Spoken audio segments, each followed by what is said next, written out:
King Solomon's Mines by H. Rider Haggard. I meet Sir Henry Curtis. It is a curious thing that at my age, 55 last birthday, I should find myself taking up a pen to try to write a history. I wonder what sort of a history it will be when I have finished it, if ever I come to the end of the trip. I have done a good many things in my life, which seems a long one to me, owing to my having begun work so young, perhaps. At an age when other boys are at school, I was earning my living as a trader in the old colony. I have been trading, hunting, fighting, or mining ever since, and yet it is only 8 months ago that I made my pile. It is a big pile now that I have got it. I don't yet know how big, but I do not think I would go through the last 15 or 16 months again for it. No, not if I knew that I should come out safe at the end, pile and all. But then, I am a timid man, and dislike violence. Moreover, I am almost sick of adventure. I wonder why I am going to write this book. It is not in my line. I am not a literary man, though very devoted to the Old Testament and also to the Ingoldsby legends. Let me try to set down my reasons, just to see if I have any. First reason, because Sir Henry Curtis and Captain John Good asked me. Second reason, because I am laid up here at Durban with the pain in my left leg. Ever since that confounded lion got hold of me, I have been liable to this trouble, and being rather bad just now, it makes me limp more than ever. There must be some poison in a lion's teeth. Otherwise, how is it that, when your wounds are healed they break out again, generally, mark you, at the same time of year that you got your mauling? It is a hard thing when one has shot 65 lions or more, as I have in the course of my life, that the 66th should chew your leg like a quid of tobacco.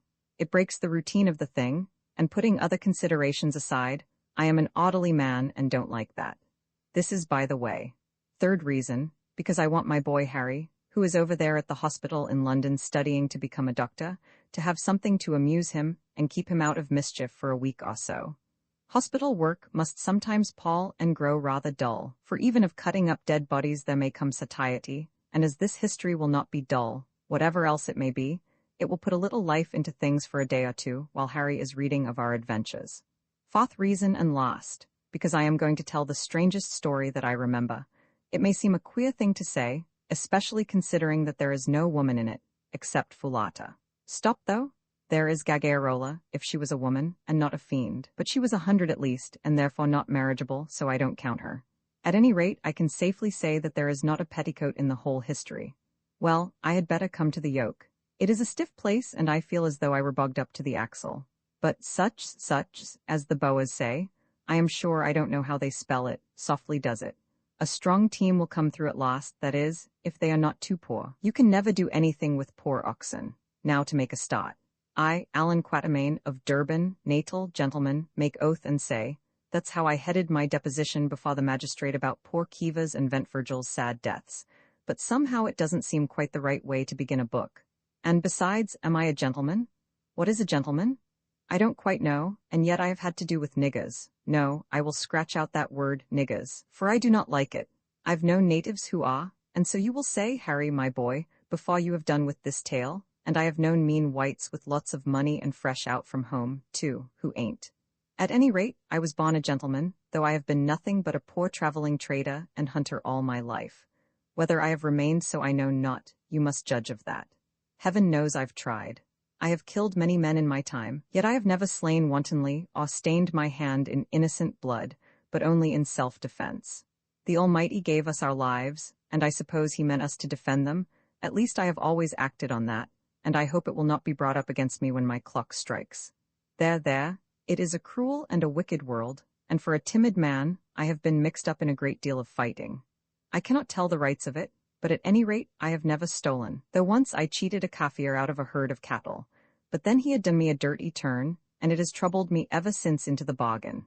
Well, it is 18 months or so ago since first I met Sir Henry Curtis and Captain Good. It was in this way.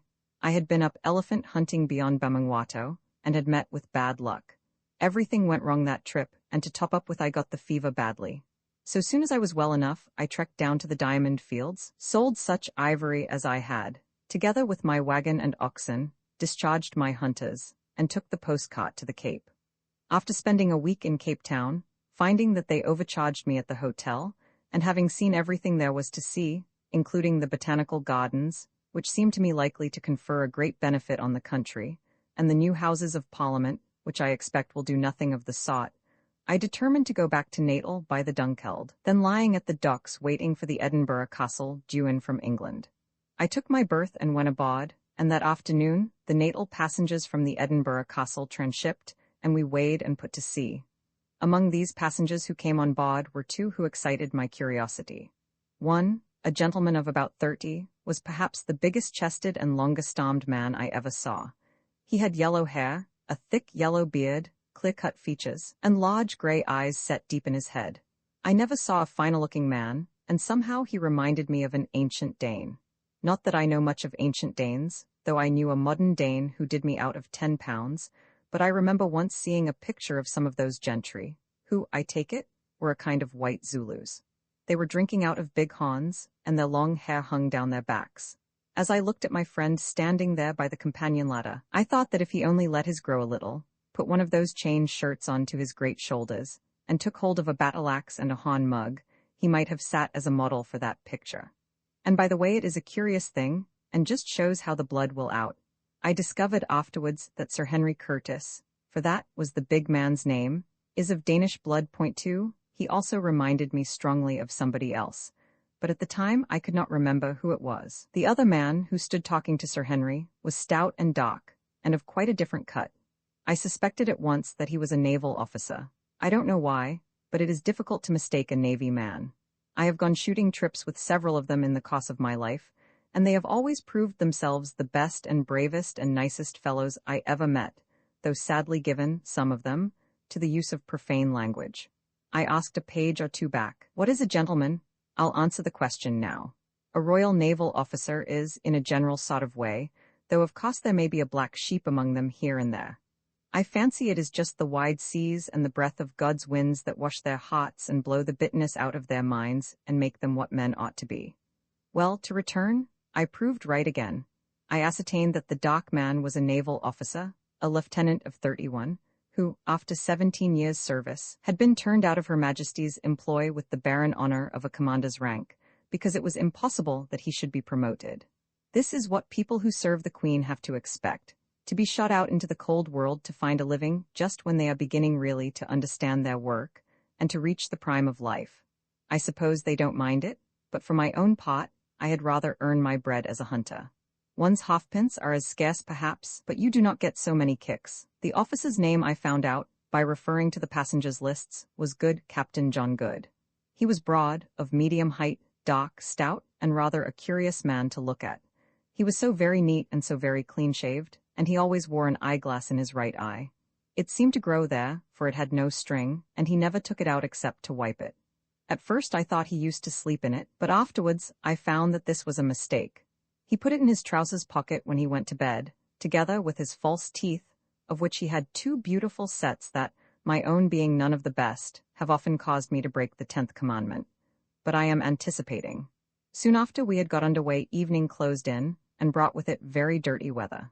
A keen breeze sprung up off land, and a kind of aggravated Scotch mist soon drove everybody from the deck. As for the Dunkeld, she is a flat-bottomed punt, and going up light as she was, she rolled very heavily.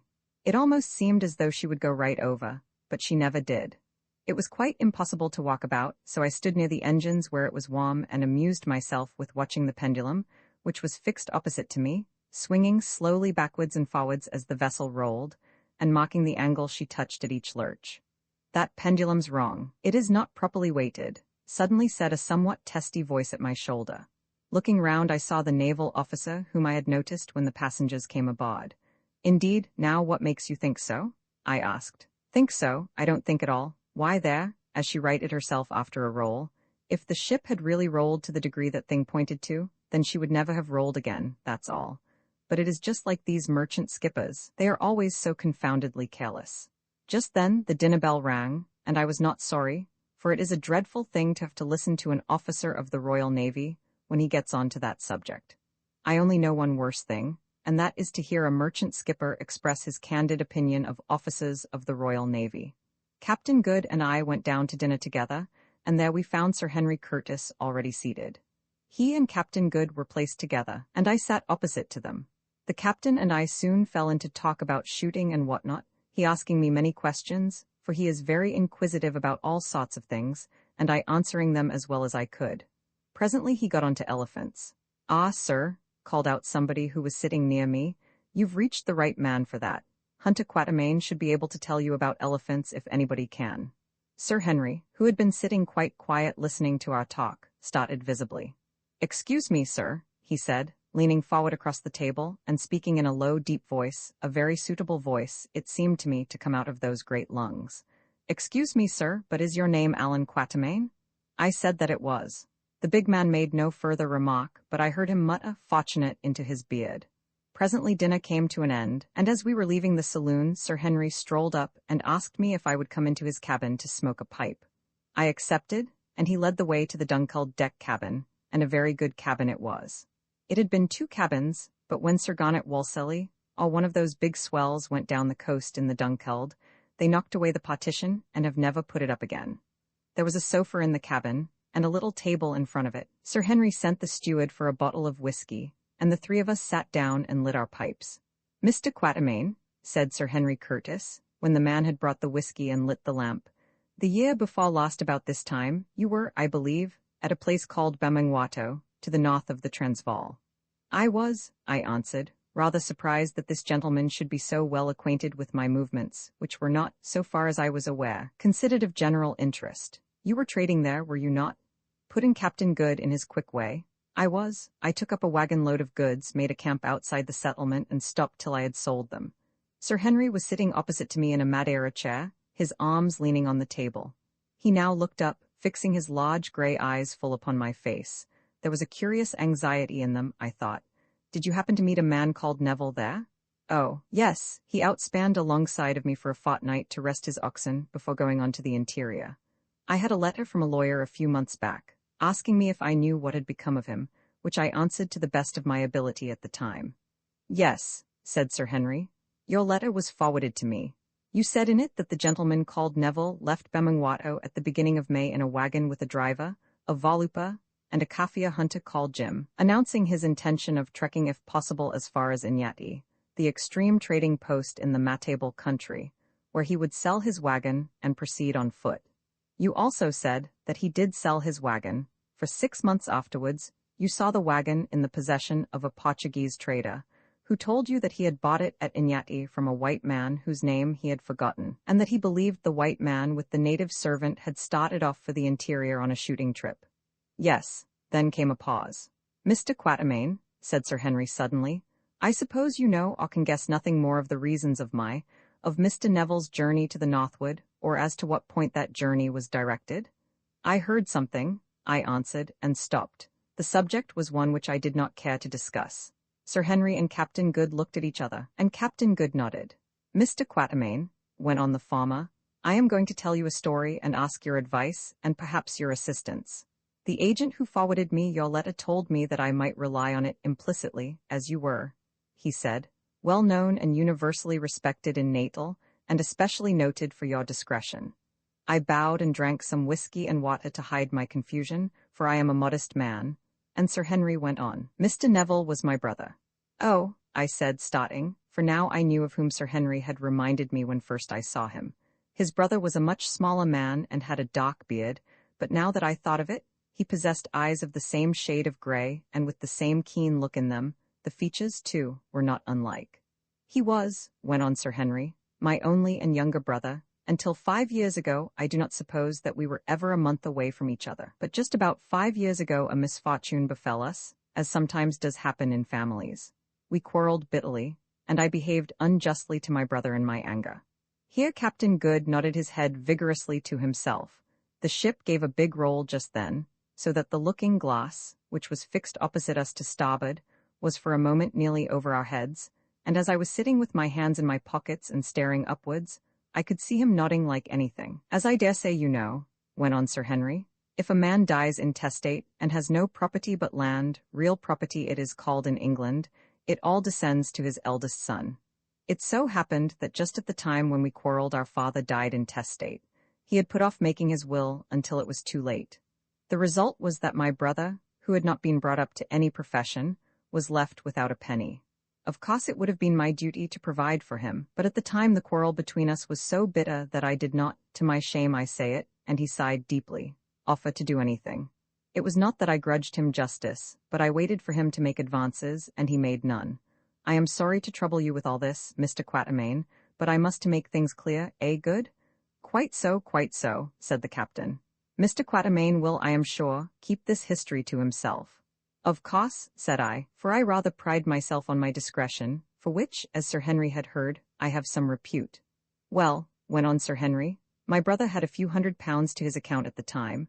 Without saying anything to me, he drew out this paltry sum, and having adopted the name of Neville, started off for South Africa in the wild hope of making a fortune.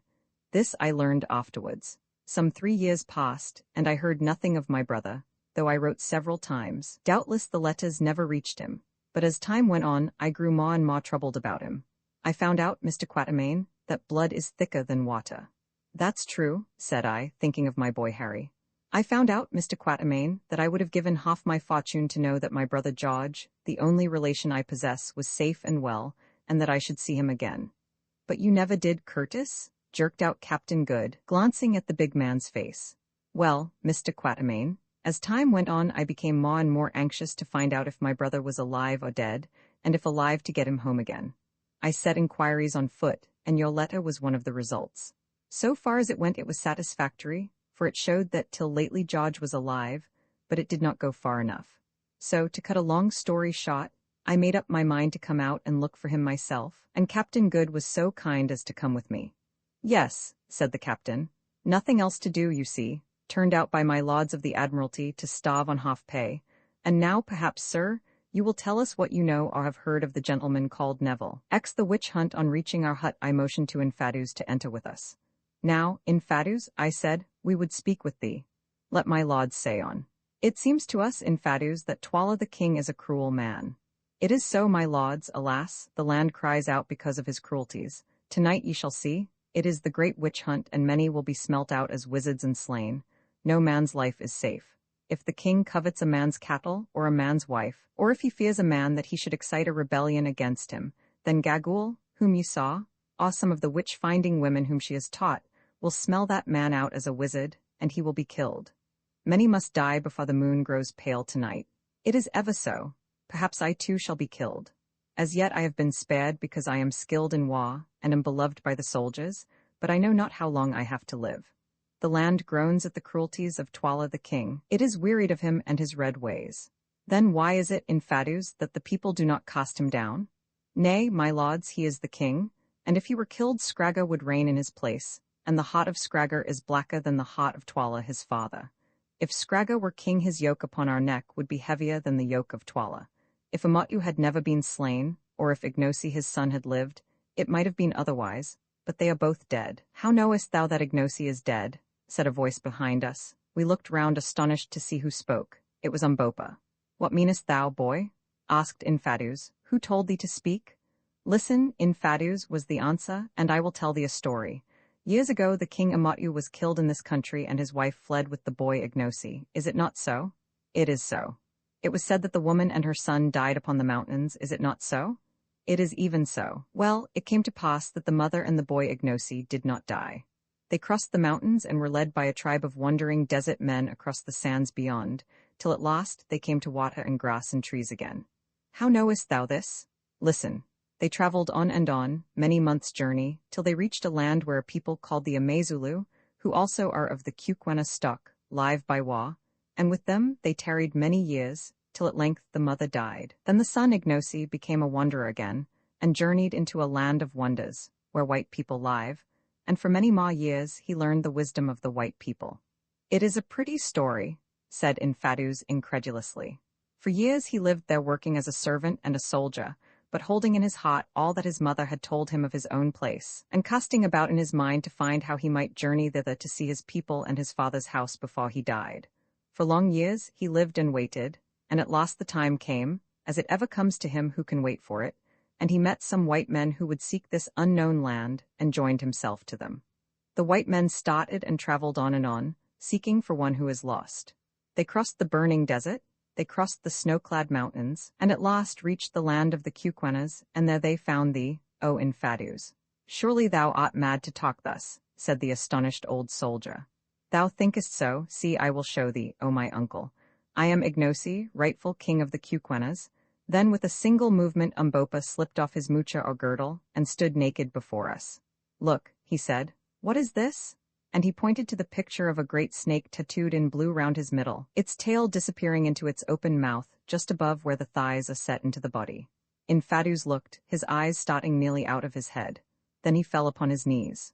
Cum, he ejaculated. It is my brother's son, it is the king. Did I not tell thee so, my uncle? Rise, I am not yet the king, but with thy help, and with the help of these brave white men, who are my friends, I shall be. Yet the old witch Gaggle was right, the land shall run with blood first, and hers shall run with it if she has any and can die, for she killed my father with her words, and drove my mother forth. And now, Infadus, choose thou. Wilt thou put thy hands between my hands and be my man? Wilt thou share the dangers that lie before me, and help me to overthrow this tyrant and murderer, or wilt thou not? Choose thou. The old man put his hand to his head and thought. Then he rose, and advancing to where Umbopa, or rather Ignosi, stood, he knelt before him and took his hand. Ignosi, rightful king of the Cuquenas, I put my hand between thy hands, and am thy man till death. When thou wast a babe, I dandled thee upon my knees, now shall my old arms strike for thee in freedom. It is well, Infadus, if I conquer, thou shalt be the greatest man in the kingdom after its king. If I fail, thou canst only die, and death is not far off from thee. Rise, my uncle. And ye, white men, will ye help me? What have I to offer you? The white stones? If I conquer and can find them, ye shall have as many as ye can carry hence. Will that suffice you? I translated this remark. Tell him, answered Sir Henry, that he mistakes an Englishman. Wealth is good, and if it comes in our way we will take it, but a gentleman does not sell himself for wealth. Still, speaking for myself, I say this. I have always liked Umbopa, and so far as lies in me I will stand by him in this business. It will be very pleasant to me to try to square matters with that cruel devil Twala. What do you say, Good, and you, Quatermain? Well, said Good, to adopt the language of hyperbole, in which all these people seem to indulge, you can tell him that a roe is surely good, and warms the cockles of the heart, and that so far as I am concerned I'm his boy. My only stipulation is that he allows me to wear trousers. I translated the substance of these answers. It is well, my friends, said Ignosi, late Umbopa. And what sayest thou, Macumazon? Art thou also with me, old hunter, cleverer than a wounded buffalo? I thought a while and scratched my head. Umbopa or Ignosi, I said, I don't like revolutions. I am a man of peace and a bit of a coward. Here Umbopa smiled. But on the other hand, I stick up for my friends, Ignosi. You have stuck to us and played the part of a man, and I will stick by you. But mind you, I am a trader, and have to make my living, so I accept your offer about those diamonds in case we should ever be in a position to avail ourselves of it. Another thing, we came, as you know, to look for Incubus, Sir Henry's lost brother. You must help us to find him. That I will do, answered Ignosi. Stay, Infadus, by the sign of the snake about my middle, tell me the truth. Has any white man to thy knowledge set his foot within the land? None, O Ignosi. If any white man had been seen or heard of, wouldst thou have known? I should certainly have known. Thou hearest, Incubu? Said Ignosi to Sir Henry. He has not been here. Well, said Sir Henry with a sigh. There it is, I suppose that he never got so far. Poor fellow, so it has all been for nothing. God's will be done. Now for business, I put in, anxious to escape from a painful subject. It is very well to be a king by right divine, Ignosi, but how dost thou propose to become a king indeed? Nay, I know not. Infadus, hast thou a plan? Ignosi, son of the lightning, answered his uncle, tonight is the great dance and witch hunt. Many shall be smelt out and perish, and in the hearts of many others there will be grief and anguish and fury against the king Twala. When the dance is over, then I will speak to some of the great chiefs, who in turn, if I can win them over, will speak to their regiments. I shall speak to the chiefs softly at first, and bring them to see that thou art indeed the king, and I think that by tomorrow's light thou shalt have 20,000 spears at thy command. And now I must go and think and hear, and make ready. After the dance is done, if I am yet alive, and we are all alive, I will meet thee here, and we can talk. At the best there must be war. At this moment our conference was interrupted by the cry that messengers had come from the king. Advancing to the door of the hut, we ordered that they should be admitted, and presently 3 men entered, each bearing a shining shirt of chain armor and a magnificent battle-axe. The gifts of my lord the king to the white men from the stars, said a herald who came with them. We thank the king, I answered. Withdraw. The men went, and we examined the armor with great interest. It was the most wonderful chain work that either of us had ever seen. A whole coat fell together so closely that it formed a mass of links scarcely too big to be covered with both hands. "Do you make these things in this country, in Fadus?" I asked. "They are very beautiful." "Nay, my lord, they came down to us from our forefathers. We know not who made them, and there are but few left. 7 None but those of royal blood may be clad in them. They are magic coats through which no spear can pass, and those who wear them are well nigh safe in the battle. The king is well pleased or much afraid, or he would not have sent these garments of steel. Clothe yourselves in them tonight, my lords." The remainder of that day we spent quietly, resting and talking over the situation, which was sufficiently exciting. At last the sun went down, the 1,000 watch-fires glowed out, and through the darkness we heard the tramp of many feet and the clashing of hundreds of spears, as the regiments passed to their appointed places to be ready for the great dance. Then the full moon shone out in splendor, and as we stood watching her rays, Infadus arrived, clad in his war dress, and accompanied by a guard of 20 men to escort us to the dance. As he recommended, we had already donned the shirts of chain armor which the king had sent us, putting them on under our ordinary clothing, and finding to our surprise that they were neither very heavy nor uncomfortable. These steel shirts, which evidently had been made for men of a very large stature, hung somewhat loosely upon Good and myself, but Sir Henry's fitted his magnificent frame like a glove. Then, strapping our revolvers round our waists, and taking in our hands the battle-axes which the king had sent with the armor, we started. On arriving at the great kraal, where we had that morning been received by the king, we found that it was closely packed with some 20,000 men arranged round it in regiments. These regiments were in turn divided into companies, and between each company ran a little path to allow space for the witch-finders to pass up and down. Anything more imposing than the sight that was presented by this vast and orderly concourse of armed men, it is impossible to conceive. There they stood perfectly silent, and the moon poured her light upon the forest of their raised spears, upon their majestic forms, waving plumes, and the harmonious shading of their various-colored shields. Wherever we looked were line upon line of dim faces surmounted by range upon range of shimmering spears. "Surely," I said to Infadus, "the whole army is here?" "Nay, Macumazon," he answered, "but a third of it. 1/3 is present at this dance each year, another third is mustered outside in case there should be trouble when the killing begins. 10,000 more garrison the outposts round Loo, and the rest watch at the kraals in the country.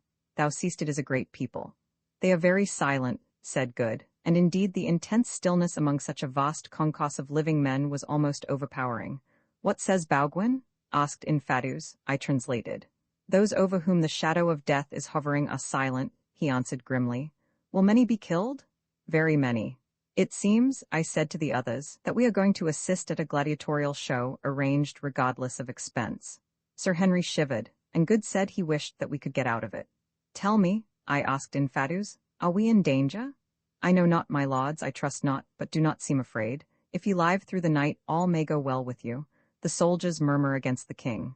All this while we had been advancing steadily towards the center of the open space, in the midst of which were placed some stools. As we proceeded, we perceived another small party coming from the direction of the royal hut. "It is the King Twala, Scragga his son, and Gaggle the old.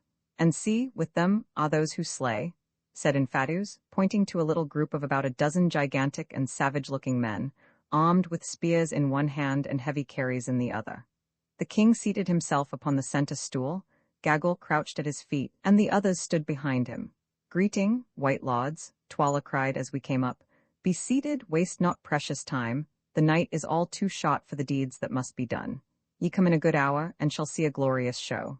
Look round, white lords, look round," and he rolled his one wicked eye from regiment to regiment. "Can the stars show you such a sight as this? See how they shake in their wickedness, all those who have evil in their hearts and fear the judgment of heaven above." "Begin, begin," piped Gaggle in her thin, piercing voice. "The hyena are hungry, they howl for food. Begin, begin." Then for a moment there was intense stillness, made horrible by a presage of what was to come. The king lifted his spear, and suddenly 20,000 feet were raised as though they belonged to one man, and brought down with a stamp upon the earth. This was repeated 3 times, causing the solid ground to shake and tremble. Then from a far point of the circle, a solitary voice began a wailing song, of which the refrain ran something as follows: "What is the lot of man born of woman?" Back came the answer rolling out from every throat in that vast company: "Death." Gradually, however, the song was taken up by company after company, till the whole armed multitude were singing it, and I could no longer follow the words, except in so far as they appeared to represent various phases of human passions, fears, and joys. Now it seemed to be a love song, now a majestic swelling war chant, and last of all, a death dirge ending suddenly in one heart-breaking wail that went echoing and rolling away in a volume of blood-curdling sound. Again, silence fell upon the place, and again it was broken by the king lifting his hand. Instantly, we heard a pattering of feet, and from out of the masses of warriors strange and awful figures appeared running towards us. As they drew near, we saw that these were women, most of them aged, for their white hair, ornamented with small bladders taken from fish, streamed out behind them. Their faces were painted in stripes of white and yellow, down their backs hung snake skins, and round their waists rattled circlets of human bones, while each held a small forked wand in her shriveled hand. In all there were 10 of them. When they arrived in front of us they halted, and one of them, pointing with her wand towards the crouching figure of Gagool, cried out, "Mother, old mother, we are here." "Good, good, good," answered that aged iniquity. "Are your eyes keen, Isinuses, witch doctresses, ye seers in dark places? Mother, they are keen. Good, good, good. Are your ears open, Isinuses, ye who hear words that come not from the tongue? Mother, they are open. Good, good, good. Are your senses awake, Isinuses? Can ye smell blood? Can ye purge the land of the wicked ones who compass evil against the king and against their neighbors? Are ye ready to do the justice of heaven above, ye whom I have taught, who have eaten of the bread of my wisdom and drunk of the water of my magic? Mother, we can. Then go, tarry not, ye vultures, see the slayers, pointing to the ominous group of executioners behind, make sharp their spears, the white men from afar are hungry to see. Go. With a wild yell Gagool's horrid ministers broke away in every direction, like fragments from a shell, the dry bones round their waists rattling as they ran, and headed for various points of the dense human circle. We could not watch them all, so we fixed our eyes upon the Isinusi nearest to us. When she came to within a few paces of the warriors, she halted and began to dance wildly, turning round and round with an almost incredible rapidity, and shrieking out sentences such as, "I smell him, the evildoer. He is near, he who poisoned his mother. I hear the thoughts of him who thought evil of the king." Quicker and quicker she danced, till she lashed herself into such a frenzy of excitement that the foam flew in specks from her gnashing jaws, till her eyes seemed to start from her head, and her flesh to quiver visibly. Suddenly she stopped dead and stiffened all over, like a pointed dog when he scents game, and then with outstretched wand she began to creep stealthily towards the soldiers before her. It seemed to us that as she came their stoicism gave way, and that they shrank from her. As for ourselves, we followed her movements with a horrible fascination. Presently, still creeping and crouching like a dog, the Isinusi was before them. Then she halted and pointed, and again crept on a pace or two. Suddenly the end came. With a shriek she sprang in and touched a tall warrior with her forked wand. Instantly 2 of his comrades, those standing immediately next to him, seized the doomed man, each by one arm, and advanced with him towards the king. He did not resist, but we saw that he dragged his limbs as though they were paralyzed, and that his fingers, from which the spear had fallen, were limp like those of a man newly dead. As he came, 2 of the villainous executioners stepped forward to meet him. Presently they met, and the executioners turned round, looking towards the king as though for orders. "Kill," said the king. "Kill," squeaked Gagool. "Kill," rechoed Scragga with a hollow chuckle. Almost before the words were uttered the horrible deed was done. One man had driven his spear into the victim's heart, and to make assurance double sure, the other had dashed out his brains with a great club. One, counted Twala the king, just like a black Madame Defarge, as Good said, and the body was dragged a few paces away and stretched out. Hardly was the thing done before another poor wretch was brought up, like an ox to the slaughter. This time we could see, from the leopard skin cloak which he wore, that the man was a person of rank. Again the awful syllables were spoken, and the victim fell dead. 2, counted the king. And so the deadly game went on, till about 100 bodies were stretched in rows behind us. I have heard of the gladiatorial shows of the Caesars, and of the Spanish bullfights, but I take the liberty of doubting if either of them could be half so horrible as this Cuquena witch hunt. Gladiatorial shows and Spanish bullfights, at any rate, contributed to the public amusement, which certainly was not the case here. The most confirmed sensation-monger would fight shy of sensation if he knew that it was well on the cards that he would, in his own proper person, be the subject of the next event. Once we rose and tried to remonstrate, but were sternly repressed by Twala. Let the law take its course, white men. These dogs are magicians and evil-doers, it is well that they should die, was the only answer vouchsafed to us. About 10:30 there was a pause. The witch-finders gathered themselves together, apparently exhausted with their bloody work, and we thought that the performance was done with. But it was not so, for presently, to our surprise, the ancient woman, Gagul, rose from her crouching position, and supporting herself with a stick, staggered off into the open space.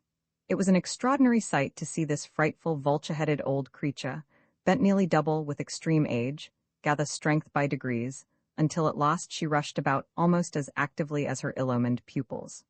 To and fro she ran, chanting to herself, till suddenly she made a dash at a tall man standing in front of one of the regiments and touched him. As she did this, a sort of groan went up from the regiment which evidently he commanded.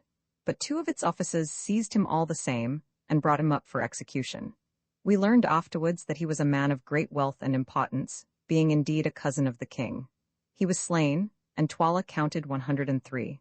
Then Gagul again sprang to and fro, gradually drawing nearer and nearer to ourselves. Hang me if I don't believe she's going to try her games on us, ejaculated Good in horror. Nonsense, said Sir Henry. As for myself, when I saw that old fiend dancing nearer and nearer, my heart positively sank into my boots. I glanced behind us at the long rows of copses, and shivered.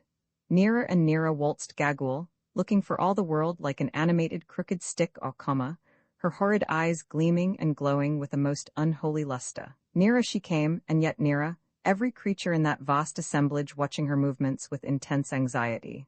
At last she stood still and pointed. "Which is it to be?" asked Sir Henry to himself. In a moment all doubts were at rest, for the old hag had rushed in and touched Umbopa, alias Ignosi, on the shoulder. "I smell him out," she shrieked. Kill him, he is full of evil, kill him, the stranger, before blood flows from him. Slay him, O king." There was a pause, of which I instantly took advantage.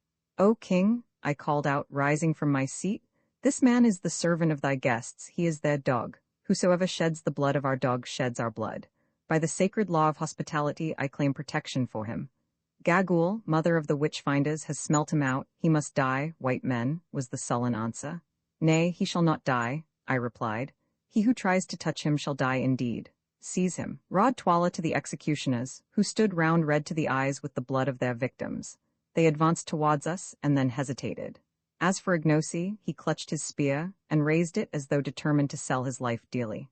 "Stand back, ye dogs," I shouted. "If you would see tomorrow's light, touch one hair of his head and your king dies," and I covered Twala with my revolver. Sir Henry and Good also drew their pistols, Sir Henry pointing his at the leading executioner, who was advancing to carry out the sentence, and Good taking a deliberate aim at Gagul. Twala winced perceptibly as my barrel came in a line with his broad chest. "Well," I said, "what is it to be, Twala?" Then he spoke. "Put away your magic tubes," he said. "Ye have adjured me in the name of hospitality, and for that reason, but not from fear of what ye can do, I spare him. Go in peace." "It is well," I answered unconcernedly. "We are weary of slaughter and would sleep. Is the dance ended?" "It is ended," Twaller answered sulkily. "Let these dead dogs," pointing to the long rows of copses, "be flung out to the hyena and the vultures," and he lifted his spear. Instantly the regiments began to defile through the kraal gateway in perfect silence, a fatigue party only remaining behind to drag away the copses of those who had been sacrificed. Then we rose also, and making our salam to His Majesty, which he hardly deigned to acknowledge, we departed to our huts. "Well," said Sir Henry, as we sat down, having first lit a lamp of the salt used by the Kuquenas, of which the wick is made from the fiber of a species of palm leaf, and the oil from clarified hippopotamus fat. "Well, I feel uncommonly inclined to be sick. If I had any doubts about helping Umbopa to rebel against that infernal black god," put in Good, "they are gone now. It was as much as I could do to sit still while that slaughter was going on. I tried to keep my eyes shut, but they would open just at the wrong time. I wonder where Infadus is. Umbopa, my friend, you ought to be grateful to us. Your skin came near to having an air hole made in it." "I am grateful, Bowgwin," was Umbopa's answer when I had translated, "and I shall not forget. As for Infadus, he will be here by and by.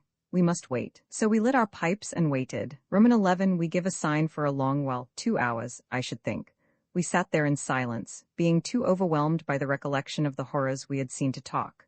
At last, just as we were thinking of turning in, for the night drew nigh to dawn, we heard a sound of steps.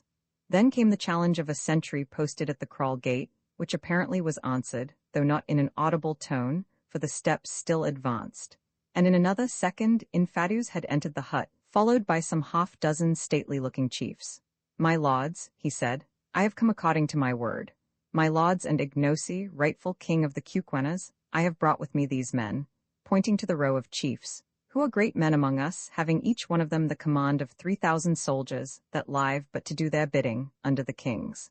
I have told them of what I have seen, and what my ears have heard. Now let them also behold the sacred snake around thee, and hear thy story, Ignosi, that they may say whether or no they will make cause with thee against Twala the king." By way of answer, Ignosi again stripped off his girdle, and exhibited the snake tattooed about him. Each chief in turn drew near and examined the sign by the dim light of the lamp, and without saying a word, passed on to the other side. Then Ignosi resumed his mucha, and addressing them, repeated the history he had detailed in the morning. "Now ye have heard, chiefs," said Infadus when he had done. "What say ye? Will ye stand by this man and help him to his father's throne, or will ye not?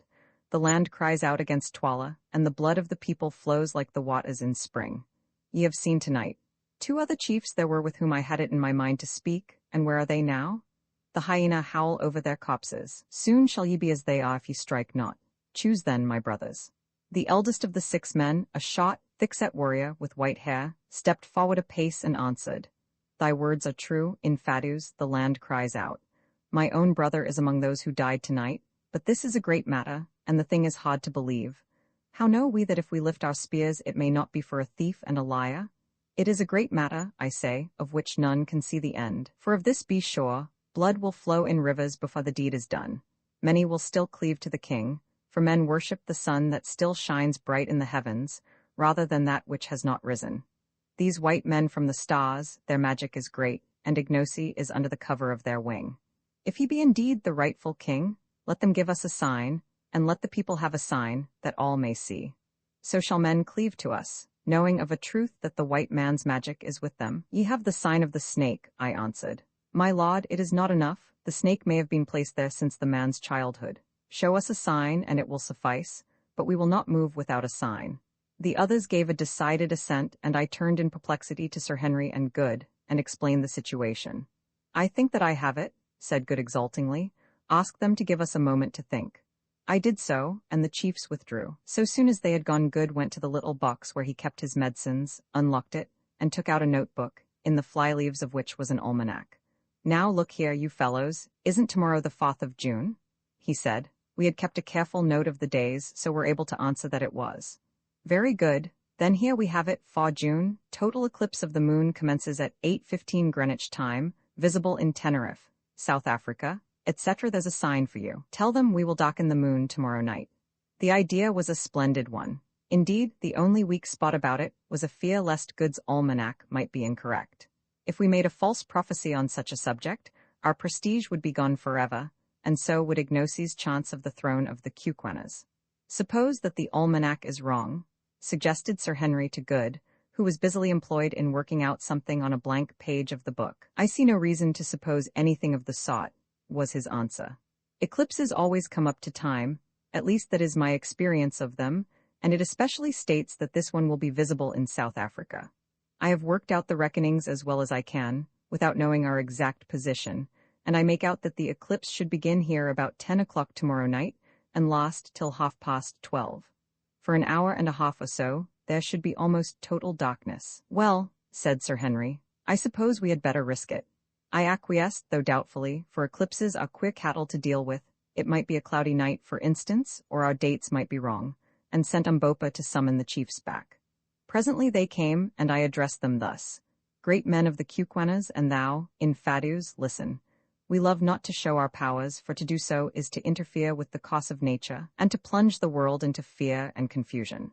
But since this matter is a great one, and as we are angered against the king because of the slaughter we have seen, and because of the act of the Isinusi Gagul, who would have put our friend Ignosi to death, we have determined to break a rule, and to give such a sign as all men may see. Come hither." And I led them to the door of the hut, and pointed to the red ball of the moon. "What see ye there?" We see the sinking moon, answered the spokesman of the party. It is so. Now tell me, can any mortal man put out that moon before her hour of setting, and bring the curtain of black night down upon the land? The chief laughed a little at the question. No, my lord, that no man can do. The moon is stronger than man who looks on her, nor can she vary in her causes. Ye say so. Yet I tell you that tomorrow night, about 2 hours before midnight, we will cause the moon to be eaten up for a space of an hour and half an hour. Yes, deep darkness shall cover the earth, and it shall be for a sign that Ignosi is indeed king of the Cuquenas. If we do this thing, will ye be satisfied? Yeah, my lords, answered the old chief with a smile, which was reflected on the faces of his companions. If ye do this thing, we will be satisfied indeed. It shall be done. We three, Incubu, Bauguin, and Macumazon, have said it, and it shall be done. Dost thou hear, Infadus? I hear, my lord, but it is a wonderful thing that ye promise, to put out the moon, the mother of the world, when she is at her full. Yet shall we do it, Infadus. It is well, my lords. Today, 2 hours after sunset, Twala will send for my lords to witness the girls' dance, and 1 hour after the dance begins the girl whom Twala thinks the fairest shall be killed by Scragga, the king's son, as a sacrifice to the silent ones, who sit and keep watch by the mountains yonder, and he pointed towards the 3 strange-looking peaks where Solomon's road was supposed to end. Then let my lords darken the moon, and save the maiden's life, and the people will believe indeed. Aye, said the old chief, still smiling a little, the people will believe indeed. 2 miles from Loo, went on Infadus, there is a hill curved like a new moon, a stronghold where my regiment, and 3 other regiments which these chiefs command, are stationed. This morning we will make a plan whereby 2 or 3 other regiments may be moved there also. Then, if in truth my lords can darken the moon, in the darkness I will take my lords by the hand and lead them out of Loo to this place, where they shall be safe, and thence we can make war upon Twala the king. It is good, said I.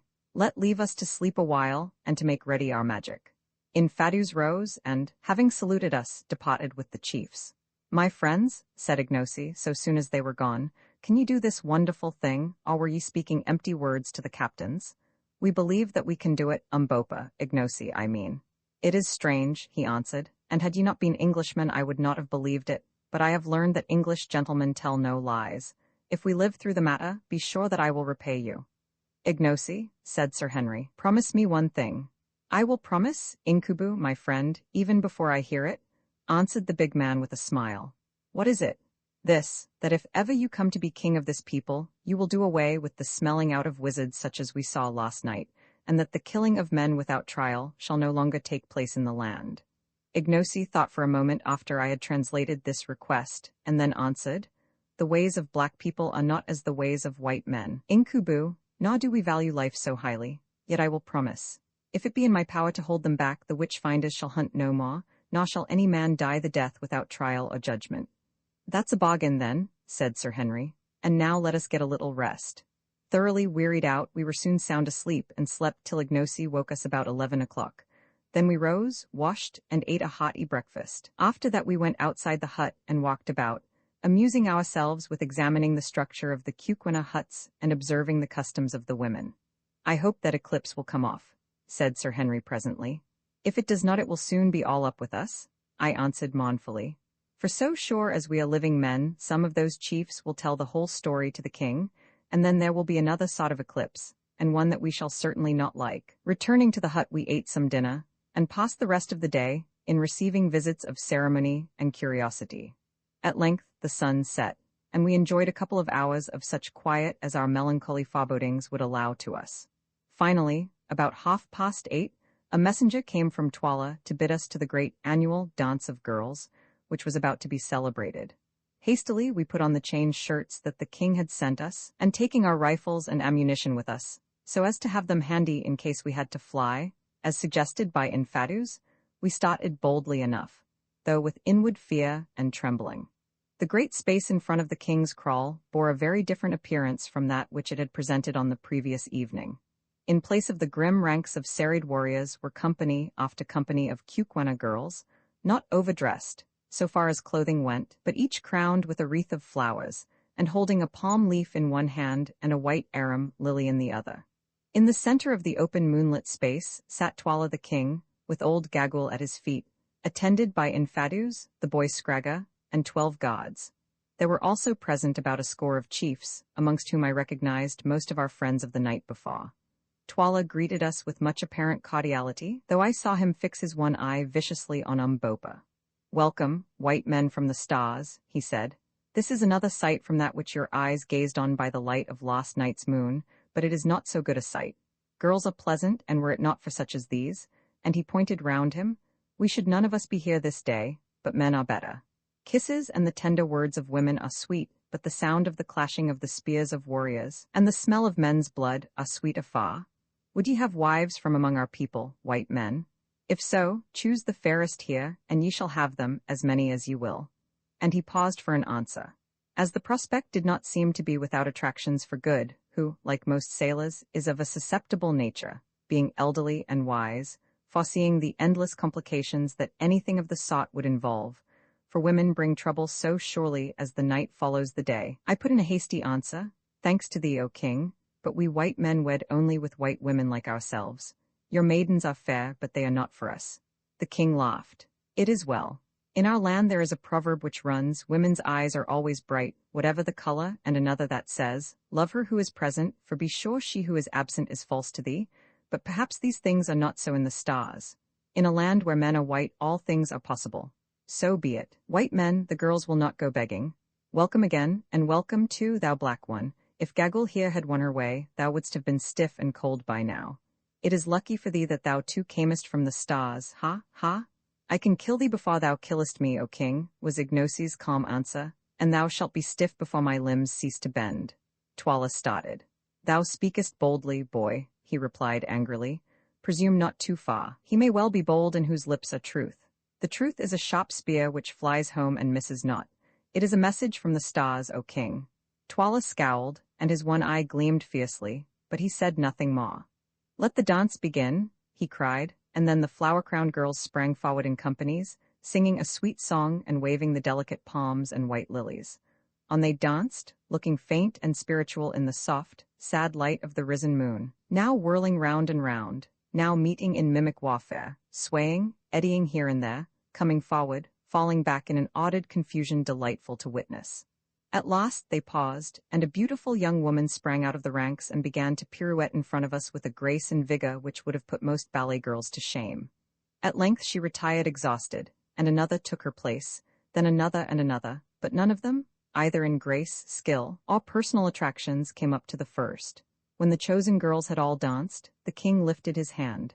Which deem ye the fairest, white men? He asked. The first, said I unthinkingly. Next second I regretted it, for I remembered that Infadus had told us that the fairest woman must be offered up as a sacrifice. Then is my mind as your minds, and my eyes as your eyes. She is the fairest, and a sorry thing it is for her, for she must die. I must die, piped out Gagul, casting a glance of her quick eyes in the direction of the poor girl, who, as yet ignorant of the awful fate in store for her, was standing some 10 yards off in front of a company of maidens, engaged in nervously picking a flower from her wreath to pieces, petal by petal. Why, O king? Said I, restraining my indignation with difficulty. The girl has danced well and pleased us. She is fair too. It would be hard to reward her with death. Twala laughed as he answered. It is our custom, and the figures who sit in stone yonder, and he pointed towards the 3 distant peaks, must have their due. Did I fail to put the fairest girl to death today, misfortune would fall upon me in my house. Thus runs the prophecy of my people. If the king offer not a sacrifice of a fair girl, on the day of the dance of maidens, to the old ones who sit and watch on the mountains, then shall he fall, and his house. Look ye, white men, my brother who reigned before me offered not the sacrifice, because of the tears of the woman, and he fell, and his house, and I reign in his stead. It is finished, she must die. Then turning to the gods, bring her hither, Scragga, make sharp thy spear. 2 of the men stepped forward, and as they advanced, the girl, for the first time realizing her impending fate, screamed aloud and turned to fly. But the strong hands caught her fast and brought her, struggling and weeping, before us. What is thy name, girl? Piped Gagul. What, wilt thou not answer? Shall the king's son do his work at once? At this hint, Scragga, looking more evil than ever, advanced a step and lifted his great spear, and at that moment I saw Good's hand creep to his revolver. The poor girl caught the faint glint of steel through her tears, and it sobered her anguish. She ceased struggling, and clasping her hands convulsively, stood shuddering from head to foot. See, cried Scragger in high glee. She shrinks from the sight of my little plaything even before she has tasted it, and he tapped the broad blade of his spear. If ever I get the chance you shall pay for that, you young hound. I heard good mutter beneath his breath. Now that thou art quiet, give us thy name, my dear. Come, speak out, and fear not, said Gagul in mockery. Oh, mother, answered the girl in trembling accents, my name is Fulata of the house of Suko. Oh, mother, why must I die? I have done no wrong. Be comforted, went on the old woman in her hateful tone of mockery. Thou must die indeed as a sacrifice to the old ones who sit yonder, and she pointed to the peaks. But it is better to sleep in the night than to toil in the daytime. It is better to die than to live, and thou shalt die by the royal hand of the king's own son. The girl Fulata wrung her hands in anguish and cried out aloud, Oh, cruel! And I so young, what have I done that I should never again see the sun rise out of the night, or the stars come following on his track in the evening, that I may no more gather the flowers when the dew is heavy, or listen to the laughing of the waters? Woe is me, that I shall never see my father's hut again, nor feel my mother's kiss, nor tend the lamb that is sick.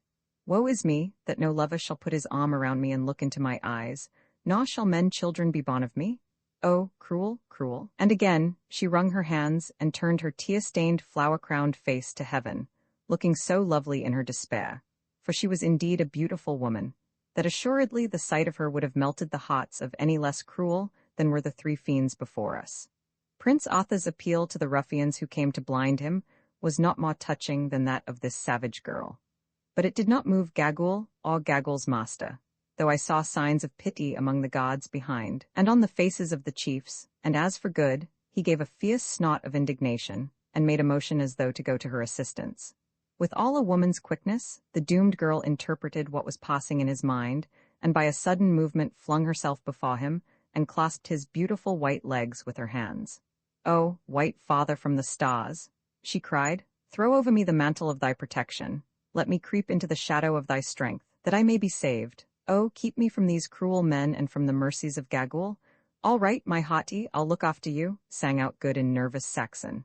Come, get up, there's a good girl. And he stooped and caught her hand. Twala turned and motioned to his son, who advanced with his spear lifted.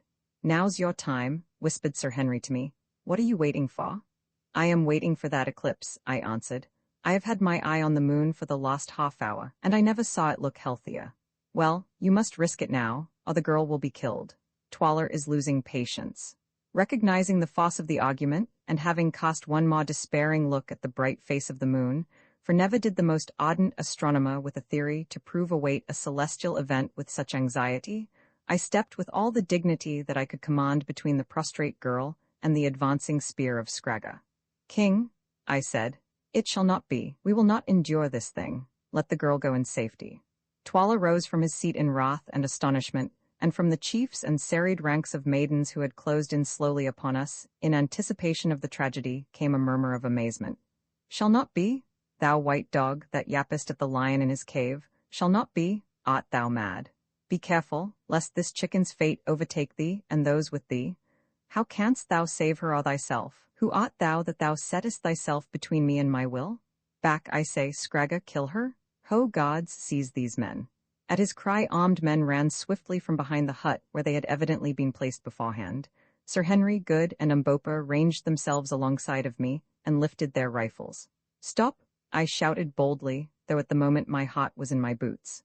Stop, we, the white men from the stars, say that it shall not be. Come but one pace nearer, and we will put out the moon like a wind-blown lamp, as we who dwell in her house can do, and plunge the land in darkness. Dare to disobey, and ye shall taste of our magic. My threat produced an effect. The men halted, and Scragga stood still before us, his spear lifted. Hear him, piped Gagul. Hear the liar who says that he will put out the moon like a lamp. Let him do it, and the girl shall be spared. Yes, let him do it, or die by the girl, he and those with him. I glanced up at the moon despairingly, and now to my intense joy and relief saw that we, or rather the almanac, had made no mistake. On the edge of the great orb lay a faint rim of shadow, while a smoky hue grew and gathered upon its bright surface. Never shall I forget that superb moment of relief. Then I lifted my hand solemnly towards the sky, an example which Sir Henry and Good followed, and quoted a line or two from the Ingoldsby legends at it, in the most impressive tones that I could command. Sir Henry followed suit with a verse out of the Old Testament, and something about Balbus building a wall, in Latin, whilst Good addressed the Queen of Night, in a volume of the most classical bad language which he could think of. Slowly the penumbra, the shadow of a shadow, crept on over the bright surface, and as it crept I heard deep gasps of fear rising from the multitude around. "Look, O king!" I cried. "Look, Gagul! Look, chiefs and people and women, and see if the white men from the stars keep their word, or if they be but empty liars. The moon grows black before your eyes, soon there will be darkness, aye, darkness in the hour of the full moon. Ye have asked for a sign, it is given to you. Grow dark, O moon, withdraw thy light, thou pure and holy one. Bring the proud heart of usurping murderers to the dust, and eat up the world with shadows." A groan of terror burst from the onlookers. Some stood petrified with dread, others threw themselves upon their knees and cried aloud. As for the king, he sat still and turned pale beneath his dusky skin. Only Gagul kept her courage. "It will pass," she cried. "I have often seen the like before. No man can put out the moon. Lose not heart, sit still. The shadow will pass." "Wait, and ye shall see," I replied, hopping with excitement. "O moon, moon, moon, wherefore art thou so cold and fickle?" This appropriate quotation was from the pages of a popular romance that I chanced to have read recently, though now I come to think of it, it was ungrateful of me to abuse the Lady of the Heavens, who was showing herself to be the truest of friends to us, however she may have behaved to the impassioned lover in the novel. Then I added, "Keep it up, Good. I can't remember any more poetry. Curse away, there's a good fellow." Good responded nobly to this tax upon his inventive faculties. Never before had I the faintest conception of the breadth and depth and height of a naval officer's objurgatory powers. For 10 minutes he went on in several languages without stopping, and he scarcely ever repeated himself. Meanwhile, the dark ring crept on, while all that great assembly fixed their eyes upon the sky and stared in fascinated silence. Strange and unholy shadows encroached upon the moonlight, and ominous quiet filled the place. Everything grew still as death. Slowly, and in the midst of this most solemn silence, the minutes sped away, and while they sped the full moon passed deeper and deeper into the shadow of the earth, as the Inkai segment of its circle slid in awful majesty across the lunar craters. The great pale orb seemed to draw near and to grow in size. She turned a coppery hue, then that portion of her surface which was unobscured as yet grew gray and ashen, and at length, as totality approached, her mountains and her plains were to be seen glowing luridly through a crimson gloom. On, yet on, crept the ring of darkness. It was now more than half across the blood-red orb. The air grew thick, and still more deeply tinged with dusky crimson. On, yet on, till we could scarcely see the fierce faces of the group before us. No sound rose now from the spectators, and at last Good stopped swearing. "The moon is dying, the white wizards have killed the moon," yelled the Prince Scragger at last. "We shall all perish in the dark," and animated by fear or fury, or by both, he lifted his spear and drove it with all his force at Sir Henry's breast. But he forgot the mail shirts that the king had given us, and which we wore beneath our clothing. The steel rebounded harmless, and before he could repeat the blow Curtis had snatched the spear from his hand and sent it straight through him. Scragga dropped dead. At the sight, and driven mad with fear of the gathering darkness, and of the unholy shadow which, as they believed, was swallowing the moon, the companies of girls broke up in wild confusion and ran screeching for the gateways. Nor did the panic stop there.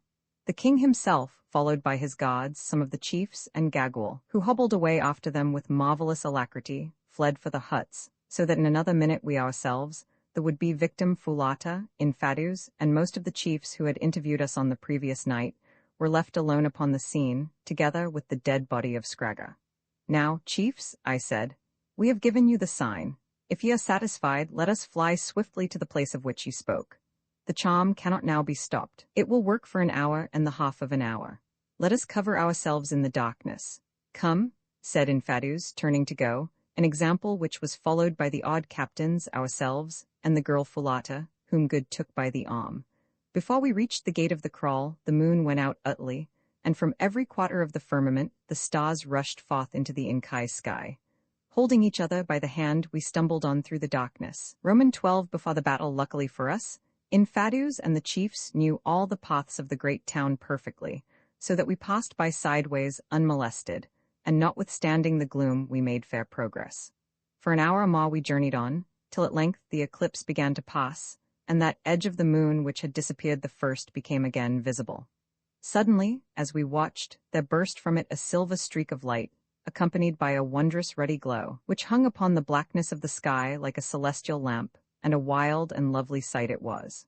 In another 5 minutes the stars began to fade, and there was sufficient light to see our whereabouts. We then discovered that we were clear of the town of Loo, and approaching a large flat-topped hill, measuring some 2 miles in circumference. This hill, which is of a formation common in South Africa, is not very high.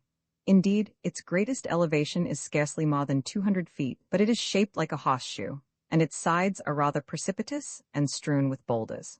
On the grass tableland at its summit is ample camping ground, which had been utilized as a military cantonment of no mean strength. Its ordinary garrison was 1 regiment of 3,000 men, but as we toiled up the steep side of the mountain in the returning moonlight, we perceived that there were several of such regiments encamped there. Reaching the tableland at last, we found crowds of men roused from their sleep, shivering with fear, and huddled up together in the utmost consternation at the natural phenomenon which they were witnessing. Passing through these without a word, we gained a hut in the center of the ground, where we were astonished to find 2 men waiting, laden with our few goods and chattels, which of course we had been obliged to leave behind in our hasty flight. "I sent for them," explained Infadus, "and also for these," and he lifted up Good's long-lost trousers. With an exclamation of rapturous delight, Good sprang at them, and instantly proceeded to put them on. "Surely, my lord will not hide his beautiful white legs," exclaimed Infadus regretfully, but Good persisted, and once only did the Kukwana people get the chance of seeing his beautiful legs again. Good is a very modest man. Henceforward they had to satisfy their aesthetic longings with his one whisker, his transparent eye, and his movable teeth. Still gazing with fond remembrance at Good's trousers, Infadus next informed us that he had commanded the regiments to muster so soon as the day broke, in order to explain to them fully the origin and circumstances of the rebellion which was decided on by the chiefs, and to introduce to them the rightful heir to the throne, Ignosi. Accordingly, when the sun was up, the troops, in all some 20,000 men, and the flower of the Kukwana army, were mustered on a large open space, to which we went. The men were drawn up in 3 sides of a dense square, and presented a magnificent spectacle. We took our station on the open side of the square, and were speedily surrounded by all the principal chiefs and officers. These, after silence had been proclaimed, Infadus proceeded to address. He narrated to them in vigorous and graceful language, for, like most Kukwanas of high rank, he was a born orator, the history of Ignosi's father, and of how he had been basely murdered by Twala the king, and his wife and child driven out to starve. Then he pointed out that the people suffered and groaned under Twala's cruel rule, instancing the proceedings of the previous night, when, under pretense of their being evildoers, many of the noblest in the land had been dragged forth and wickedly done to death. Next he went on to say that the white lords from the stars, looking down upon their country, had perceived its trouble and determined, at great personal inconvenience, to alleviate its lot. That they had accordingly taken the real king of the Kukwanas, Ignosi, who was languishing in exile, by the hand, and led him over the mountains. That they had seen the wickedness of Twala's doings, and for a sign to the wavering, and to save the life of the girl Fulata, actually, by the exercise of their high magic, had put out the moon and slain the young fiend Scragga, and that they were prepared to stand by them and assist them to overthrow Twala and set up the rightful king, Ignosi, in his place. He finished his discourse amidst a murmur of approbation. Then Ignosi stepped forward and began to speak. Having reiterated all that Infadus his uncle had said, he concluded a powerful speech in these words. "O chiefs, captains, soldiers, and people, ye have heard my words. Now must ye make choice between me and him who sits upon my throne, the uncle who killed his brother, and hunted his brother's child forth to die in the cold and the night. That I am indeed the king these, pointing to the chiefs, can tell you, for they have seen the snake about my middle. If I were not the king, would these white men be on my side with all their magic? Tremble, chiefs, captains, soldiers, and people. Is not the darkness they have brought upon the land to confound Twala and cover our flight, darkness even in the hour of the full moon, yet before your eyes?" "It is," answered the soldiers. "I am the king, I say to you, I am the king," went on Ignosi, drawing up his great stature to its full, and lifting his broad-bladed battle-axe above his head. "If there be any man among you who says that it is not so, let him stand forth, and I will fight him now, and his blood shall be a red token that I tell you true. Let him stand forth, I say." And he shook the great axe till it flashed in the sunlight. As nobody seemed inclined to respond to this heroic version of "Dilly, Dilly, come and be killed," our late henchman proceeded with his address. "I am indeed the king, and should ye stand by my side in the battle, if I win the day ye shall go with me to victory and honour. I will give you oxen and wives, and ye shall take place of all the regiments, and if ye fall, I will fall with you. And behold, I give you this promise, that when I sit upon the seat of my fathers, bloodshed shall cease in the land. No longer shall ye cry for justice to find slaughter, no longer shall the witch-finder hunt you out so that ye may be slain without a cause. No man shall die save he who offends against the laws. The eating up of your kraals shall cease. Each one of you shall sleep secure in his own hut and fear not, and justice shall walk blindfold throughout the land. Have ye chosen, chiefs, captains, soldiers, and people?" "We have chosen, O king," came back the answer. "It is well. Turn your heads and see how Twala's messengers go forth from the great town, east and west, and north and south, to gather a mighty army to slay me and you, and these my friends and protectors. Tomorrow, or perchance the next day, he will come against us with all who are faithful to him. Then I shall see the man who is indeed my man, the man who fears not to die for his cause, and I tell you that he shall not be forgotten in the time of spoil. I have spoken, O chiefs, captains, soldiers, and people. Now go to your huts and make you ready for war." There was a pause, till presently one of the chiefs lifted his hand, and out rolled the royal salute, "Cum." It was a sign that the soldiers accepted Ignosi as their king. Then they marched off in battalions. Half an hour afterwards, we held a council of war, at which all the commanders of regiments were present. It was evident to us that before very long we should be attacked in overwhelming force. Indeed, from our point of vantage on the hill, we could see troops mustering, and runners going forth from Loo in every direction, doubtless to summon soldiers to the king's assistance. We had on our side about 20,000 men, composed of 7 of the best regiments in the country. Twala, so Infadus and the chiefs calculated, had at least 30 to 35,000 on whom he could rely at present assembled in Loo, and they thought that by midday on the morrow he would be able to gather another 5,000 or more to his aid. It was, of course, possible that some of his troops would desert and come over to us, but it was not a contingency which could be reckoned on. Meanwhile, it was clear that active preparations were being made by Twala to subdue us. Already strong bodies of armed men were patrolling round and round the foot of the hill, and there were other signs also of coming assault. Infadus and the chiefs, however, were of opinion that no attack would take place that day, which would be devoted to preparation, and to the removal of every available means of the moral effect produced upon the minds of the soldiery by the supposed magical darkening of the moon. The onslaught would be on the morrow, they said, and they proved to be right. Meanwhile, we set to work to strengthen the position in all ways possible. Almost every man was turned out, and in the course of the day, which seemed far too short, much was done. The paths up the hill, that was rather a sanatorium than a fortress, being used generally as the camping place of regiments suffering from recent service in unhealthy portions of the country, were carefully blocked with masses of stones, and every other approach was made as impregnable as time would allow. Piles of boulders were collected at various spots to be rolled down upon an advancing enemy, stations were appointed to the different regiments, and all preparation was made which our joint ingenuity could suggest. Just before sundown, as we rested after our toil, we perceived a small company of men advancing towards us from the direction of Loo, one of whom bore a palm leaf in his hand for a sign that he came as a herald. As he drew near, Ignosi, Infadus, 1 or 2 chiefs and ourselves, went down to the foot of the mountain to meet him. He was a gallant-looking fellow, wearing the regulation leopard skin cloak. "Greeting," he cried as he came, "the king's greeting to those who make unholy war against the king, the lion's greeting to the jackals that snarl around his heels."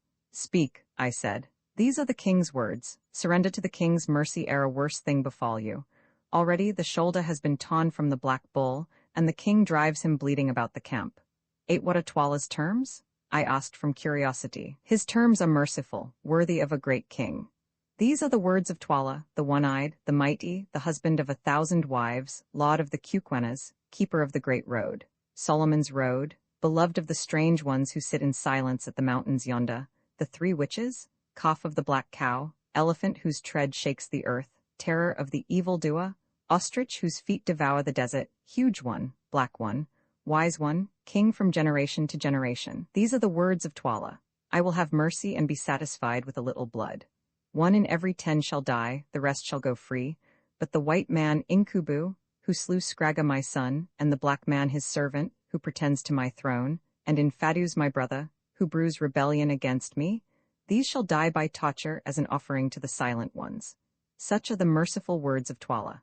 After consulting with the others a little, I answered him in a loud voice, so that the soldiers might hear thus. Go back, thou dog, to Twala, who sent thee, and say that we, Ignosi, veritable king of the Cuquenas, Inkubu, Baugwin, and Macumazon, the wise ones from the stars who make dark the moon, Infadus of the royal house, and the chiefs, captains, and people here gathered, make answer and say that we will not surrender. That before the sun has gone down twice, Twala's copse shall stiffen at Twala's gate, and Ignosi, whose father Twala slew, shall reign in his stead. Now go, ere we whip thee away, and beware how thou dost lift a hand against such as we are. The herald laughed loudly. Ye frighten not men with such swelling words, he cried out. Show yourselves as bold tomorrow, O ye who darken the moon, be bold, fight, and be merry, before the crows pick your bones till they are whiter than your faces. Farewell, perhaps we may meet in the fight, fly not to the stars, but wait for me, I pray, white men.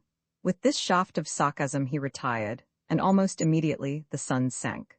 That night was a busy one, for weary as we were, so far as was possible by the moonlight, all preparations for the morrow's fight were continued, and messengers were constantly coming and going from the place where we sat in council. At last, about an hour after midnight, everything that could be done was done, and the camp, save for the occasional challenge of a sentry, sank into silence. Sir Henry and I, accompanied by Ignosi and one of the chiefs, descended the hill and made a round of the pickets. As we went, suddenly, from all sorts of unexpected places, spears gleamed out in the moonlight, only to vanish again when we uttered the password. It was clear to us that none were sleeping at their posts. Then we returned, picking our way warily through thousands of sleeping warriors, many of whom were taking their lost earthly rest. The moonlight, flickering along their spears, played upon their features and made them ghastly. The chilly night wind tossed their tall and hearse-like plumes. There they lay in wild confusion, with arms outstretched and twisted limbs, their stern, stalwart forms looking weird and unhuman in the moonlight. How many of these do you suppose will be alive at this time tomorrow? Asked Sir Henry. I shook my head and looked again at the sleeping men, and to my tired and yet excited imagination, it seemed as though death had already touched them. My mind's eye singled out those who were sealed to slaughter, and there rushed in upon my heart a great sense of the mystery of human life, and an overwhelming sorrow at its futility and sadness. Tonight these thousands slept their healthy sleep, tomorrow they, and many others with them, ourselves perhaps among them, would be stiffening in the cold. Their wives would be widows, their children fatherless, and their place know them no more forever. Only the old moon would shine on serenely, the night wind would stir the grasses, and the wide earth would take its rest, even as it did eons before we were, and will do eons after we have been forgotten. Yet man dies not whilst the world, at once his mother and his monument, remains. His name is lost indeed, but the breath he breathed still stirs the pine tops on the mountains. The sound of the words he spoke yet echoes on through space. The thoughts his brain gave birth to we have inherited today. His passions are our cause of life. The joys and sorrows that he knew are our familiar friends. The end from which he fled aghast will surely overtake us also. Truly the universe is full of ghosts, not sheeted churchyard spectres, but the inextinguishable elements of individual life, which having once been, can never die, though they blend and change again forever. All sorts of reflections of this nature pass through my mind, for as I grow older I regret to say that a detestable habit of thinking seems to be getting a hold of me, while I stood and stared at those grim yet fantastic lines of warriors, sleeping, as their saying goes, upon their spears. Curtis, I said, I am in a condition of pitiable fear. Sir Henry stroked his yellow beard and laughed as he answered, I have heard you make that sort of remark before, Quatermain. Well, I mean it now. Do you know, I very much doubt if one of us will be alive tomorrow night. We shall be attacked in overwhelming force, and it is quite a chance if we can hold this place. We'll give a good account of some of them at any rate. Look here, Quatermain, this business is nasty, and one with which, properly speaking, we ought not to be mixed up, but we are in for it, so we must make the best of our job. Speaking personally, I had rather be killed fighting than any other way, and now that there seems little chance of our finding my poor brother, it makes the idea easier to me. But fortune favors the brave, and we may succeed. Anyway, the battle will be awful, and having a reputation to keep up, we shall need to be in the thick of the thing. He made this last remark in a mournful voice, but there was a gleam in his eye which belied its melancholy. I have an idea Sir Henry Curtis actually likes fighting. After this, we went to sleep for a couple of hours or so. Just about dawn, we were awakened by Infadus, who came to say that great activity was to be observed in Loo, and that parties of the king's skirmishers were driving in our outposts. We rose and dressed ourselves for the fray, each putting on his chain armor shirt, for which garments at the present juncture we felt exceedingly thankful. Sir Henry went the whole length about the matter, and dressed himself like a native warrior. When you are in Cuquanaland, do as the Cuquanas do, he remarked, as he drew the shining steel over his broad breast, which it fitted like a glove. Nor did he stop there. At his request, Infadus had provided him with a complete set of native war uniform. Round his throat he fastened the leopard skin cloak of a commanding officer. On his brows he bound the plume of black ostrich feathers worn only by generals of high rank, and about his middle a magnificent moucher of white oxtails. A pair of sandals, a leglet of goat's hair, a heavy battle-axe with a rhinoceros horn handle, a round iron shield covered with white ox hide, and the regulation number of tolas, or throwing knives, made up his equipment, to which, however, he added his revolver. The dress was, no doubt, a savage one, but I am bound to say that I seldom saw a finer sight than Sir Henry Curtis presented in this guise. It showed off his magnificent physique to the greatest advantage, and when Ignosi arrived presently, arrayed in a similar costume, I thought to myself that I had never before seen two such splendid men. As for Good and myself, the armor did not suit us nearly so well. To begin with, Good insisted upon keeping on his new-found trousers, and a stout, short gentleman with an eyeglass, and one half of his face shaved, arrayed in a mail shirt, carefully tucked into a very seedy pair of corduroys, looks more remarkable than imposing. In my case, the chain shirt being too big for me, I put it on over all my clothes, which caused it to bulge in a somewhat ungainly fashion. I discarded my trousers, however, retaining only my veltunes, having determined to go into battle with bare legs, in order to be the lighter for running, in case it became necessary to retire quickly. The mail coat, a spear, a shield, that I did not know how to use, a couple of tolas, a revolver, and a huge plume, which I pinned into the top of my shooting hat, in order to give a bloodthirsty finish to my appearance, completed my modest equipment. In addition to all these articles, of course we had our rifles, but as ammunition was scarce, and as they would be useless in case of a charge, we arranged that they should be carried behind us by bearers. When at length we had equipped ourselves, we swallowed some food hastily, and then started out to see how things were going on. At one point in the tableland of the mountain, there was a little copy of brown stone, which served the double purpose of headquarters and of a conning tower. Here we found Infadus surrounded by his own regiment, the Greys, which was undoubtedly the finest in the Cuquanar army, and the same that we had first seen at the outlying kraal.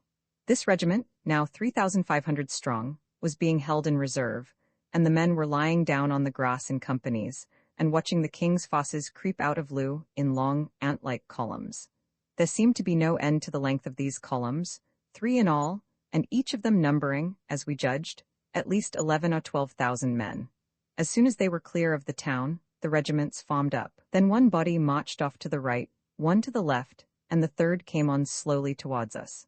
"Ah," said Infadus, "they are going to attack us on 3 sides at once."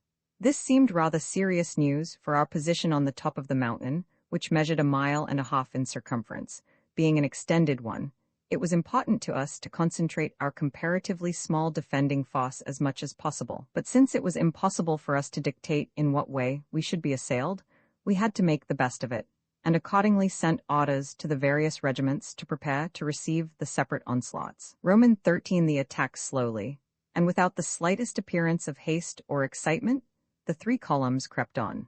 When within about 500 yards of us, the main or center column halted at the root of a tongue of open plain which ran up into the hill, to give time to the other divisions to circumvent our position, which was shaped more or less in the form of a horseshoe, with its 2 points facing towards the town of Loo. The object of this maneuver was that the threefold assault should be delivered simultaneously. "Oh, for a Gatling," groaned Good as he contemplated the serried phalanxes beneath us. "I would clear that plain in 20 minutes. We have not got one, so it is no use yearning for it. But suppose you try a shot, Quatermain," said Sir Henry. "See how near you can go to that tall fellow who appears to be in command. 2 to 1 you miss him, and an even sovereign, to be honestly paid if ever we get out of this, that you don't drop the bullet within 5 yards. This piqued me, so, loading the express with solid ball, I waited till my friend walked some 10 yards out from his fosse, in order to get a better view of our position, accompanied only by an orderly. Then, lying down and resting the express on a rock, I covered him. The rifle, like all expresses, was only sighted to 350 yards, so to allow for the drop-in trajectory, I took him halfway down the neck, which ought, I calculated, to find him in the chest. He stood quite still and gave me every opportunity, but whether it was the excitement or the wind, or the fact of the man being a long shot, I don't know, but this was what happened. Getting dead on, as I thought, a fine sight, I pressed, and when the puff of smoke had cleared away, to my disgust, I saw my man standing there unharmed, whilst his orderly, who was at least 3 paces to the left, was stretched upon the ground apparently dead. Turning swiftly, the officer I had aimed at began to run towards his men in evident alarm.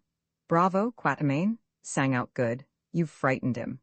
This made me very angry, for, if possible to avoid it, I hate to miss in public. When a man is master of only one art, he likes to keep up his reputation in that art. Moved quite out of myself at my failure, I did a rash thing. Rapidly covering the general as he ran, I let drive with the second barrel.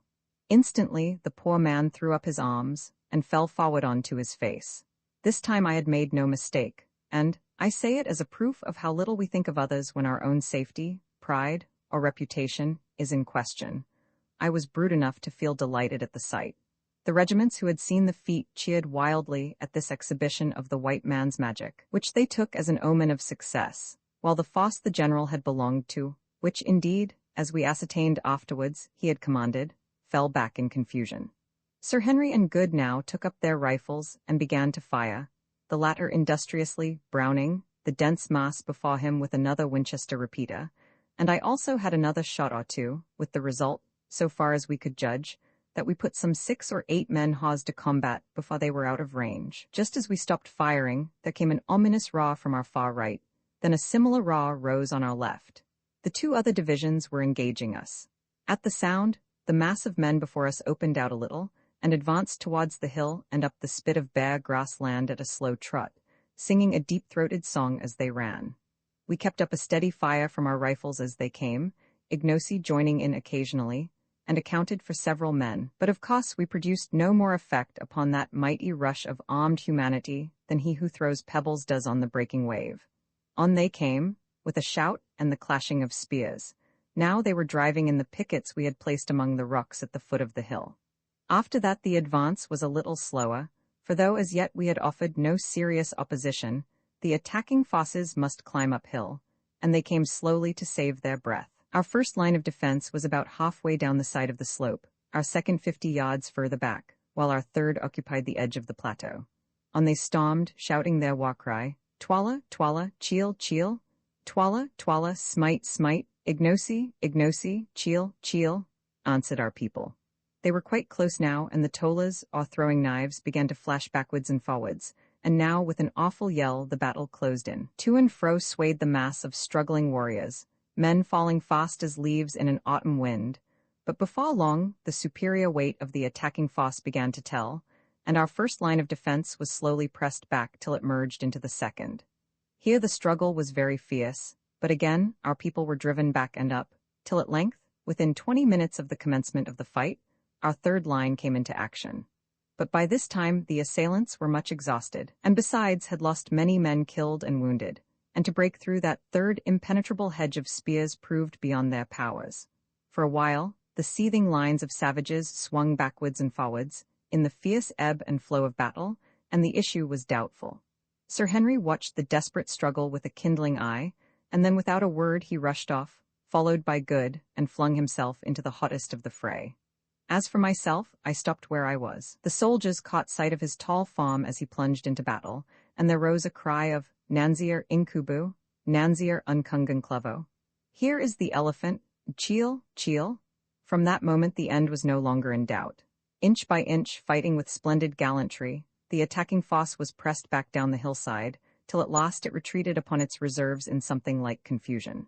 At that instant, too, a messenger arrived to say that the left attack had been repulsed, and I was just beginning to congratulate myself, believing that the affair was over for the present, when, to our horror, we perceived our men who had been engaged in the right defense being driven towards us across the plain, followed by swarms of the enemy, who had evidently succeeded at this point. Ignosi, who was standing by me, took in the situation at a glance and issued a rapid order. Instantly, the reserve regiment around us, the Greys, extended itself. Again, Ignosi gave a word of command, which was taken up and repeated by the captains, and in another second, to my intense disgust, I found myself involved in a furious onslaught upon the advancing foe. Getting as much as I could behind Ignosi's huge frame, I made the best of a bad job, and toddled along to be killed as though I liked it. In a minute or two, we were plunging through the flying groups of our men, who at once began to reform behind us, and then I am sure I do not know what happened. All I can remember is a dreadful rolling noise of the meeting of shields, and the sudden apparition of a huge ruffian, whose eyes seemed literally to be starting out of his head, making straight at me with a bloody spear. But I say it with pride, I rose, or rather sank, to the occasion. It was one before which most people would have collapsed once and for all. Seeing that if I stood where I was I must be done for. As the horrid apparition came, I flung myself down in front of him so cleverly that, being unable to stop himself, he took a header right over my prostrate form. Before he could rise again, I had risen and settled the matter from behind with my revolver. Shortly after this somebody knocked me down, and I remember no more of that charge. When I came to, I found myself back at the copy, with Good bending over me holding some water in a gourd. "How do you feel, old fellow?" he asked anxiously. I got up and shook myself before replying. "Pretty well, thank you," I answered. "Thank heaven. When I saw them carry you in, I felt quite sick. I thought you were done for." "Not this time, my boy. I fancy I only got a rap on the head, which knocked me stupid. How has it ended?" "They are repulsed at every point for a while. The loss is dreadfully heavy. We have quite 2,000 killed and wounded, and they must have lost 3. Look, there's a sight," and he pointed to long lines of men advancing by fours. In the center of every group of four, and being borne by it, was a kind of hide tray, of which a Kuquina fosse always carries a quantity, with a loop for a handle at each corner. On these trays, and their number seemed endless, lay wounded men, who as they arrived were hastily examined by the medicine men, of whom 10 were attached to a regiment. If the wound was not of a fatal character, the sufferer was taken away and attended to as carefully as circumstances would allow. But if, on the other hand, the injured man's condition proved hopeless, what followed was very dreadful, though doubtless it may have been the truest mercy. One of the doctors, under pretense of carrying out an examination, swiftly opened an artery with a sharp knife, and in a minute or two the sufferer expired painlessly. There were many cases that day in which this was done. In fact, it was done in the majority of cases when the wound was in the body, for the gash made by the entry of the enormously broad spears used by the Kuquinas generally rendered recovery impossible. In most instances, the poor sufferers were already unconscious, and in others, the fatal nick of the artery was inflicted so swiftly and painlessly that they did not seem to notice it. Still, it was a ghastly sight, and one from which we were glad to escape. Indeed, I never remember anything of the kind that affected me more than seeing those gallant soldiers thus put out of pain by the red-handed medicine men, except, indeed, on one occasion when, after an attack, I saw a force of Swazis burying their hopelessly wounded alive. Hurrying from this dreadful scene to the further side of the copy, we found Sir Henry, who still held a battle-axe in his hand, Ignosi, Infadus, and 1 or 2 of the chiefs in deep consultation. "Thank heaven, here you are, Quatermain. I can't quite make out what Ignosi wants to do. It seems that though we have beaten off the attack, Twaller is now receiving large reinforcements and is showing a disposition to invest us, with the view of starving us out. That's awkward." "Yes, especially as Infadus says that the water supply has given out." "My lord, that is so," said Infadus. "The spring cannot supply the wants of so great a multitude, and it is failing rapidly. Before night we shall all be thirsty. Listen, Macumazon, thou art wise, and hast doubtless seen many wars in the lands from whence thou camest, that is if indeed they make wars in the stars. Now tell us, what shall we do? Twaller has brought up many fresh men to take the place of those who have fallen. Yet Twaller has learnt his lesson. The hawk did not think to find the heron ready, but our beak has pierced his breast. He fears to strike at us again. We too are wounded, and he will wait for us to die. He will wind himself round us like a snake round a buck, and fight the fight of sit down." "I hear thee," I said. "So, Macumazon, thou seest we have no water here, and but a little food, and we must choose between these three things, to languish like a starving lion in his den, or to strive to break away towards the north. And here he rose and pointed towards the dense mass of our foes, to launch ourselves straight at Twala's throat. Inkubu, the great warrior, for today he fought like a buffalo in a net, and Twala's soldiers went down before his axe like young corn before the hail. With these eyes I saw it. Inkubu says charge, but the elephant is ever prone to charge. Now what says Macumazahn, the wily old fox who has seen much, and loves to bite his enemy from behind? The last word is in Ignosi the king, for it is a king's right to speak of war. But let us hear thy voice, O Macumazahn, who watchest by night, and the voice too of him of the transparent eye. What sayest thou, Ignosi? I asked. Nay, my father, answered our quondam servant, who now, clad as he was in the full panoply of savage war, looked every inch a warrior king.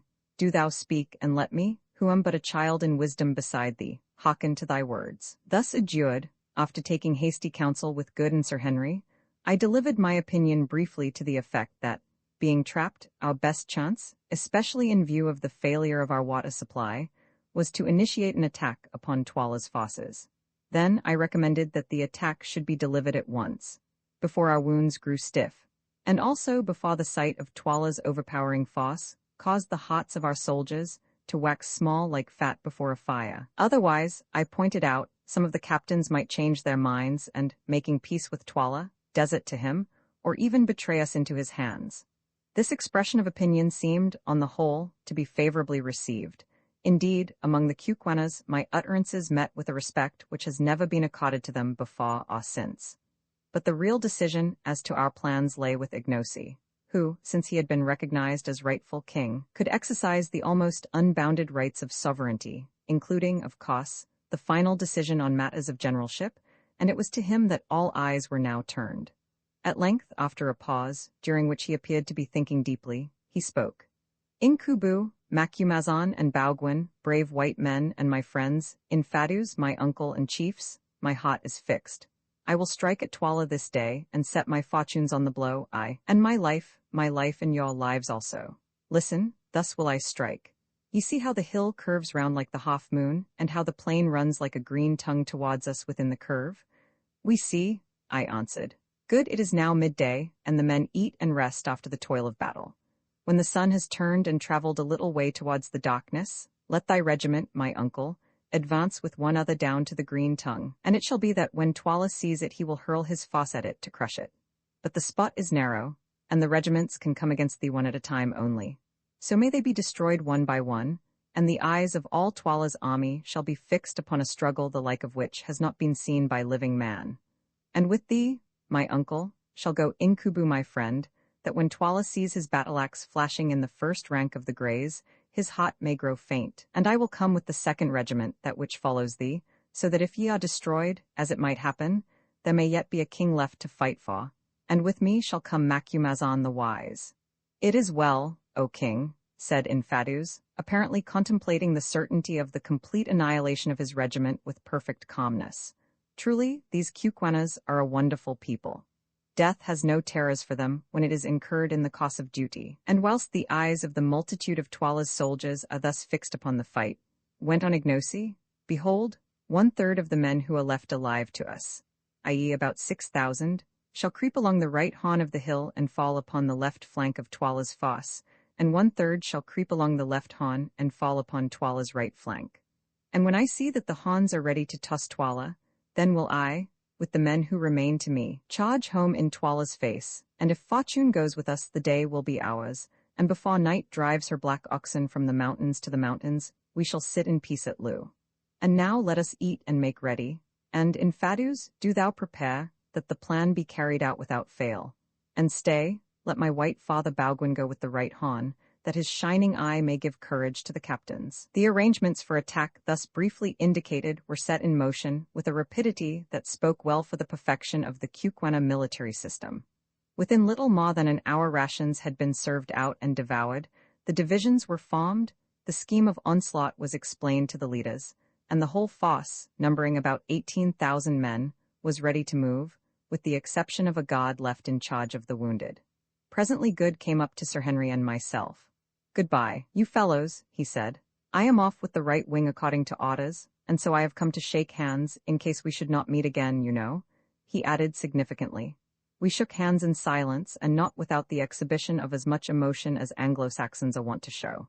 "It is a queer business," said Sir Henry, his deep voice shaking a little, "and I confess I never expect to see tomorrow's sun. So far as I can make out, the Greys, with whom I am to go, are to fight until they are wiped out in order to enable the wings to slip round unawares and outflank Twala. Well, so be it. At any rate, it will be a man's death. Goodbye, old fellow. God bless you.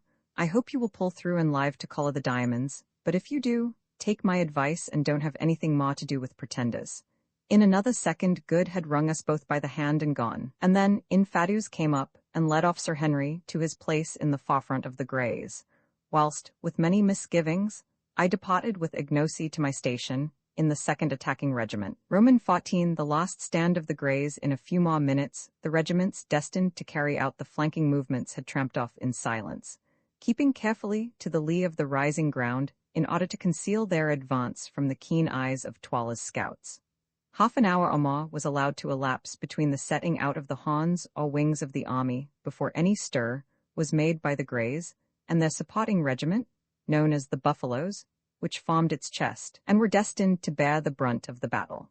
Both of these regiments were almost perfectly fresh and of full strength, the Greys having been in reserve in the morning, and having lost but a small number of men in sweeping back that part of the attack which had proved successful in breaking the line of defense on the occasion when I charged with them and was stunned for my pains.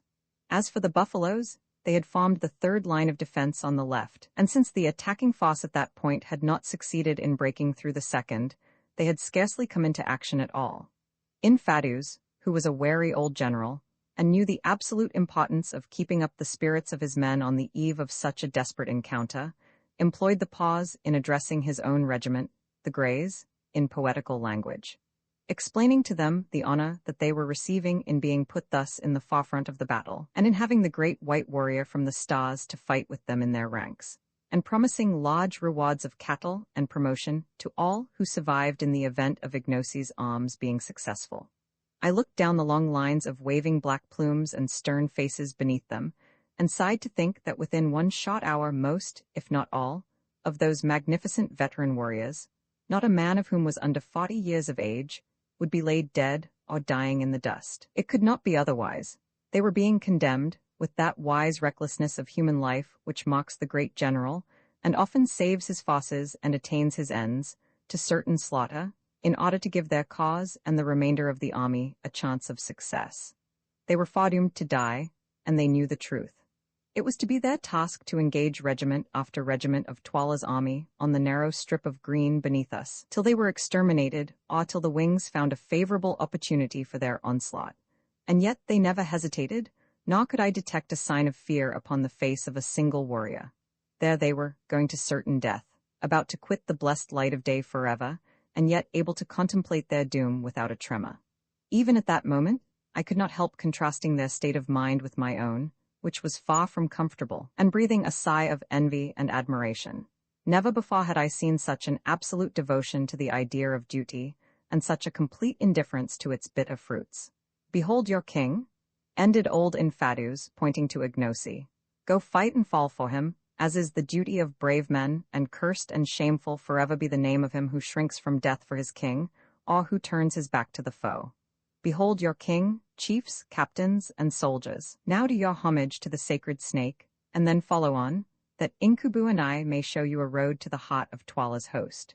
There was a moment's pause, then suddenly a murmur arose from the serried phalanxes before us, a sound like the distant whisper of the sea, caused by the gentle tapping of the handles of 6,000 spears against their holders' shields. Slowly it swelled, till its growing volume deepened and widened into a roar of rolling noise that echoed like thunder against the mountains and filled the air with heavy waves of sound. Then it decreased, and by faint degrees died away into nothing, and suddenly out crashed the royal salute. Ignosi, I thought to myself, might well be a proud man that day, for no Roman emperor ever had such a salutation from gladiators about to die. Ignosi acknowledged this magnificent act of homage by lifting his battle-axe, and then the Greys filed off in a triple line formation, each line containing about 1,000 fighting men, exclusive of officers. When the lost companies had advanced some 500 yards, Ignacy put himself at the head of the buffaloes, which regiment was drawn up in a similar threefold formation, and gave the word to march, and off we went, I, needless to say, uttering the most heartfelt prayers that I might emerge from that entertainment with a whole skin. Many a queer position have I found myself in, but never before in one quite so unpleasant as the present, or one in which my chance of coming off safe was smaller. By the time that we reached the edge of the plateau, the Greys were already halfway down the slope, ending in the tongue of grassland that ran up into the bend of the mountain, something as the frog of a horse's foot runs up into the shoe. The excitement in Twala's camp on the plain beyond was very great, and regiment after regiment was starting forward at a long swinging trot in order to reach the root of the tongue of land before the attacking force could emerge into the plain of Loo. This tongue, which was some 400 yards in depth, even at its root or widest part, was not more than 650 paces across, while at its tip it scarcely measured 90. The Greys, who, in passing down the side of the hill and on to the tip of the tongue, had formed into a column, on reaching the spot where it broadened out again, reassumed their triple-line formation, and halted dead. Then we, that is, the buffaloes, moved down the tip of the tongue and took our stand in reserve, about 100 yards behind the lost line of the Greys, and on slightly higher ground. Meanwhile, we had leisure to observe Twala's entire force, which evidently had been reinforced since the morning attack, and could not now, notwithstanding their losses, number less than 40,000, moving swiftly up towards us. But as they drew near the root of the tongue they hesitated, having discovered that only one regiment could advance into the gorge at a time, and that there, some 70 yards from the mouth of it, unassailable except in front, on account of the high walls of boulder-strewn ground on each side, stood the famous regiment of Greys, the pride and glory of the Cuquener army, ready to hold the way against their power, as the 3 Romans once held the bridge against thousands. They hesitated, and finally stopped their advance. There was no eagerness to cross spears with these 3 grim ranks of warriors who stood so firm and ready. Presently, however, a tall general, wearing the customary headdress of nodding ostrich plumes, appeared, attended by a group of chiefs and orderlies, being, I thought, none other than Twala himself. He gave an order, and the first regiment, raising a shout, charged up towards the Greys, who remained perfectly still and silent till the attacking troops were within 40 yards, and a volley of tolas, or throwing knives, came rattling among their ranks. Then suddenly, with a bound and a roar, they sprang forward with uplifted spears, and the regiment met in deadly strife. Next second the roll of the meeting shields came to our ears like the sound of thunder, and the plain seemed to be alive with flashes of light reflected from the shimmering spears. To and fro swung the surging mass of struggling, stabbing humanity, but not for long. Suddenly the attacking lines began to grow thinner, and then with a slow, long heave the Greys passed over them, just as a great wave heaves up its bulk and passes over a sunken ridge. It was done. That regiment was completely destroyed, but the Greys had but 2 lines left now. A third of their number were dead. Closing up shoulder to shoulder, once more they halted in silence and awaited attack, and I was rejoiced to catch sight of Sir Henry's yellow beard as he moved to and fro arranging the ranks. So he was yet alive. Meanwhile, we moved on to the ground of the encounter, which was cumbered by about 4,000 prostrate human beings, dead, dying, and wounded, and literally stained red with blood. Ignacy issued an order, which was rapidly passed down the ranks, to the effect that none of the enemy's wounded were to be killed, and so far as we could see, this command was scrupulously carried out. It would have been a shocking sight if we had found time to think of such things. But now, a second regiment, distinguished by white plumes, kilts, and shields, was moving to the attack of the 2,000 remaining Greys, who stood waiting in the same ominous silence as before, till the foe was within 40 yards or so, when they hurled themselves with irresistible force upon them. Again there came the awful roll of the meeting shields, and as we watched, the grim tragedy repeated itself. But this time the issue was left longer in doubt. Indeed, it seemed for a while almost impossible that the Greys should again prevail. The attacking regiment, which was formed of young men, fought with the utmost fury, and at first seemed by sheer weight to be driving the veterans back.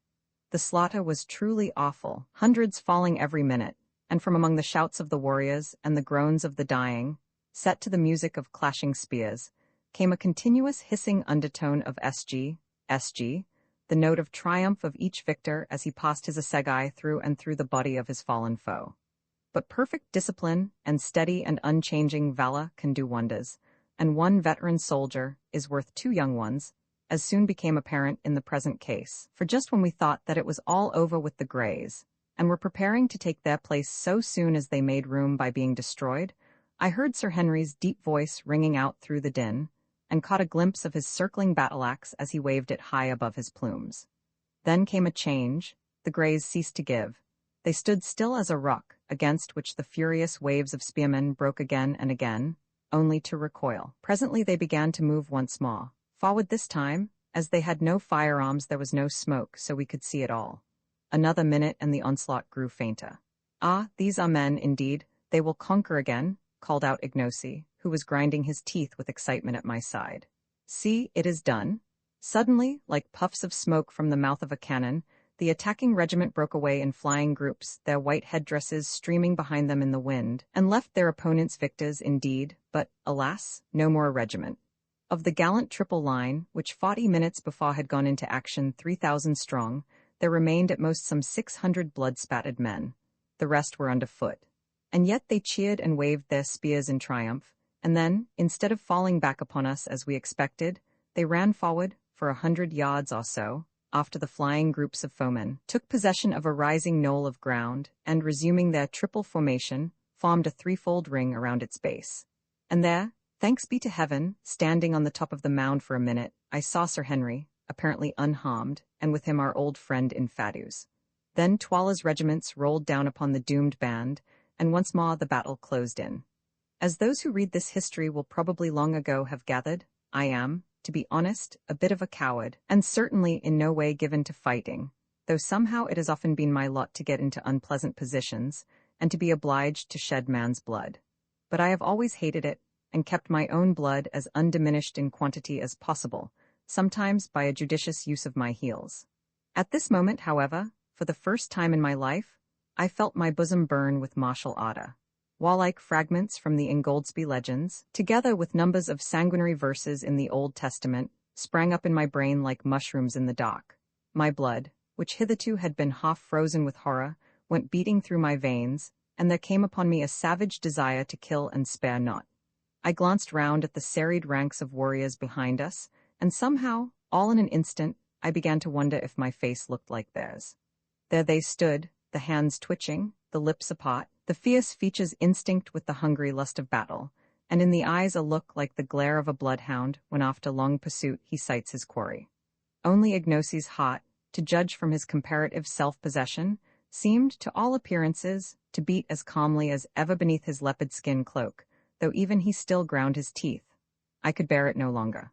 "Are we to stand here till we put out roots, Umbopa? Ignacy, I mean, while Tuala swallows our brothers yonder?" I asked. "Nay, Macumazon," was the answer. "See, now is the ripe moment, let us pluck it."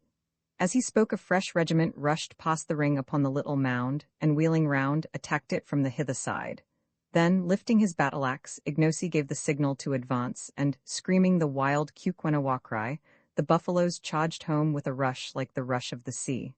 What followed immediately on this, it is out of my power to tell. All I can remember is an irregular yet ordered advance that seemed to shake the ground.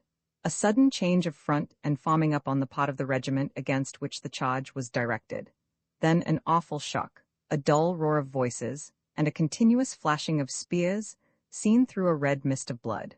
When my mind cleared, I found myself standing inside the remnant of the Greys near the top of the mound, and just behind no less a person than Sir Henry himself. How I got there, I had at the moment no idea, but Sir Henry afterwards told me that I was borne up by the first furious charge of the buffaloes almost to his feet, and then left, as they in turn were pressed back.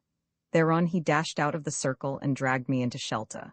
As for the fight that followed, who can describe it? Again and again the multitudes surged against our momentarily lessening circle, and again we beat them back. The stubborn spearmen still made good the dark, impenetrable wood, each stepping where his comrade stood the instant that he fell, as someone or other beautifully says. It was a splendid thing to see those brave battalions come on time after time over the barriers of their dead, sometimes lifting corpses before them to receive our spear thrusts. only to leave their own corpses to swell the rising piles. It was a gallant sight to see that old warrior, in Fadus, as cool as though he were on parade, shouting out orders, taunts, and even jests, to keep up the spirit of his few remaining men, and then, as each charge rolled on, stepping forward to wherever the fighting was thickest to bear his share in its repulse. And yet more gallant was the vision of Sir Henry, whose ostrich plumes had been shorn off by a spear thrust, so that his long yellow hair streamed out in the breeze behind him. There he stood, the great Dane, for he was nothing else, his hands, his axe, and his armor all red with blood, and none could live before his stroke. Time after time I saw it sweeping down, as some great warrior ventured to give him battle, and as he struck he shouted, "Oh hoy! Oh hoy!" like his berserker forefathers, and the blow went crashing through shield and spear, through headdress, hair, and skull, till at last none would of their own will come near the great white Umtagati, the wizard, who killed and failed not. But suddenly there rose a cry of Twala, why Twala, and out of the press sprang forward none other than the gigantic one-eyed king himself, also armed with battle-axe and shield, and clad in chain armor. "Where art thou, Incubu, thou white man, who slewest Scragga my son? See if thou canst slay me?" he shouted, and at the same time hurled a tola straight at Sir Henry, who fortunately saw it coming, and caught it on his shield, which it transfixed, remaining wedged in the iron plate behind the hide. Then, with a cry, Twala sprang forward straight at him, and with his battle-axe struck him such a blow upon the shield that the mere force and shock of it brought Sir Henry, strong man as he is, down upon his knees. But at this time the matter went no further. For that instant there rose from the regiments pressing round us something like a shout of dismay, and on looking up I saw the cause. To the right and to the left the plain was alive with the plumes of charging warriors. The outflanking squadrons had come to our relief. The time could not have been better chosen. All Twala's army, as Ignosi predicted would be the case, had fixed their attention on the bloody struggle which was raging round the remnant of the Greys and that of the Buffaloes, who were now carrying on a battle of their own at a little distance, which 2 regiments had formed the chest of our army. It was not until our horns were about to close upon them that they had dreamed of their approach, for they believed these fosses to be hidden in reserve upon the crest of the moon-shaped hill. And now, before they could even assume a proper formation for defense, the outflanking impis had leapt, like greyhounds, on their flanks. In 5 minutes the fate of the battle was decided. Taken on both flanks, and dismayed at the awful slaughter inflicted upon them by the Greys and Buffaloes, Twala's regiments broke into flight, and soon the whole plain between us and Loo was scattered with groups of running soldiers making good their retreat. As for the hosts that had so recently surrounded us and the Buffaloes, they melted away as though by magic, and presently we were left standing there like a rock from which the sea has retreated. But what a sight it was! Around us the dead and dying lay in heaped-up masses, and of the gallant Greys there remained but 95 men upon their feet. More than 3,400 had fallen in this one regiment, most of them never to rise again. "Men," said Infadus calmly, as between the intervals of binding a wound on his arm he surveyed what remained to him of his corps, "ye have kept up the reputation of your regiment, and this day's fighting will be well spoken of by your children's children." Then he turned round and shook Sir Henry Curtis by the hand. "Thou art a great captain, Incubu," he said simply. "I have lived a long life among warriors, and have known many a brave one, yet have I never seen a man like unto thee." At this moment the Buffaloes began to march past our position on the road to Loo, and as they went a message was brought to us from Ignosi requesting Infadus, Sir Henry, and myself to join them. Accordingly, orders having been issued to the remaining 90 men of the Greys to employ themselves in collecting the wounded, we joined Ignosi, who informed us that he was pressing on to Loo to complete the victory by capturing Twala, if that should be possible. Before we had gone far, suddenly we discovered the figure of Good sitting on an ant heap about 100 paces from us. Close beside him was the body of a Cuquena. "He must be wounded," said Sir Henry anxiously. As he made the remark, an untoward thing happened. The dead body of the Cuquena soldier, or rather what had appeared to be his dead body, suddenly sprang up, knocked Good head over heels off the ant heap, and began to spear him. We rushed forward in terror, and as we drew near we saw the brawny warrior making dig after dig at the prostrate Good, who at each prod jerked all his limbs into the air. Seeing us coming, the Cuquena gave one final and most vicious dig, and with a shout of "Take that, wizard!" bolted away. Good did not move, and we concluded that our poor comrade was done for. Sadly we came towards him, and were astonished to find him pale and faint indeed, but with a serene smile upon his face, and his eyeglass still fixed in his eye. "Capital armor this," he murmured, on catching sight of our faces bending over him. "How sold that beggar must have been," and then he fainted. On examination we discovered that he had been seriously wounded in the leg by a toller in the course of the pursuit, but that the chain armor had prevented his last assailant's spear from doing anything more than bruise him badly. It was a merciful escape. As nothing could be done for him at the moment, he was placed on one of the wicker shields used for the wounded, and carried along with us. On arriving before the nearest gate of Loo, we found one of our regiments watching it in obedience to orders received from Ignosi. The other regiments were in the same way guarding the different exits to the town. The officer in command of this regiment saluted Ignosi as king, and informed him that Twala's army had taken refuge in the town, whither Twala himself had also escaped, but he thought that they were thoroughly demoralized, and would surrender. Thereupon Ignosi, after taking counsel with us, sent forward heralds to each gate ordering the defenders to open, and promising on his royal word life and forgiveness to every soldier who laid down his arms, but saying that if they did not do so before nightfall, he would certainly burn the town and all within its gates. This message was not without its effect. Half an hour later, amid the shouts and cheers of the buffaloes, the bridge was dropped across the fosse, and the gates upon the further side were flung open. Taking due precautions against treachery, we marched on into the town. All along the roadways stood thousands of dejected warriors, their heads drooping, and their shields and spears at their feet, who, headed by their officers, saluted Ignosi as king as he passed. On we marched, straight to Twala's kraal. When we reached the great space where a day or two previously we had seen the review and the witch hunt, we found it deserted. No, not quite deserted, for there, on the further side in front of his hut, sat Twala himself, with but one attendant, Gagul. It was a melancholy sight to see him seated, his battle-axe and shield by his side, his chin upon his mailed breast, with but one old crone for companion, and notwithstanding his crimes and misdeeds, a pang of compassion shot through me as I looked upon Twala thus fallen from his high estate. Not a soldier of all his armies, not a courtier out of the hundreds who had cringed round him, not even a solitary wife, remained to share his fate or halve the bitterness of his fall. Poor savage, he was learning the lesson which fate teaches to most of us who live long enough, that the eyes of mankind are blind to the discredited, and that he who is defenseless and fallen finds few friends and little mercy. Nor, indeed, in this case did he deserve any. Filing through the kraal gate, we marched across the open space to where the ex-king sat. When within about 50 yards of him, the regiment was halted, and accompanied only by a small guard, we advanced towards him, Gagul reviling us bitterly as we came.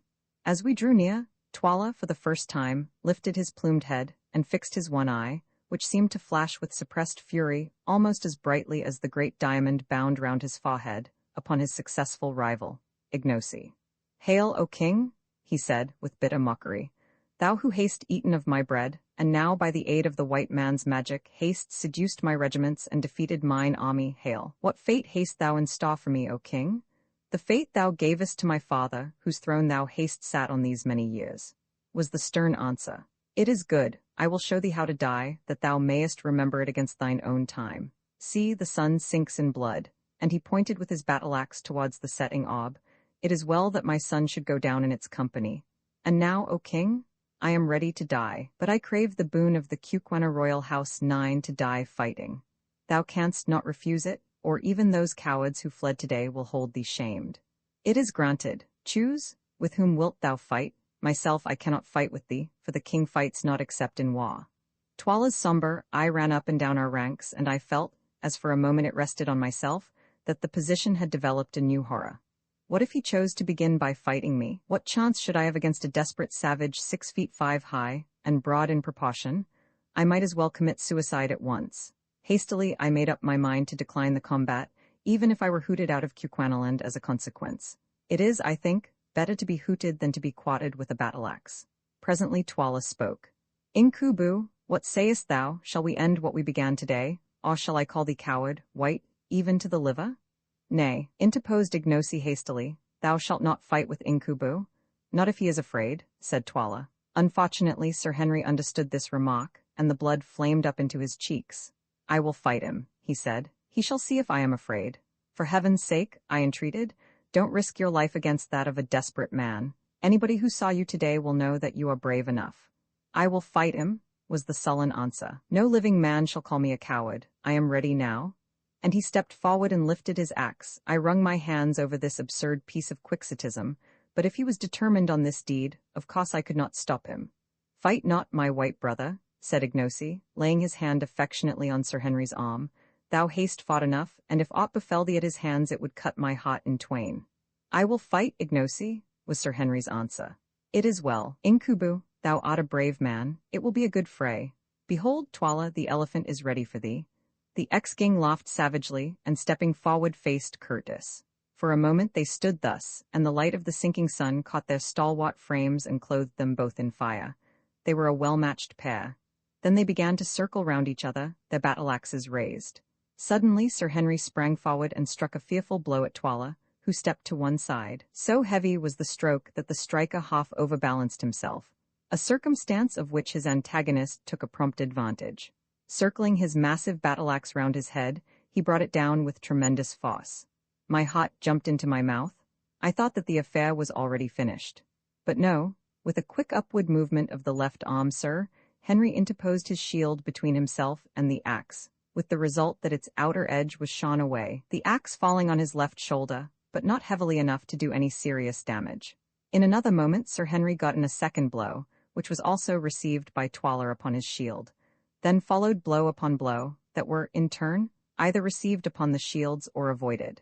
The excitement grew intense. The regiment which was watching the encounter forgot its discipline, and drawing near, shouted and groaned at every stroke. Just at this time, too, Good, who had been laid upon the ground by me, recovered from his faint, and, sitting up, perceived what was going on. In an instant he was up, and catching hold of my arm, hopped about from place to place on one leg, dragging me after him, and yelling encouragements to Sir Henry. Go it, old fellow, he hallooed. That was a good one, give it him amidships, and so on. Presently Sir Henry, having caught a fresh stroke upon his shield, hit out with all his force. The blow cut through Twala's shield and through the tough chain armor behind it, gashing him in the shoulder. With a yell of pain and fury, Twala returned the blow with interest, and such was his strength, shot right through the rhinoceros horn handle of his antagonist's battle-axe, strengthened as it was with bands of steel, wounding Curtis in the face. A cry of dismay rose from the buffaloes as our hero's broad axe head fell to the ground, and Twala, again raising his weapon, flew at him with a shout. I shut my eyes. When I opened them again, it was to see Sir Henry's shield lying on the ground, and Sir Henry himself with his great arms twined round Twala's middle. To and fro they swung, hugging each other like bears, straining with all their mighty muscles for dear life, and dearer honor. With a supreme effort, Twala swung the Englishman clean off his feet, and down they came together, rolling over and over on the lime paving, Twala striking out at Curtis' head with the battle-axe, and Sir Henry trying to drive the tola he had drawn from his belt through Twala's armor. It was a mighty struggle, and an awful thing to see. Get his axe, yelled Good, and perhaps our champion heard him. At any rate, dropping the tola, he snatched at the axe, which was fastened to Twala's wrist by a strip of buffalo hide, and still rolling over and over, they fought for it like wild cats, drawing their breath in heavy gasps. Suddenly the hide string burst, and then, with a great effort, Sir Henry freed himself, the weapon remaining in his hand. Another second and he was upon his feet, the red blood streaming from the wound in his face, and so was Twala. Drawing the heavy tola from his belt, he reeled straight at Curtis and struck him in the breast. The stab came home true and strong, but whoever it was who made that chain armor, he understood his art, for it withstood the steel. Again Twala struck out with a savage yell, and again the sharp knife rebounded, and Sir Henry went staggering back. Once more Twala came on, and as he came our great Englishman gathered himself together, and swinging the big axe round his head with both hands, hit at him with all his force. There was a shriek of excitement from 1,000 throats, and behold, Twala's head seemed to spring from his shoulders, and then it fell and came rolling and bounding along the ground towards Ignacy, stopping just at his feet. For a second the corpse stood upright, then with a dull crash it came to the earth, and the gold talk from its neck rolled away across the pavement. As it did so Sir Henry, overpowered by faintness and loss of blood, fell heavily across the body of the dead king. In a second he was lifted up, and eager hands were pouring water on his face. Another minute, and the grey eyes opened wide. He was not dead. Then I, just as the sun sank, stepping to where Twala's head lay in the dust, unloosed the diamond from the dead brows and handed it to Ignosi. "Take it," I said, "lawful king of the Cuquenas, king by birth and victory." Ignosi bound the diadem upon his brows. Then advancing, he placed his foot upon the broad chest of his headless foe and broke out into a chant, or rather a paean of triumph, so beautiful, and yet so utterly savage, that I despair of being able to give an adequate version of his words. Once I heard a scholar with a fine voice read aloud from the Greek poet Homer, and I remember that the sound of the rolling lines seemed to make my blood stand still. Ignosi's chant, uttered as it was in a language as beautiful and sonorous as the old Greek, produced exactly the same effect on me, although I was exhausted with toil and many emotions. "Now," he began, "now our rebellion is swallowed up in victory, and our evil-doing is justified by strength. In the morning the oppressors arose and stretched themselves, they bound on their harness and made them ready to war. They rose up and tossed their spears. The soldiers called to the captains, 'Come, light us,' and the captains cried to the king, 'Direct thou the battle.'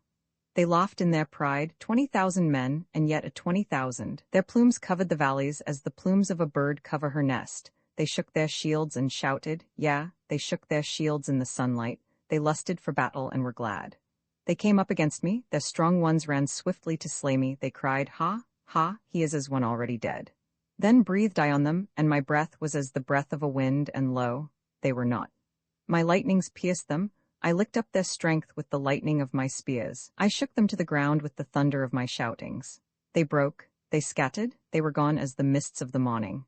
They are food for the kites and the foxes, and the place of battle is fat with their blood. Where are the mighty ones who rose up in the morning? Where are the proud ones who tossed their spears and cried, 'He is as one already dead'?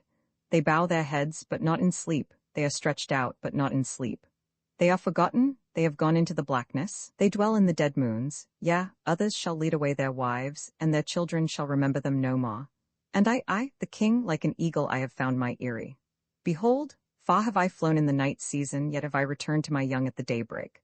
Shelter ye under the shadow of my wings, O people, and I will comfort you, and ye shall not be dismayed. Now is the good time, the time of spoil. Mine are the cattle on the mountains, mine are the virgins in the kraals. The winter is overpast with storms, the summer is come with flowers. Now evil shall cover up her face, now mercy and gladness shall dwell in the land. Rejoice, rejoice, my people. Let all the stars rejoice in that this tyranny is trodden down, in that I am the king." Ignosi ceased his song, and out of the gathering gloom came back the deep reply, "Thou art the king." Thus was my prophecy to the herald fulfilled, and within the 48 hours Twala's headless corpse was stiffening at Twala's gate. Roman 15 Good falls sick after the fight was ended. Sir Henry and Good were carried into Twala's hut, where I joined them. They were both utterly exhausted by exertion and loss of blood, and indeed, my own condition was little better. I am very wiry, and can stand more fatigue than most men, probably on account of my light weight and long training. But that night I was quite done up, and as is always the case with me when exhausted, that old wound which the lion gave me began to pain. Also, my head was aching violently from the blow I had received in the morning, when I was knocked senseless. Altogether, a more miserable trio than we were that evening, it would have been difficult to discover, and our only comfort lay in the reflection that we were exceedingly fortunate to be there to feel miserable, instead of being stretched dead upon the plain, as so many thousands of brave men were that night, who had risen well and strong in the morning. Somehow, with the assistance of the beautiful Fulata, who, since we had been the means of saving her life, had constituted herself our handmaiden, and especially Goods, we managed to get off the chain shirts, which had certainly saved the lives of 2 of us that day. As I expected, we found that the flesh underneath was terribly contused, for though the steel links had kept the weapons from entering, they had not prevented them from bruising. Both Sir Henry and Good were a mass of contusions, and I was by no means free. As a remedy, Fulata brought us some pounded green leaves, with an aromatic odor, which, when applied as a plaster, gave us considerable relief, but though the bruises were painful, they did not give us such anxiety as Sir Henry's and Good's wounds. Good had a hole right through the fleshy part of his beautiful white leg, from which he had lost a great deal of blood, and Sir Henry, with other hurts, had a deep cut over the jaw, inflicted by Twala's battle-axe.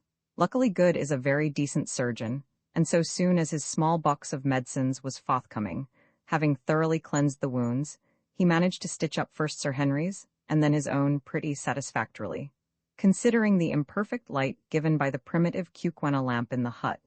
Afterwards, he plentifully smeared the injured places with some antiseptic ointment, of which there was a pot in the little box, and we covered them with the remains of a pocket handkerchief which we possessed. Meanwhile, Falata had prepared us some strong broth, for we were too weary to eat.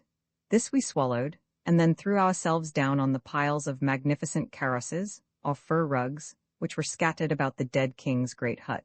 By a very strange instance of the irony of fate, it was on Twala's own couch, and wrapped in Twala's own particular kaross, that Sir Henry, the man who had slain him, slept that night. I say slept, but after that day's work, sleep was indeed difficult. To begin with, in very truth the air was full of farewells to the dying and mournings for the dead. From every direction came the sound of the wailing of women whose husbands, sons, and brothers had perished in the battle. No wonder that they wailed, for over 12,000 men, or nearly a fifth of the Cuquener army, had been destroyed in that awful struggle. It was heartrending to lie and listen to their cries for those who never would return, and it made me understand the full horror of the work done that day to further man's ambition. Towards midnight, however, the ceaseless crying of the women grew less frequent, till at length the silence was only broken at intervals of a few minutes by a long piercing howl that came from a hut in our immediate rear, which, as I afterwards discovered, proceeded from Gagul, keening over the dead King Twala. After that I got a little fitful sleep, only to wake from time to time with a start, thinking that I was once more an actor in the terrible events of the last 24 hours. Now, I seemed to see that warrior, whom my hand had sent to his last account, charging at me on the mountain top. Now, I was once more in that glorious ring of greys, which made its immortal stand against all Twala's regiments upon the little mound. And now again, I saw Twala's plumed and gory head roll past my feet with gnashing teeth and glaring eye. At last, somehow or other, the night passed away, but when dawn broke, I found that my companions had slept no better than myself. Good, indeed, was in a high fever, and very soon afterwards began to grow lightheaded, and also, to my alarm, to spit blood, the result, no doubt, of some internal injury, inflicted during the desperate efforts made by the Cuquena warrior on the previous day to force his big spear through the chain armor. Sir Henry, however, seemed pretty fresh, notwithstanding his wound on the face, which made eating difficult and laughter an impossibility, though he was so sore and stiff that he could scarcely stir. About 8 o'clock we had a visit from Infadus, who appeared but little the worse, tough old warrior that he was, for his exertions in the battle, although he informed us that he had been up all night. He was delighted to see us, but much grieved at Good's condition, and shook our hands cordially. I noticed, however, that he addressed Sir Henry with a kind of reverence, as though he were something more than man, and indeed, as we afterwards found out, the great Englishman was looked on throughout Cuquenaland as a supernatural being. No man, the soldiers said, could have fought as he fought at the end of a day of such toil and bloodshed, could have slain Twala, who, in addition to being the king, was supposed to be the strongest warrior in the country, in single combat, shearing through his bull neck at a stroke. Indeed, that stroke became proverbial in Cuquenaland, and any extraordinary blow or feat of strength was henceforth known as Incubu's blow. Infadus told us also that all Twala's regiments had submitted to Ignosi, and that like submissions were beginning to arrive from chiefs in the outlying country. Twala's death at the hands of Sir Henry had put an end to all further chance of disturbance, for Scragga had been his only legitimate son, so there was no rival claimant to the throne left alive. I remarked that Ignosi had swum to power through blood. The old chief shrugged his shoulders. Yes, he answered, but the Cuquena people can only be kept cool by letting their blood flow sometimes. Many are killed, indeed, but the women are left, and others must soon grow up to take the places of the fallen. After this, the land would be quiet for a while. Afterwards, in the course of the morning, we had a short visit from Ignosi, on whose brows the royal diadem was now bound. As I contemplated him advancing with kingly dignity, an obsequious god following his steps, I could not help recalling to my mind the tall Zulu who had presented himself to us at Durban some few months back, asking to be taken into our service, and reflecting on the strange revolutions of the Wheel of Fortune. "Hail, O king," I said, rising. "Yes, Macumazon, king at last, by the might of your 3 right hands," was the ready answer. All was, he said, going well, and he hoped to arrange a great feast in 2 weeks' time in order to show himself to the people. I asked him what he had settled to do with Gagul. "She is the evil genius of the land," he answered, and I shall kill her, and all the witch doctors with her. She has lived so long that none can remember when she was not very old, and she it is who has always trained the witch hunters, and made the land wicked in the sight of the heavens above. Yet she knows much, I replied. It is easier to destroy knowledge, Ignosi, than to gather it. That is so, he said thoughtfully. She and she only knows the secret of the 3 witches yonder, whither the great road runs, where the kings are buried, and the silent ones sit. Yes, and the diamonds are. Forget not thy promise, Ignosi. Thou must lead us to the mines, even if thou haste to spare Gaggle alive to show the way. I will not forget, Macumazahn, and I will think on what thou sayest. After Ignosi's visit, I went to see Good, and found him quite delirious. The fever set up by his wound seemed to have taken a firm hold of his system, and to be complicated with an internal injury. For 5 days his condition was most critical. Indeed, I believe firmly that had it not been for Fulata's indefatigable nursing he must have died. Women are women, all the world over, whatever their color. Yet somehow it seemed curious to watch this dusky beauty bending night and day over the fevered man's couch, and performing all the merciful errands of a sick room swiftly, gently, and with as fine an instinct as that of a trained hospital nurse. For the first night or 2 I tried to help her, and so did Sir Henry as soon as his stiffness allowed him to move, but Fulata bore our interference with impatience, and finally insisted upon our leaving him to her, saying that our movements made him restless, which I think was true. Day and night she watched him and tended him, giving him his only medicine, a native cooling drink made of milk, in which was infused juice from the bulb of a species of tulip, and keeping the flies from settling on him. I can see the whole picture now as it appeared night after night by the light of our primitive lamp. Good tossing to and fro, his features emaciated, his eyes shining large and luminous, and jabbering nonsense by the yard, and seated on the ground by his side, her back resting against the wall of the hut, the soft-eyed, shapely Cuquena beauty, her face, weary as it was with her long vigil, animated by a look of infinite compassion. Or was it something more than compassion?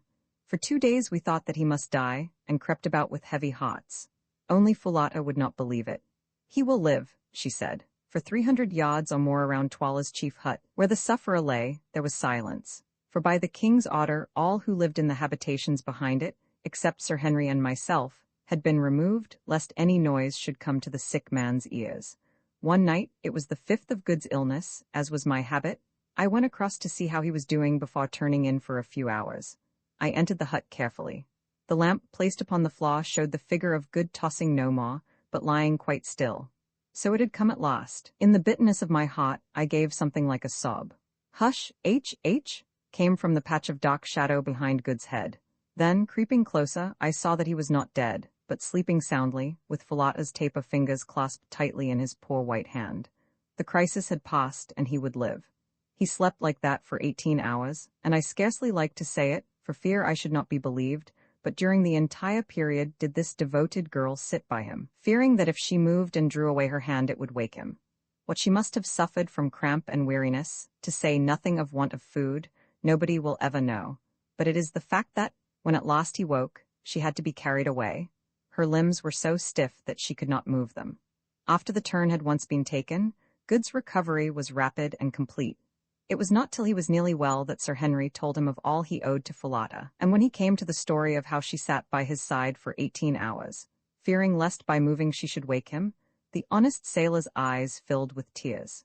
He turned and went straight to the hut where Fulata was preparing the midday meal, for we were back in our old quarters now, taking me with him to interpret in case he could not make his meaning clear to her, though I am bound to say that she understood him marvelously as a rule, considering how extremely limited was his foreign vocabulary.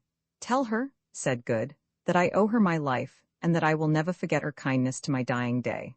I interpreted, and under her dark skin she actually seemed to blush. Turning to him with one of those swift and graceful motions that in her always reminded me of the flight of a wild bird, Fulata answered softly, glancing at him with her large brown eyes, "Nay, my lord forgets. Did he not save my life, and am I not my lord's handmaiden?" It will be observed that the young lady appeared entirely to have forgotten the share which Sir Henry and myself had taken in her preservation from Twala's clutches. But that is the way of women. I remember my dear wife was just the same. Well, I retired from that little interview sad at heart. I did not like Miss Fulata's soft glances, for I knew the fatal amorous propensities of sailors in general, and of good in particular. There are two things in the world, as I have found out, which cannot be prevented. You cannot keep a Zulu from fighting, or a sailor from falling in love upon the slightest provocation. It was a few days after this last occurrence that Ignosi held his great Indaba, or council, and was formally recognized as king by the Indunas, or headmen, of Cuquanaland.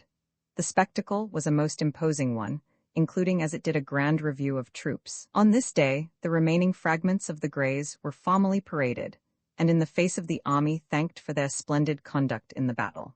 To each man, the king made a large present of cattle, promoting them one and all to the rank of officers in the new corps of Greys, which was in process of formation. An order was also promulgated throughout the length and breadth of Cuquanaland that, whilst we honored the country by our presence, we three were to be greeted with the royal salute, and to be treated with the same ceremony and respect that was by custom accorded to the king. Also, the power of life and death was publicly conferred upon us. Ignosi, too, in the presence of his people, reaffirmed the promises which he had made, to the effect that no man's blood should be shed without trial, and that witch-hunting should cease in the land. When the ceremony was over, we waited upon Ignosi, and informed him that we were now anxious to investigate the mystery of the mines to which Solomon's road ran, asking him if he had discovered anything about them. "My friends," he answered, "I have discovered this. It is there that the three great figures sit, who here are called the Silent Ones, and to whom Twala would have offered the girl Fulater as a sacrifice. It is there, too, in a great cave deep in the mountain, that the kings of the land are buried. There ye shall find Twala's body, sitting with those who went before him. There also is a deep pit, which at some time long-dead men dug out, mayhap for the stones ye speak of, such as I have heard men in Natal tell of at Kimberley. There, too, in the place of death, is a secret chamber, known to none but the king and Gagwal. But Twala, who knew it, is dead, and I know it not, nor know I what is in it. Yet there is a legend in the land that once, many generations gone, a white man crossed the mountains, and was led by a woman to the secret chamber, and shown the wealth hidden in it. But before he could take it, she betrayed him, and he was driven by the king of that day back to the mountains, and since then no man has entered the place. The story is surely true, Ignosi, for on the mountains we found the white man," I said. "Yes, we found him, and now I have promised you that if ye can come to that chamber, and the stones are there. The gem upon thy forehead proves that they are there," I put in, pointing to the great diamond I had taken from Twala's dead brows. "Mayhap, if they are there," he said, "ye shall have as many as ye can take hence, if indeed ye would leave me, my brothers." "First we must find the chamber," said I. "There is but one who can show it to thee, Gagwal. And if she will not, then she must die," said Ignosi sternly. "I have saved her alive but for this. Stay, she shall choose," and calling to a messenger, he ordered Gagwal to be brought before him. In a few minutes she came, hurried along by 2 guards, whom she was cursing as she walked. "Leave her," said the king to the guards. So soon as their support was withdrawn, the withered old bundle, for she looked more like a bundle than anything else, out of which her 2 bright and wicked eyes gleamed like those of a snake, sank in a heap on to the floor. "What will you with me, Ignosi?" she piped. "Ye dare not touch me. If ye touch me I will slay you as ye sit. Beware of my magic." "Thy magic could not save Twala, old she-wolf, and it cannot hurt me," was the answer. "Listen, I will this of thee, that thou reveal to us the chamber where are the shining stones." "Ha, ha," she piped, "none know its secret but I, and I will never tell thee. The white devils shall go hence empty-handed. Thou shalt tell me, I will make thee tell me." "How, O king? Thou art great, but can thy power wring the truth from a woman?" "It is difficult, yet will I do so." "How, O king?" "Nay, thus, if thou tellest not thou shalt slowly die." "Die," she shrieked in terror and fury. "Ye dare not touch me, man, ye know not who I am. How old think ye am I? I knew your fathers and your fathers' fathers' fathers. When the country was young I was here. When the country grows old I shall still be here. I cannot die unless I be killed by chance, for none dare slay me. Yet will I slay thee. See, Gagwal, mother of evil, thou art so old that thou canst no longer love thy life. What can life be to such a hag as thou, who hast no shape, nor form, nor hair, nor teeth? Haste not, save wickedness and evil eyes. It will be mercy to make an end of thee, Gagwal." "Thou fool," shrieked the old fiend, "thou accursed fool, deemest thou that life is sweet only to the young? It is not so, and not thou knowest of the heart of man to think it. To the young, indeed, death is sometimes welcome, for the young can feel. They love and suffer, and it wrings them to see their beloved pass to the land of shadows. But the old feel not, they love not, and ha, ha, they laugh to see another go out into the dark. Ha ha, they laugh to see the evil that is done under the stars. All they love is life, the warm, warm sun, and the sweet, sweet air. They are afraid of the cold and the dark. Ha, ha, ha. And the old hag writhed in ghastly merriment on the ground. Cease thine evil talk and answer me, said Ignosi angrily. Wilt thou show the place where the stones are, or wilt thou not? If thou wilt not, thou deest even now. And he seized a spear and held it over her. I will not show it, thou darest not kill me, darest not. He who slays me will be accursed forever. Slowly Ignosi brought down the spear till it pricked the prostrate heap of rags.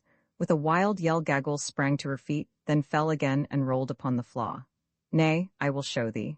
Only let me live, let me sit in the sun and have a bit of meat to suck, and I will show thee. It is well. I thought that I should find a way to reason with thee.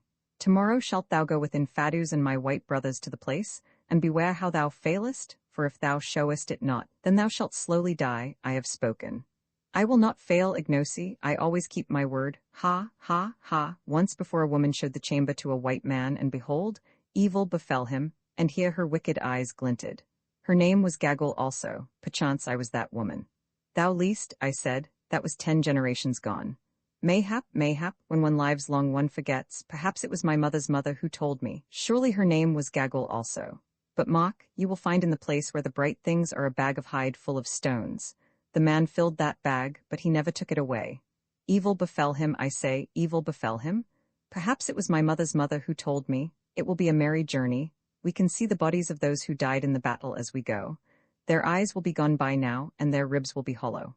Ha, ha, ha. Romans 16, the place of death. It was already dark on the 3rd day, after the scene described in the previous chapter, when we camped in some huts at the foot of the 3 witches. As the triangle of mountains is called to which Solomon's great road runs. Our party consisted of our 3 selves and Falata, who waited on us, especially on good, in Fadus, Gagul, who was borne along in a litter, inside which she could be heard muttering and cursing all day long, and a party of guards and attendants. The mountains, or rather the 3 peaks of the mountain, for the mass was evidently the result of a solitary upheaval, were, as I have said, in the form of a triangle, of which the base was towards us, 1 peak being on our right, 1 on our left, and 1 straight in front of us. Never shall I forget the sight afforded by those 3 towering peaks in the early sunlight of the following morning. High, high above us, up into the blue air, sawed their twisted snow wreaths. Beneath the snow line, the peaks were purple with heaths, and so were the wild moors that ran up the slopes towards them. Straight before us, the white ribbon of Solomon's great road stretched away uphill to the foot of the center peak, about 5 miles from us, and there stopped. It was its terminus. I had better leave the feelings of intense excitement with which we set out on our march that morning to the imagination of those who read this history. At last we were drawing near to the wonderful mines that had been the cause of the miserable death of the old Portuguese Dom 3 centuries ago, of my poor friend, his ill-starred descendant, and also, as we feared, of George Curtis, Sir Henry's brother. Were we destined, after all that we had gone through, to fare any better? Evil befell them, as that old fiend Gaggle said. Would it also befall us? Somehow, as we were marching up that last stretch of beautiful road, I could not help feeling a little superstitious about the matter, and so I think did Good and Sir Henry. For an hour and a half or more we tramped on up the heather-fringed way, going so fast in our excitement that the bearers of Gaggle's hammock could scarcely keep pace with us, and its occupant piped out to us to stop. "Walk more slowly, white men," she said, projecting her hideous shriveled countenance between the grass curtains, and fixing her gleaming eyes upon us. "Why will you run to meet the evil that shall befall you, ye seekers after treasure?" And she laughed that horrible laugh which always sent a cold shiver down my back, and for a while quite took the enthusiasm out of us. However, on we went, till we saw before us, and between ourselves and the peak, a vast circular hole with sloping sides, 300 feet or more in depth and quite half a mile round. "Can't you guess what this is?" I said to Sir Henry and Good, who were staring in astonishment at the awful pit before us. They shook their heads. "Then it is clear that you have never seen the diamond diggings at Kimberley. You may depend on it that this is Solomon's diamond mine. Look there," I said, pointing to the strata of stiff blue clay which were yet to be seen among the grass and bushes that clothed the sides of the pit. "The formation is the same.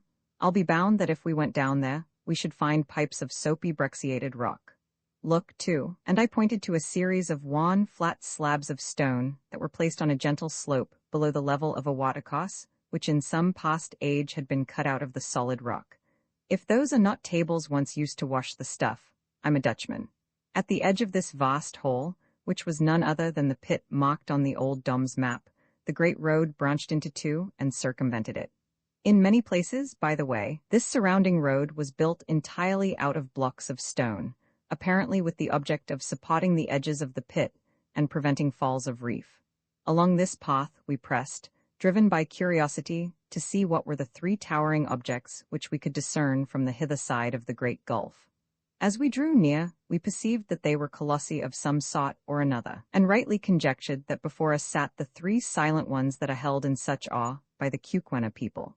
But it was not until we were quite close to them that we recognized the full majesty of these silent ones. There, upon huge pedestals of dark rock, sculptured with rude emblems of the phallic worship, separated from each other by a distance of 40 paces, and looking down the road which crossed some 60 miles of plain to Loo, were three colossal seated forms, 2 male and 1 female, each measuring about 30 feet from the crown of its head to the pedestal. The female form, which was nude, was of great though severe beauty, but unfortunately the features had been injured by centuries of exposure to the weather. Rising from either side of her head were the points of a crescent. The 2 male colossi, on the contrary, were draped and presented a terrifying cast of features, especially the one to our right, which had the face of a devil. That to our left was serene in countenance, but the calm upon it seemed dreadful. It was the calm of that inhuman cruelty, Sir Henry remarked, which the ancients attributed to beings potent for good, who could yet watch the sufferings of humanity, if not without rejoicing, at least without sorrow. These three statues form a most awe-inspiring trinity, as they sit there in their solitude and gaze out across the plain forever, contemplating these silent ones, as the Kukwenas call them. An intense curiosity again seized us to know whose were the hands which had shaped them, who it was that had dug the pit and made the road. Whilst I was gazing and wondering, suddenly it occurred to me, being familiar with the Old Testament, that Solomon went astray after strange gods, the names of 3 of whom I remembered: Ashtoreth, the goddess of the Zidonians, Chemosh, the god of the Moabites, and Milcom, the god of the children of Ammon, and I suggested to my companions that the figures before us might represent these false and exploded divinities. Said Sir Henry, who is a scholar, having taken a high degree in classics at college, there may be something in that. Ashtoreth of the Hebrews was the Astarte of the Phoenicians, who were the great traders of Solomon's time. Astarte, who afterwards became the Aphrodite of the Greeks, was represented with horns like the half-moon, and there, on the brow of the female figure, are distinct horns. Perhaps these colossi were designed by some Phoenician official who managed the mines. Who can say? 10 before we had finished examining these extraordinary relics of remote antiquity, Infadus came up, and having saluted the silent ones by lifting his spear, asked us if we intended entering the place of death at once, or if we would wait till after we had taken food at midday. If we were ready to go at once, Gagul had announced her willingness to guide us. As it was not later than 11 o'clock, driven to it by a burning curiosity, we announced our intention of proceeding instantly, and I suggested that, in case we should be detained in the cave, we should take some food with us. Accordingly, Gagul's litter was brought up, and that lady herself assisted out of it. Meanwhile, Fulata, at my request, stowed some biltong, or dried game flesh, together with a couple of gourds of water, in a reed basket with a hinged cover. Straight in front of us, at a distance of some 50 paces from the backs of the colossi, rose a sheer wall of rock, 80 feet or more in height, that gradually sloped upwards till it formed the base of the lofty snow-wreathed peak, which soared into the air 3,000 feet above us. As soon as she was clear of her hammock, Gagul cast one evil grin upon us, and then, leaning on a stick, hobbled off towards the face of this wall. We followed her till we came to a narrow portal solidly arched that looked like the opening of a gallery of a mine. Here Gagul was waiting for us, still with that evil grin upon her horrid face. "Now, white men from the stars," she piped. "Great warriors, Incubu, Baugwin, and Macumazon the Wise, are you ready? Behold, I am here to do the bidding of my lord the king, and to show you the store of bright stones." "Ha, ha, ha! We are ready," I said. "Good, good. Make strong your hearts to bear what ye shall see. Comest thou too, Infadus, thou who didst betray thy master?" Infadus frowned as he answered, "Nay, I come not, it is not for me to enter there. But thou, Gagul, curb thy tongue, and beware how thou dealest with my lords. At thy hands will I require them, and if a hair of them be hurt, Gagul, be thou 50 times a witch, thou shalt die. Hearest thou? I hear in Fadus, I know thee, thou didst ever love big words. When thou wast a babe, I remember thou didst threaten thine own mother. That was but the other day. But fear not, I live only to do the bidding of the king. I have done the bidding of many kings, in Fadus, till in the end they did mine. Ha, ha, I go to look upon their faces once more, and Twalla's also. Come on, here is the lamp. And she drew a large gourd full of oil, and fitted with a rush wick from under her fur cloak. Art thou coming, Fulata? Asked Good in his villainous kitchen cuquena, in which he had been improving himself under that young lady's tuition. I fear, my lord, the girl answered timidly. Then give me the basket. Nay, my lord, whither thou goest there I go also. The deuce you will, thought I to myself, that may be rather awkward if we ever get out of this. Without further ado, Gaggle plunged into the passage, which was wide enough to admit of 2 walking abreast, and quite dark. We followed the sound of her voice as she piped to us to come on, in some fear and trembling, which was not allayed by the flutter of a sudden rush of wings. Hullo, what's that? Hallowed Good, somebody hit me in the face. Bats, said I, on you go. When, so far as we could judge, we had gone some 50 paces, we perceived that the passage was growing faintly light. Another minute, and we were in perhaps the most wonderful place that the eyes of living man have beheld. Let the reader picture to himself the hall of the vastest cathedral he ever stood in, windowless indeed, but dimly lighted from above, presumably by shafts connected with the outer air and driven in the roof, which arched away 100 feet above our heads, and he will get some idea of the size of the enormous cave in which we found ourselves, with the difference that this cathedral designed by nature was loftier and wider than any built by man. But its stupendous size was the least of the wonders of the place, for running in rows adown its length were gigantic pillars of what looked like ice, but were, in reality, huge stalactites. It is impossible for me to convey any idea of the overpowering beauty and grandeur of these pillars of white spar, some of which were not less than 20 feet in diameter at the base, and sprang up in lofty, and yet delicate beauty sheer to the distant roof. Others again were in process of formation. On the rock floor there was in these cases what looked, Sir Henry said, exactly like a broken column in an old Grecian temple, whilst high above, depending from the roof, the point of a huge icicle could be dimly seen. Even as we gazed, we could hear the process going on, for presently with a tiny splash a drop of water would fall from the far-off icicle on to the column below. On some columns, the drops only fell once in 2 or 3 minutes, and in these cases it would be an interesting calculation to discover how long, at that rate of dripping, it would take to form a pillar, say 80 feet by 10 in diameter. That the process, in at least one instance, was incalculably slow, the following example will suffice to show. Cut on one of these pillars we discovered the crude likeness of a mummy, by the head of which sat what appeared to be the figure of an Egyptian god, doubtless the handiwork of some old-world labor in the mine. This work of art was executed at the natural height at which an idle fellow, be he Phoenician workman or British cad, is in the habit of trying to immortalize himself at the expense of nature's masterpieces, namely, about 5 feet from the ground. Yet at the time that we saw it, which must have been nearly 3,000 years after the date of the execution of the carving, the column was only 8 feet high, and was still in process of formation, which gives a rate of growth of a foot to 1,000 years, or an inch and a fraction to a century. This we knew because, as we were standing by it, we heard a drop of water fall. Sometimes the stalagmites took strange forms, presumably where the dropping of the water had not always been on the same spot. Thus, one huge mass, which must have weighed 100 tons or so, was in the shape of a pulpit, beautifully fretted over outside with a design that looked like lace. Others resembled strange beasts, and on the sides of the cave were fan-like ivory tracings, such as the frost leaves upon a pane. Out of the vast main aisle, there opened here and there smaller caves, exactly, Sir Henry said, as chapels open out of great cathedrals. Some were large, but 1 or 2, and this is a wonderful instance of how nature carries out her handiwork by the same unvarying laws, utterly irrespective of size, were tiny. One little nook, for instance, was no larger than an unusually big doll's house, and yet it might have been a model for the whole place, for the water dropped, tiny icicles hung, and spa columns were forming in just the same way. We had not, however, enough time to examine this beautiful cavern so thoroughly as we should have liked to do, since unfortunately, Gaggle seemed to be indifferent as to stalactites, and only anxious to get her business over. This annoyed me the more, as I was particularly anxious to discover, if possible, by what system the light was admitted into the cave, and whether it was by the hand of man or by that of nature that this was done. Also, if the place had been used in any way in ancient times, as seemed probable. However, we consoled ourselves with the idea that we would investigate it thoroughly on our way back, and followed on at the heels of our uncanny guide.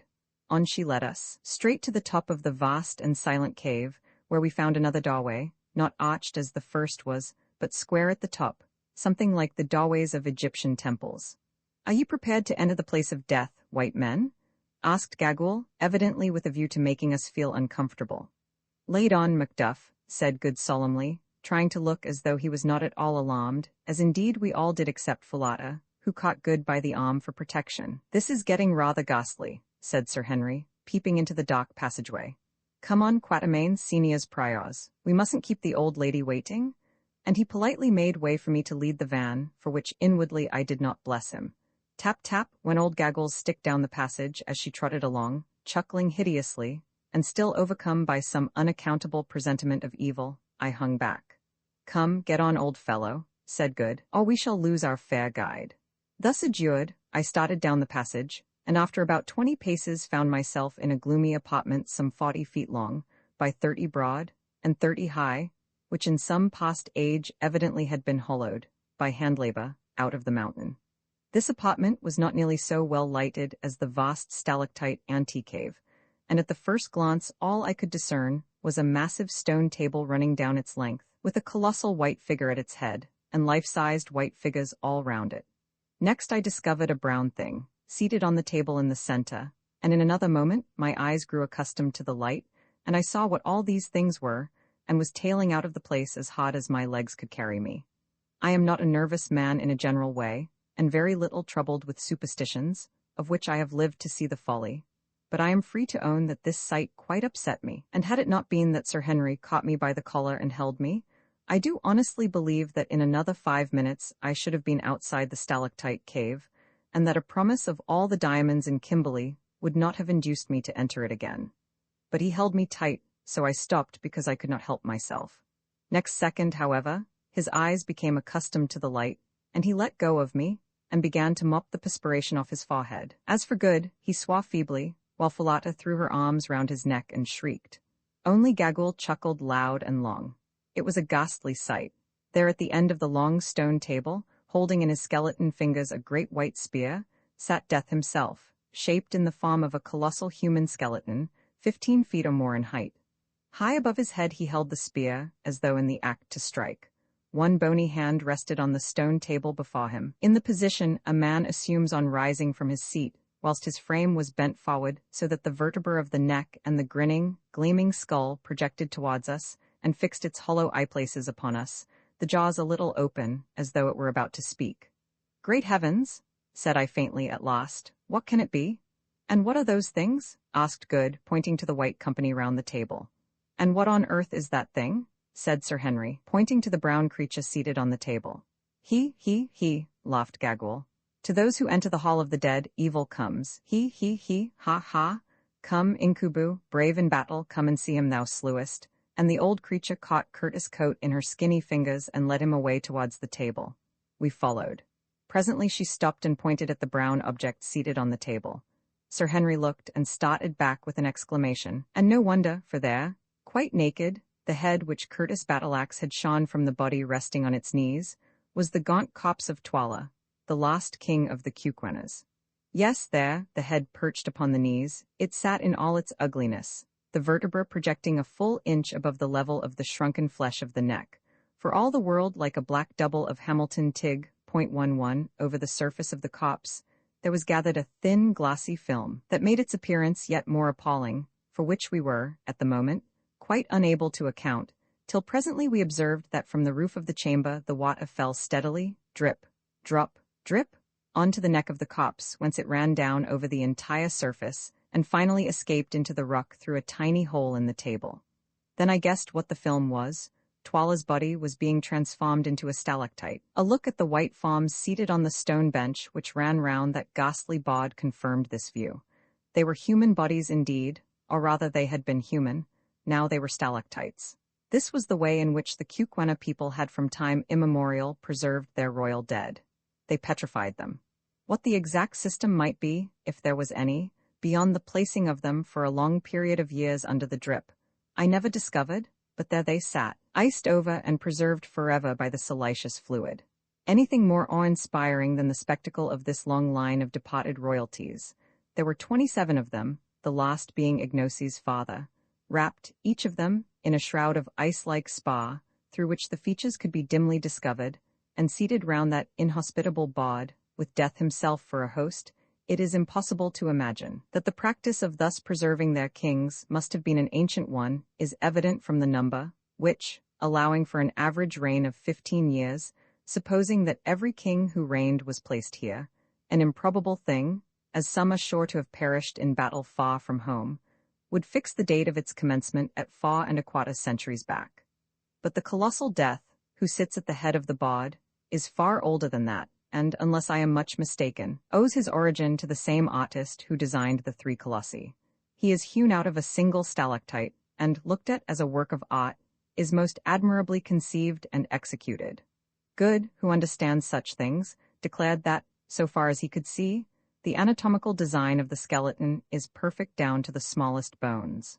My own idea is that this terrific object was a freak of fancy on the part of some old-world sculptor, and that its presence had suggested to the Kukwenas the idea of placing their royal dead under its awful presidency.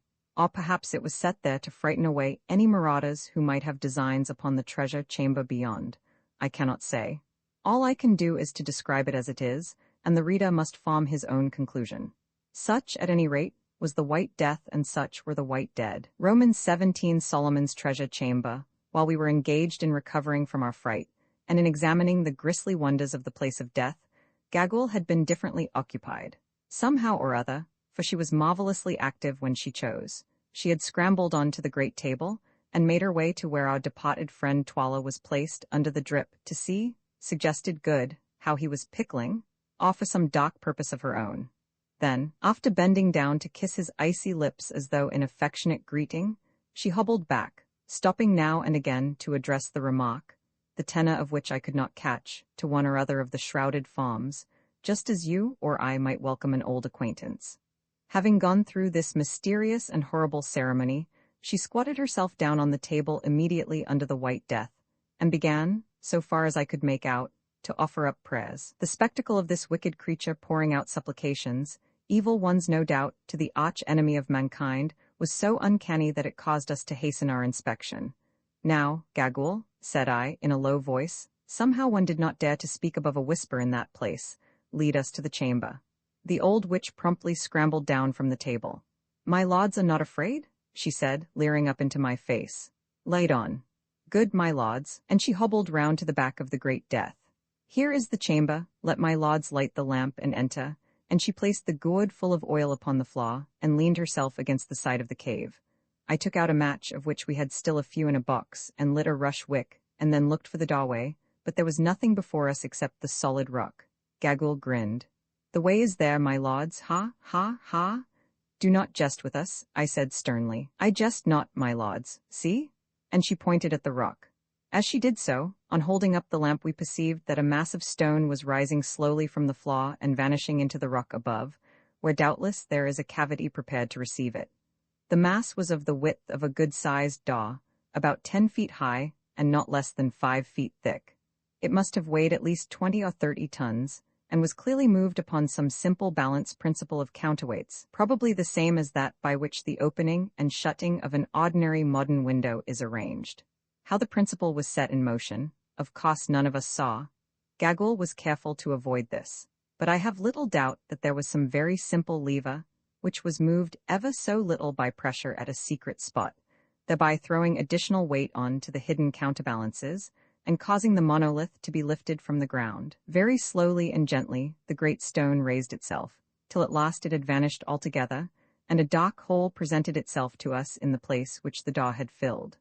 Our excitement was so intense, as we saw the way to Solomon's treasure chamber thrown open at last, that I for one began to tremble and shake.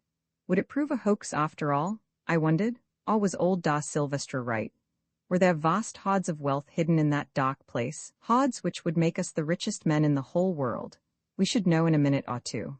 Enter, white men from the stars, said Gaguel, advancing into the doorway. But first hear your servant, Gaguel the Old. The bright stones that you will see were dug out of the pit over which the silent ones are set, and stowed here, I know not by whom, for that was done longer ago than even I remember. But once has this place been entered since the time that those who hid the stones departed in haste, leaving them behind. The report of the treasure went down indeed among the people who lived in the country from age to age, but none knew where the chamber was, nor the secret of the door. But it happened that a white man reached this country from over the mountains. Perchance he too came from the stars, and was well received by the king of that day. He it is who sits yonder, and she pointed to the fifth king at the table of the dead. And it came to pass that he and a woman of the country who was with him journeyed to this place, and that by chance the woman learnt the secret of the door. 1,000 years might ye search, but ye should never find that secret. Then the white man entered with the woman, and found the stones, and filled with stones the skin of a small goat, which the woman had with her to hold food. And as he was going from the chamber, he took up one more stone, a large one, and held it in his hand. Here she paused. Well, I asked, breathless with interest as we all were, what happened to Da Silvestra? The old hag started at the mention of the name. How knowest thou the dead man's name? She asked sharply, and then, without waiting for an answer, went on. None can tell what happened, but it came about that the white man was frightened, for he flung down the goatskin with the stones, and fled out with only the one stone in his hand, and that the king took, and it is the stone which thou, Macumazahn, didst take from Twala's brow. Have none entered here since? I asked, peering again down the dark passage. None, my lords, only the secret of the door has been kept, and every king has opened it, though he has not entered. There is a saying, that those who enter there will die within a moon, even as the white man died in the cave upon the mountain, where ye found him, Macumazahn, and therefore the kings do not enter. Ha, ha, mine are true words. Our eyes met as she said it, and I turned sick and cold. How did the old hag know all these things? Enter, my lords. If I speak truth, the goatskin with the stones will lie upon the floor, and if there is truth as to whether it is death to enter here, that you will learn afterwards. Ha, ha, ha? And she hobbled through the doorway, bearing the light with her, but I confess that once more I hesitated about following. Oh, confound it all, said Good. Here goes, I am not going to be frightened by that old devil. And followed by Fulata, who, however, evidently did not at all like the business, for she was shivering with fear, he plunged into the passage after Gaguel, an example which we quickly followed. A few yards down the passage, in the narrow way hewn out of the living rock, Gaguel had paused, and was waiting for us. See, my lords, she said, holding the light before her, those who stowed the treasure here fled in haste, and bethought them to God against any who should find the secret of the door, but had not the time. And she pointed to large square blocks of stone, which, to the height of 2 cosses, about 2 feet 3, had been placed across the passage with a view to walling it up. Along the side of the passage were similar blocks ready for use, and, most curious of all, a heap of mortar and a couple of trowels, which tools, so far as we had time to examine them, appeared to be of a similar shape and make to those used by workmen to this day. Here Fulata, who had been in a state of great fear and agitation throughout, said that she felt faint and could go no farther, but would wait there. Accordingly, we set her down on the unfinished wall, placing the basket of provisions by her side, and left her to recover. Following the passage for about 15 paces farther, we came suddenly to an elaborately painted wooden door. It was standing wide open. Whoever was lost there had either not found the time to shut it, or had forgotten to do so. Across the threshold of this door lay a skin bag, formed of a goatskin, that appeared to be full of pebbles. White men, sniggered Gaguel, as the light from the lamp fell upon it. What did I tell you, that the white man who came here fled in haste, and dropped the woman's bag, behold it? Look within also, and you will find a water gourd amongst the stones. Good stooped down and lifted it. It was heavy and jingled. By Jove, I believe it's full of diamonds, he said, in an odd whisper, and indeed, the idea of a small goatskin full of diamonds is enough to awe anybody. Go on, said Sir Henry impatiently. Here, old lady, give me the lamp, and taking it from Gaguel's hand, he stepped through the doorway and held it high above his head. We pressed in after him, forgetful for the moment of the bag of diamonds, and found ourselves in King Solomon's treasure chamber. At first, all that the somewhat faint light given by the lamp revealed was a room hewn out of the living rock, and apparently not more than 10 feet square. Next there came into sight, stawed one on the other to the arch of the roof, a splendid collection of elephant tusks. How many of them there were we did not know, for of course we could not see to what depth they went back, but there could not have been less than the ends of 500 tusks of the first quality visible to our eyes. There, alone, was enough ivory to make a man wealthy for life. Perhaps, I thought, it was from this very star that Solomon drew the raw material for his great throne of ivory, of which there was not the like made in any kingdom. On the opposite side of the chamber were about a score of wooden boxes, something like Martini Henry ammunition boxes, only rather larger, and painted red. "There are the diamonds," cried I. "Bring the light." Sir Henry did so, holding it close to the top box, of which the lid, rendered rotten by time even in that dry place, appeared to have been smashed in, probably by da Silvestre himself. Pushing my hand through the hole in the lid, I drew it out full, not of diamonds, but of gold pieces, of a shape that none of us had seen before, and with what looked like Hebrew characters stamped upon them. "Ah," I said, replacing the coin, "we shan't go back empty-handed anyhow. There must be a couple of thousand pieces in each box, and there are 18 boxes. I suppose this was the money to pay the workmen and merchants. Well, put in good. I think that is the lot. I don't see any diamonds, unless the old Portuguese put them all into his bag. Let my lords look yonder where it is darkest, if they would find the stones," said Gagool, interpreting our looks. "There my lords will find a nook, and 3 stone chests in the nook, 2 sealed and 1 open." Before translating this to Sir Henry, who carried the light, I could not resist asking how she knew these things, if no one had entered the place since the white man, generations ago. "Ah, Macumazon, the watcher by night," was the mocking answer. "Ye who dwell in the stars, do ye not know that some live long, and that some have eyes which can see through rock? Ha, ha, ha. Look in that corner, Curtis," I said, indicating the spot Gagool had pointed out. "Hullo, you fellows," he cried. "Here's a recess? Great heavens, see here." We hurried up to where he was standing in a nook, shaped something like a small bow window. Against the wall of this recess were placed 3 stone chests, each about 2 feet square. 2 were fitted with stone lids. The lid of the third rested against the side of the chest, which was open. "See?" he repeated hoarsely, holding the lamp over the open chest. We looked, and for a moment could make nothing out, on account of a silvery sheen which dazzled us. When our eyes grew used to it, we saw that the chest was 3 pots full of uncut diamonds, most of them of considerable size. Stooping, I picked some up. Yes, there was no doubt of it, there was the unmistakable soapy feel about them. I fairly gasped as I dropped them. "We are the richest men in the whole world," I said. "Monte Cristo was a fool to us." "We shall flood the market with diamonds," said Good. "Got to get them there first," suggested Sir Henry. We stood still with pale faces and stared at each other, the lantern in the middle and the glimmering gems below, as though we were conspirators about to commit a crime, instead of being, as we thought, the most fortunate men on earth.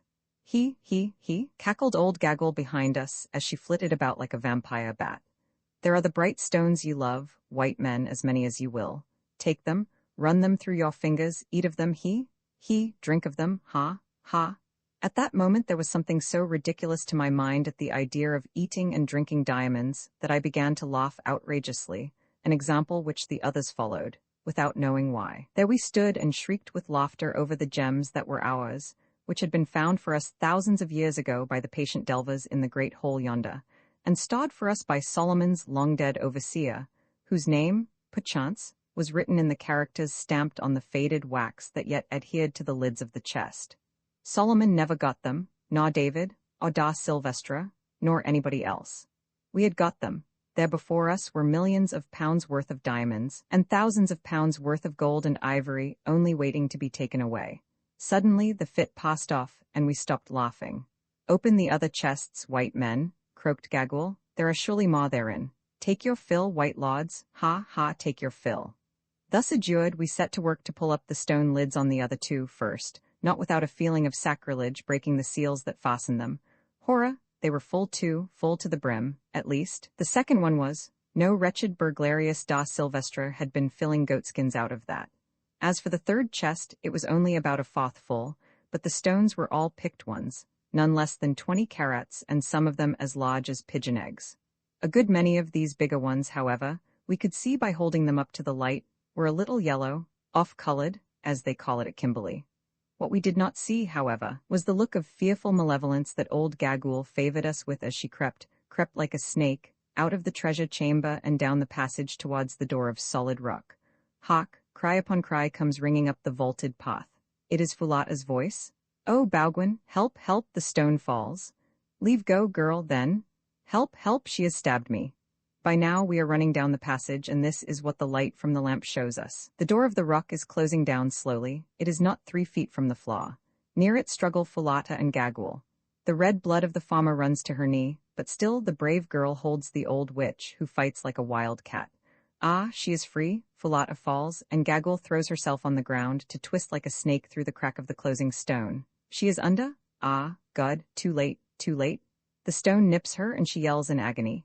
Down, down it comes, all the 30 tons of it, slowly pressing her old body against the rock below.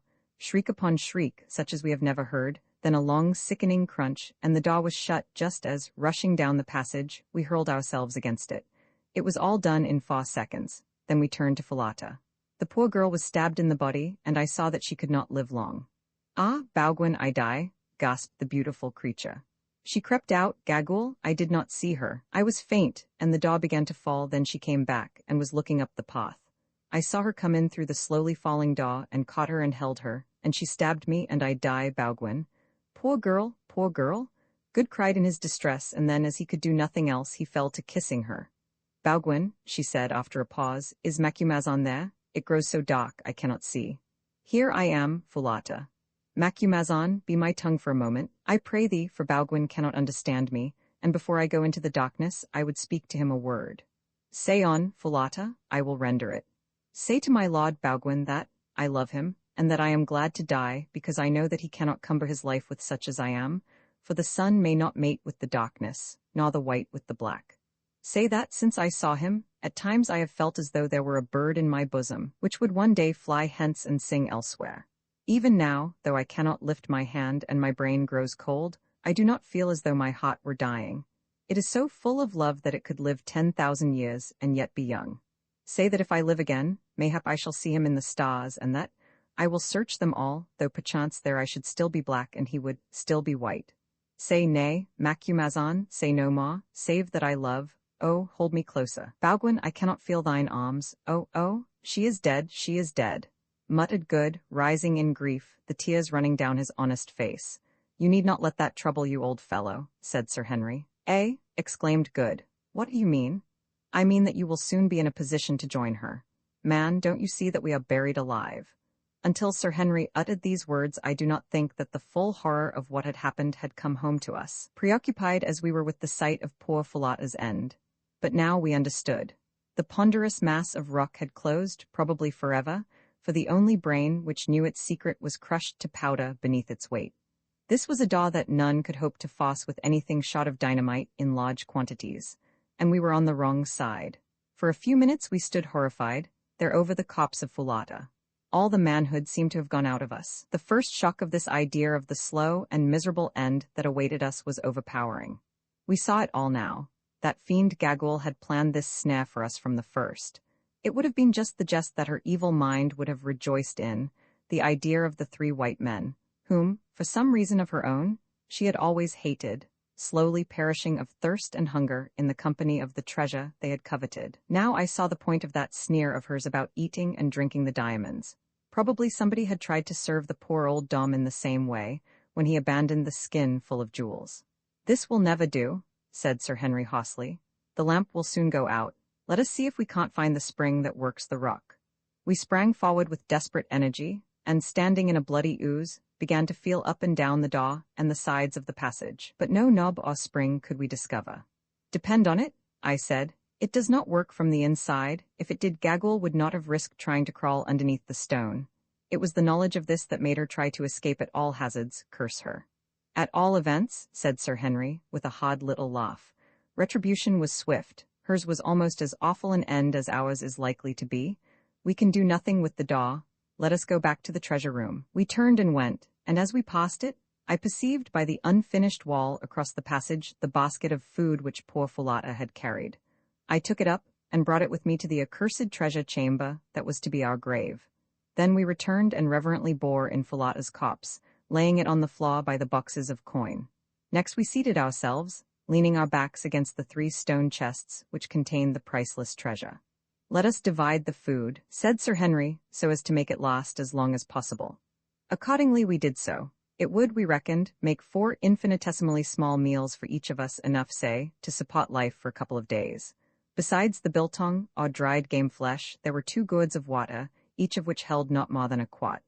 Now, said Sir Henry grimly, let us eat and drink, for tomorrow we die. We each ate a small portion of the biltong, and drank a sip of water. Needless to say, we had but little appetite, though we were sadly in need of food, and felt better after swallowing it.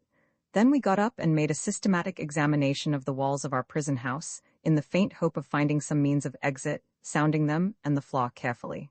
There was none. It was not probable that there would be any to a treasure chamber. The lamp began to burn dim. The fat was nearly exhausted. Quatermain, said Sir Henry, what is the time your watch goes? I drew it out and looked at it. It was 6 o'clock. We had entered the cave at 11. Infadus will miss us, I suggested. If we do not return tonight, he will search for us in the morning, Curtis. He may search in vain. He does not know the secret of the door, nor even where it is. No living person knew it yesterday, except Gagul.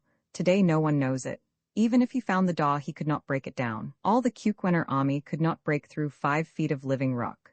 My friends, I see nothing for it but to bow ourselves to the will of the Almighty. The search for treasure has brought many to a bad end. We shall go to swell their number. The lamp grew dimmer yet.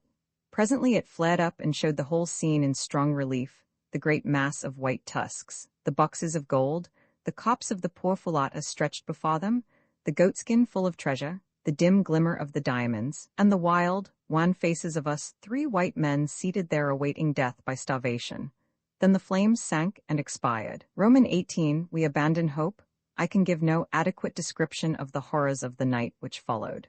Mercifully, they were to some extent mitigated by sleep, for even in such a position as ours wearied nature will sometimes assert itself. But I, at any rate, found it impossible to sleep much. Putting aside the terrifying thought of our impending doom, for the bravest man on earth might well quail from such a fate as awaited us, and I never made any pretensions to be brave. The silence itself was too great to allow of it. Rita, you may have lain awake at night and thought the quiet oppressive, but I say with confidence that you can have no idea what a vivid, tangible thing is perfect stillness. On the surface of the earth, there is always some sound or motion, and though it may in itself be imperceptible, yet it deadens the sharp edge of absolute silence. But here there was none. We were buried in the bowels of a huge snow-clad peak. Thousands of feet above us, the fresh air rushed over the white snow, but no sound of it reached us. We were separated by a long tunnel and 5 feet of rock, even from the awful chamber of the dead, and the dead make no noise.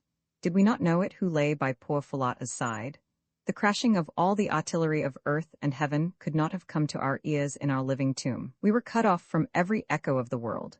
We were as men already in the grave. Then the irony of the situation forced itself upon me. There around us lay treasures enough to pay off a moderate national debt, or to build a fleet of ironclads, and yet we would have bought them all gladly for the faintest chance of escape.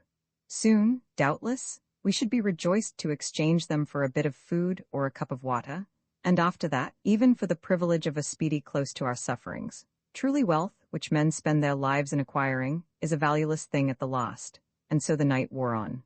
Good, said Sir Henry's voice at last, and it sounded awful in the intense stillness. How many matches have you in the box? 8, Curtis. Strike one and let us see the time. He did so, and in contrast to the dense darkness, the flame nearly blinded us. It was 5 o'clock by my watch. The beautiful dawn was now blushing on the snow wreaths far over our heads, and the breeze would be stirring the night mists in the hollows. We had better eat something and keep up our strength, I suggested. What is the good of eating? Answered Good. The sooner we die and get it over the better. While there is life there is hope, said Sir Henry. Accordingly we ate and sipped some water, and another period of time elapsed. Then Sir Henry suggested that it might be well to get as near the door as possible and hallo, on the faint chance of somebody catching a sound outside. Accordingly Good, who, from long practice at sea, has a fine piercing note, groped his way down the passage and set to work.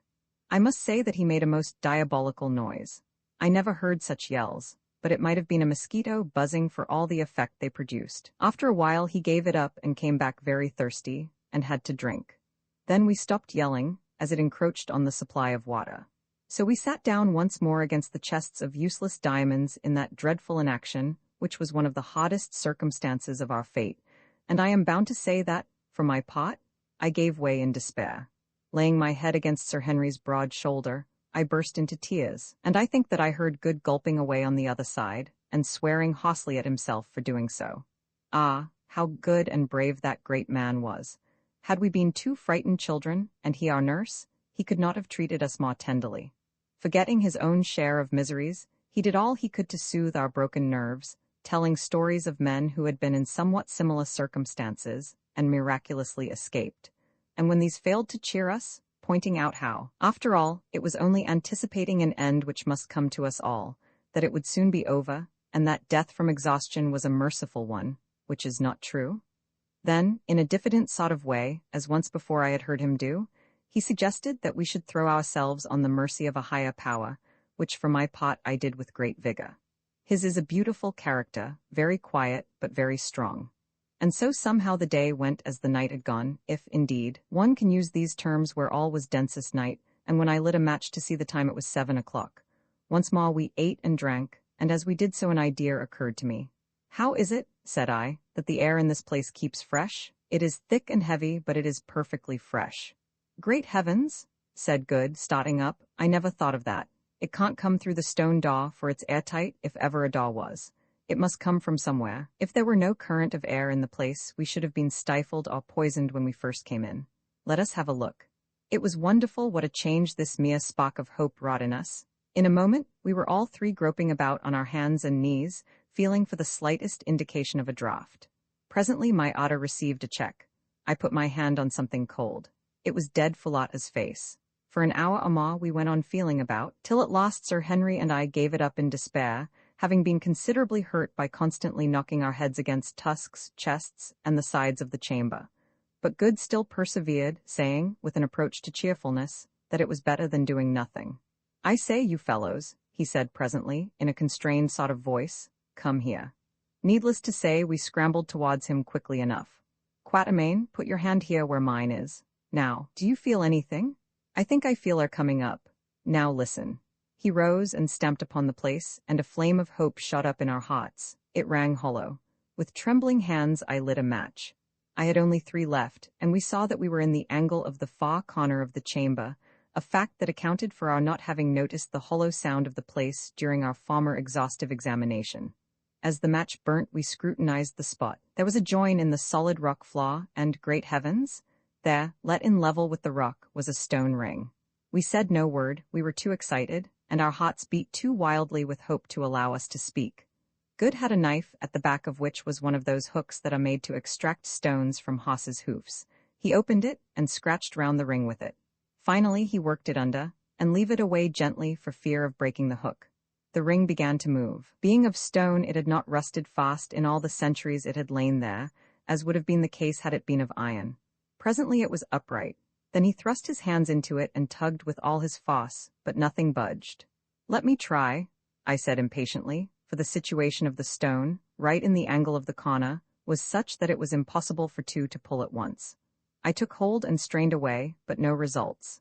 Then Sir Henry tried and failed. Taking the hook again, Good scratched all round the crack where we felt the air coming up. "Now, Curtis," he said, "tackle on and put your back into it. You are as strong as 2. Stop," and he took off a stout black silk handkerchief, which, true to his habits of neatness, he still wore, and ran it through the ring. "Quatermain, get Curtis round the middle and pull for dear life when I give the word. Now." Sir Henry put out all his enormous strength, and Good and I did the same, with such power as nature had given us. "Heave, heave, it's giving," gasped Sir Henry, and I heard the muscles of his great back cracking. Suddenly there was a grating sound, then a rush of air, and we were all on our backs on the floor with a heavy flagstone upon the top of us. Sir Henry's strength had done it, and never did muscular power stand a man in better stead. "Light a match, Quatermain," he said, so soon as we had picked ourselves up and got our breath. "Careful, now." I did so, and there before us, heaven be praised, was the first step of a stone stair. "Now what is to be done?" asked Good. "Follow the stair, of course, and trust to Providence." "Stop," said Sir Henry. "Quatermain, get the bit of biltong and the water that are left, we may want them." I went, creeping back to our place by the chests for that purpose, and as I was coming away an idea struck me. We had not thought much of the diamonds for the last 24 hours or so, Indeed, the very idea of diamonds was nauseous, seeing what they had entailed upon us, but reflected I may as well pocket some in case we ever should get out of this ghastly hole. So I just put my fist into the first chest and filled all the available pockets of my old shooting coat and trousers, topping up. This was a happy thought, with a few handfuls of big ones from the third chest. Also, by an afterthought, I stuffed Falata's basket, which, except for one water gourd and a little biltong, was empty now, with great quantities of the stones. I say, you fellows, I sang out, won't you take some diamonds with you? I've filled my pockets in the basket. Oh, come on, Quatermain, and hang the diamonds, said Sir Henry. I hope that I may never see another. As for Good, he made no answer. He was, I think, taking his last farewell of all that was left of the poor girl who had loved him so well. And curious as it may seem to you, my reader, sitting at home at ease and reflecting on the vast, indeed the immeasurable, wealth which we were thus abandoning, I can assure you that if you had passed some 28 hours with next to nothing to eat and drink in that place, you would not have cared to cumber yourself with diamonds whilst plunging down into the unknown bowels of the earth, in the wild hope of escape from an agonizing death. If from the habits of a lifetime, it had not become a sort of second nature with me never to leave anything worth having behind if there was the slightest chance of my being able to carry it away, I am sure that I should not have bothered to fill my pockets in that basket. Come on, Quatermain, repeated Sir Henry, who was already standing on the first step of the stone stair. Steady, I will go first. Mind where you put your feet, there may be some awful hole underneath, I answered. Much more likely to be another room, said Sir Henry, while he descended slowly, counting the steps as he went. When he got to 15, he stopped. Here's the bottom, he said. Thank goodness, I think it's a passage, follow me down. Good went next, and I came last, carrying the basket, and on reaching the bottom, lit one of the 2 remaining matches. By its light we could just see that we were standing in a narrow tunnel, which ran right and left at right angles to the staircase we had descended. Before we could make out any more, the match burnt my fingers and went out. Then arose the delicate question of which way to go. Of course, it was impossible to know what the tunnel was, or where it led to, and yet to turn one way might lead us to safety, and the other to destruction. We were utterly perplexed, till suddenly it struck Good that, when I had lit the match, the draught of the passage blew the flame to the left. Let us go against the draught, he said. Air draws inwards, not outwards. We took this suggestion, and feeling along the wall with our hands, whilst trying the ground before us at every step, we departed from that accursed treasure chamber on our terrible quest for life. If ever it should be entered again by living man, which I do not think probable, he will find tokens of our visit in the open chests of jewels, the empty lamp, and the white bones of poor Falata. When we had groped our way for about a quarter of an hour along the passage, suddenly it took a sharp turn, or else was bisected by another, which we followed, only in course of time to be led into a third. And so it went on for some hours. We seemed to be in a stone labyrinth that led nowhere. What all these passages are, of course I cannot say, but we thought that they must be the ancient workings of a mine, of which the various shafts and adits travelled hither and thither, as the awe led them. This is the only way in which we could account for such a multitude of galleries. At length we halted, thoroughly worn out with fatigue, and with that hope deferred which maketh the heart sick, and ate up our poor remaining piece of biltong, and drank our last sup of water, for our throats were like lime kilns. It seemed to us that we had escaped death in the darkness of the treasure chamber, only to meet him in the darkness of the tunnels. As we stood, once more utterly depressed, I thought that I caught a sound, to which I called the attention of the others. It was very faint and very far off, but it was a sound, a faint, murmuring sound, for the others heard it too, and no words can describe the blessedness of it after all those hours of utter, awful stillness. By heaven, it's running water, said Good. Come on. Off we started again in the direction from which the faint murmur seemed to come, groping our way as before along the rocky walls. I remember that I laid down the basket full of diamonds, wishing to be rid of its weight, but on second thoughts took it up again. One might as well die rich as poor, I reflected. As we went the sound became more and more audible, till at last it seemed quite loud in the quiet. On, yet on. Now we could distinctly make out the unmistakable swirl of rushing water. And yet how could there be running water in the bowels of the earth? Now we were quite near it, and Good, who was leading, swore that he could smell it. Go gently, Good, said Sir Henry. We must be close. Splash, and a cry from Good, he had fallen in. Good, Good, where are you? We shouted in terrified distress. To our intense relief, an answer came back in a choky voice. All right, I've got hold of a rock. Strike a light to show me where you are. Hastily, I lit the last remaining match. Its faint gleam discovered to us a dark mass of water running at our feet. How wide it was we could not see, but there, some way out, was the dark form of our companion hanging on to a projecting rock. Stand clear to catch me, sung out Good. I must swim for it. Then we heard a splash and a great struggle. Another minute and he had grabbed it and caught Sir Henry's outstretched hand, and we had pulled him up high and dry into the tunnel. My word? He said, between his gasps, that was touch and go. If I hadn't managed to catch that rock and known how to swim, I should have been done. It runs like a mill race, and I could feel no bottom. We dared not follow the banks of the subterranean river for fear lest we should fall into it again in the darkness. So after Good had rested a while, and we had drunk our fill of the water, which was sweet and fresh, and washed our faces, that needed it sadly as well as we could, we started from the banks of this African Styx, and began to retrace our steps along the tunnel, Good dripping unpleasantly in front of us. At length we came to another gallery leading to our right. We may as well take it, said Sir Henry wearily. All roads are alike here, we can only go on till we drop. Slowly, for a long, long while, we stumbled, utterly exhausted, along this new tunnel, Sir Henry now leading the way. Again I thought of abandoning that basket, but did not. Suddenly he stopped and we bumped up against him.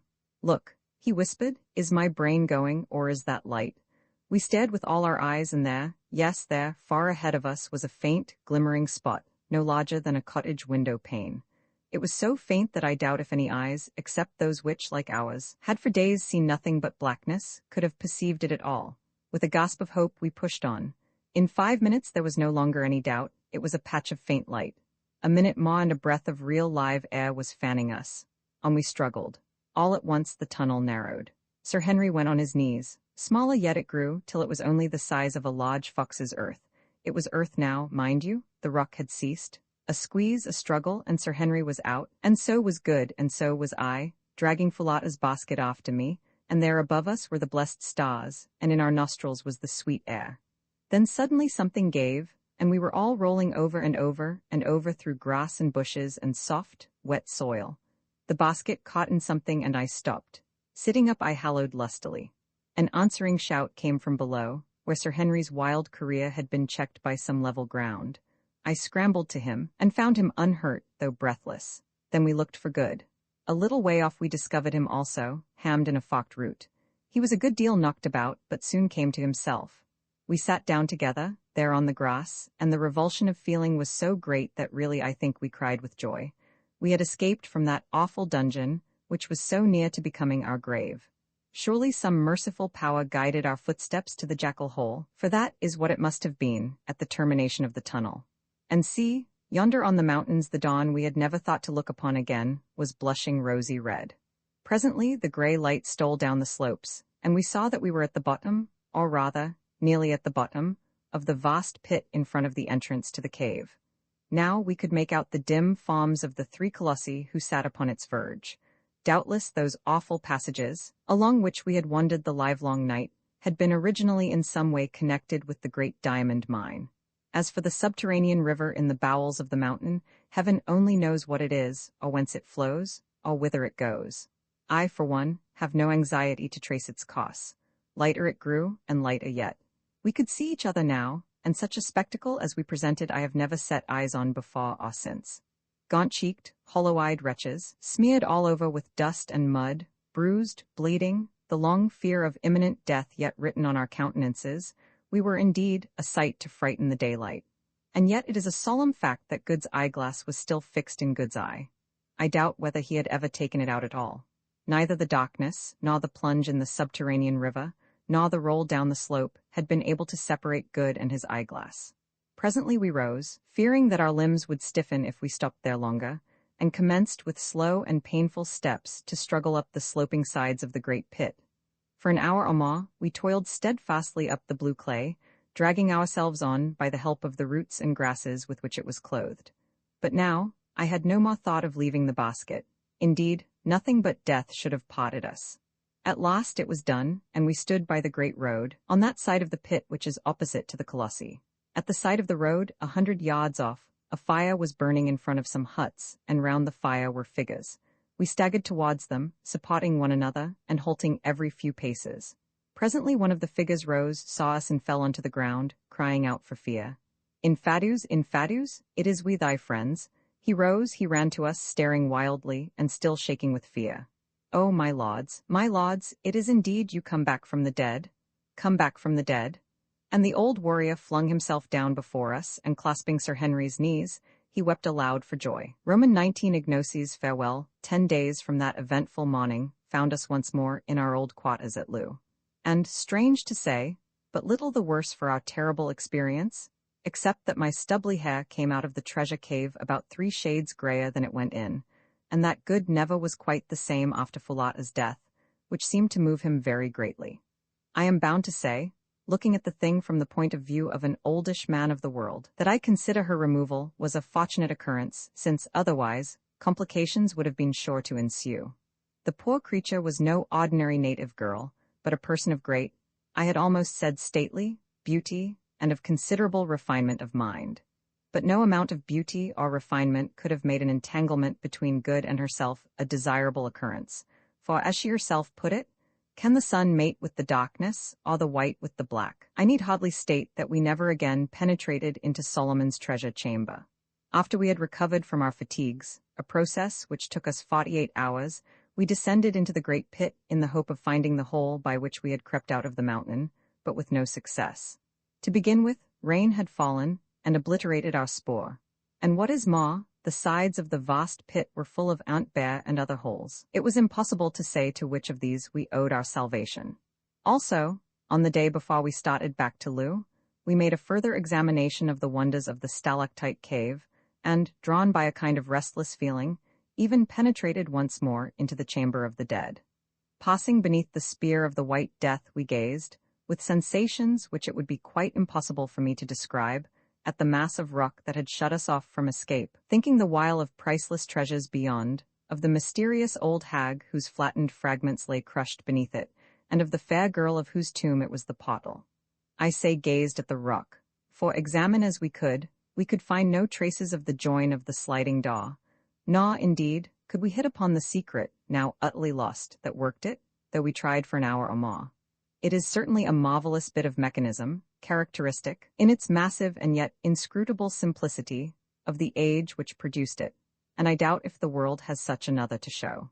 At last we gave it up in disgust, though, if the mass had suddenly risen before our eyes, I doubt if we should have screwed up courage to step over Gaggle's mangled remains, and once more enter the treasure chamber, even in the sure and certain hope of unlimited diamonds. And yet I could have cried at the idea of leaving all that treasure, the biggest treasure probably that in the world's history has ever been accumulated in one spot, but there was no help for it. Only dynamite could force its way through 5 feet of solid rock, so we left it. Perhaps in some remote, unborn century, a more fortunate explorer may hit upon the open sesame and flood the world with gems. But myself, I doubt it. Somehow, I seem to feel that the tens of millions of pounds worth of jewels, which lie in the 3 stone coffers, will never shine round the neck of an earthly beauty. They and Fulata's bones will keep cold company till the end of all things. With a sigh of disappointment, we made our way back, and next day started for Loo. And yet, it was really very ungrateful of us to be disappointed, for, as the reader will remember, by a lucky thought, I had taken the precaution to fill the wide pockets of my old shooting coat and trousers with gems before we left our prison house. Also Fulata's basket, which held twice as many more, notwithstanding that the water bottle had occupied some of its space. A good many of these fell out in the course of our roll down the side of the pit, including several of the big ones, which I had crammed in on the top in my coat pockets.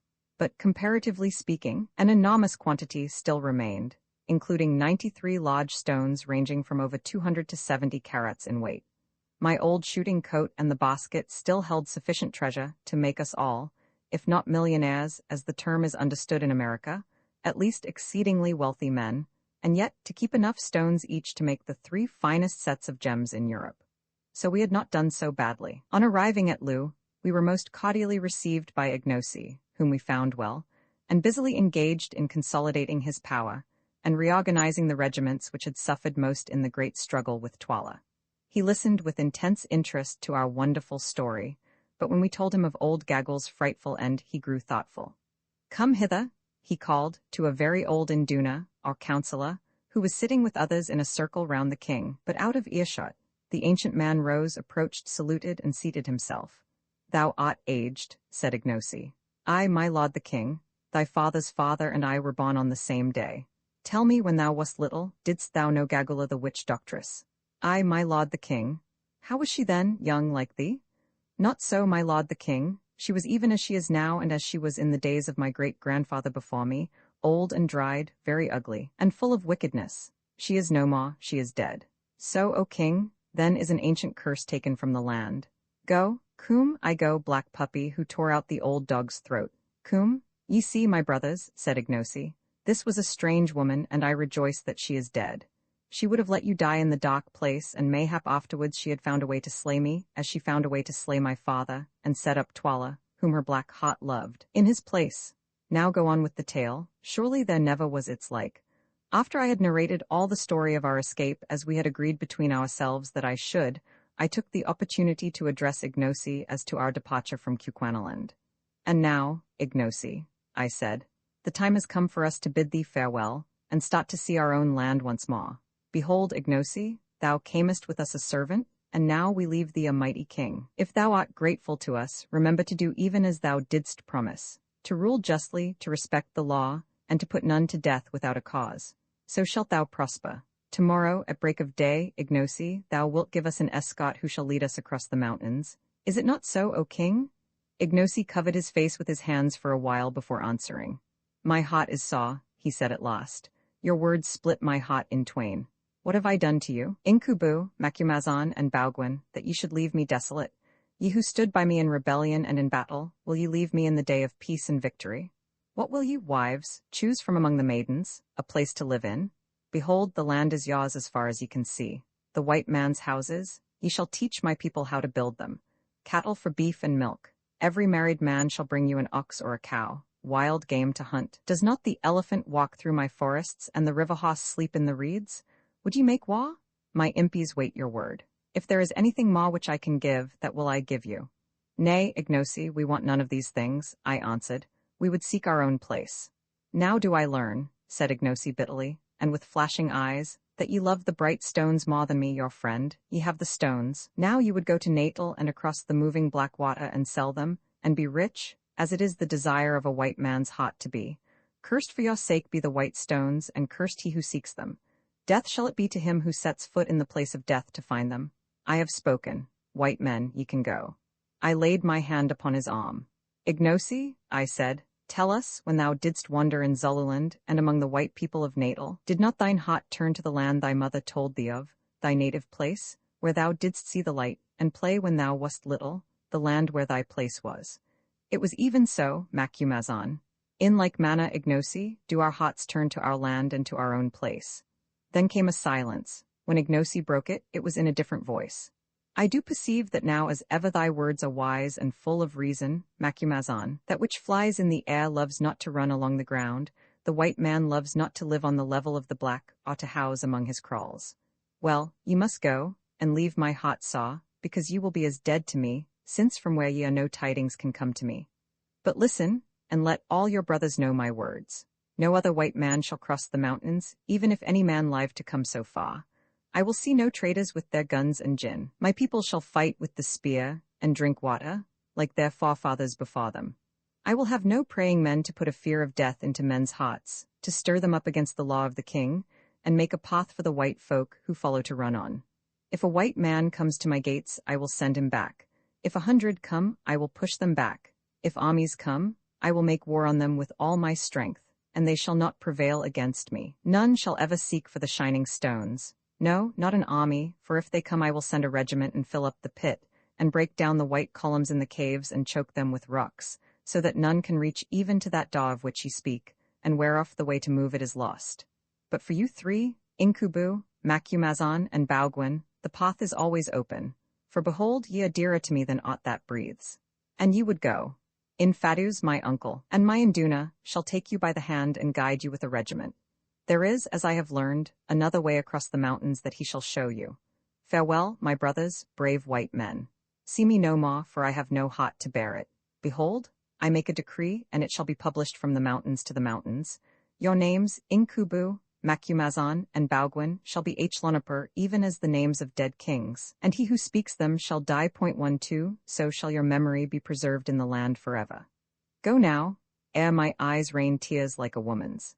At times as ye look back down the path of life, or when ye are old and gather yourselves together to crouch before the fire, because for you the sun has no more heat, you will think of how we stood shoulder to shoulder, in that great battle which thy wise words planned, Macumazon, of how thou wast the point of the horn that galled Twala's flank, Baugwin, whilst thou stood in the ring of the greys, Inkubu, and men went down before thine axe like corn before a sickle. Aye, and of how thou didst break that wild bull Twala's strength, and bring his pride to dust. Fare ye well forever, Inkubu, Macumazon, and Baugwin, my lords and my friends. Ignosi rose and looked earnestly at us for a few seconds, then he threw the corner of his kaross over his head, so as to cover his face from us. We went in silence. Next day at dawn we left Loo, escorted by our old friend Infadus, who was heartbroken at our departure, and by the regiment of buffaloes. Early as was the hour, all the main street of the town was lined with multitudes of people, who gave us the royal salute as we passed at the head of the regiment, while the women blessed us for having rid the land of Twala, throwing flowers before us as we went. It was really very affecting, and not the sort of thing one is accustomed to meet with from natives. One ludicrous incident occurred, however, which I rather welcomed, as it gave us something to laugh at. Just before we reached the confines of the town, a pretty young girl, with some lovely lilies in her hand, ran forward and presented them to Good. Somehow they all seemed to like Good. I think his eyeglass and solitary whisker gave him a fictitious value, and then said that she had a boon to ask. Speak on, he answered. Let my lord show his servant his beautiful white legs, that his servant may look upon them and remember them all her days, and tell of them to her children. His servant has traveled 4 days' journey to see them, for the fame of them has gone throughout the land. I'll be hanged if I do, exclaimed Good excitedly. Come, come, my dear fellow, said Sir Henry, you can't refuse to oblige a lady.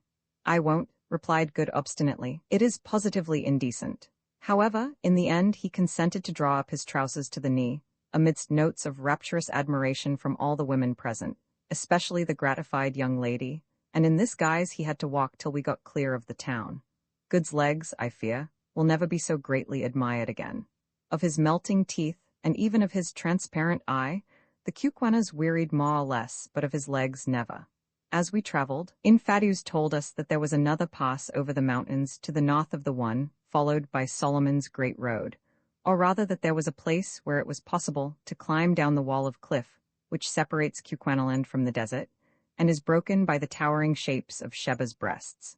It appeared, also, that rather more than 2 years previously a party of Kukwana hunters had descended this path into the desert in search of ostriches, whose plumes are much prized among them for war headdresses, and that in the course of their hunt they had been led far from the mountains and were much troubled by thirst.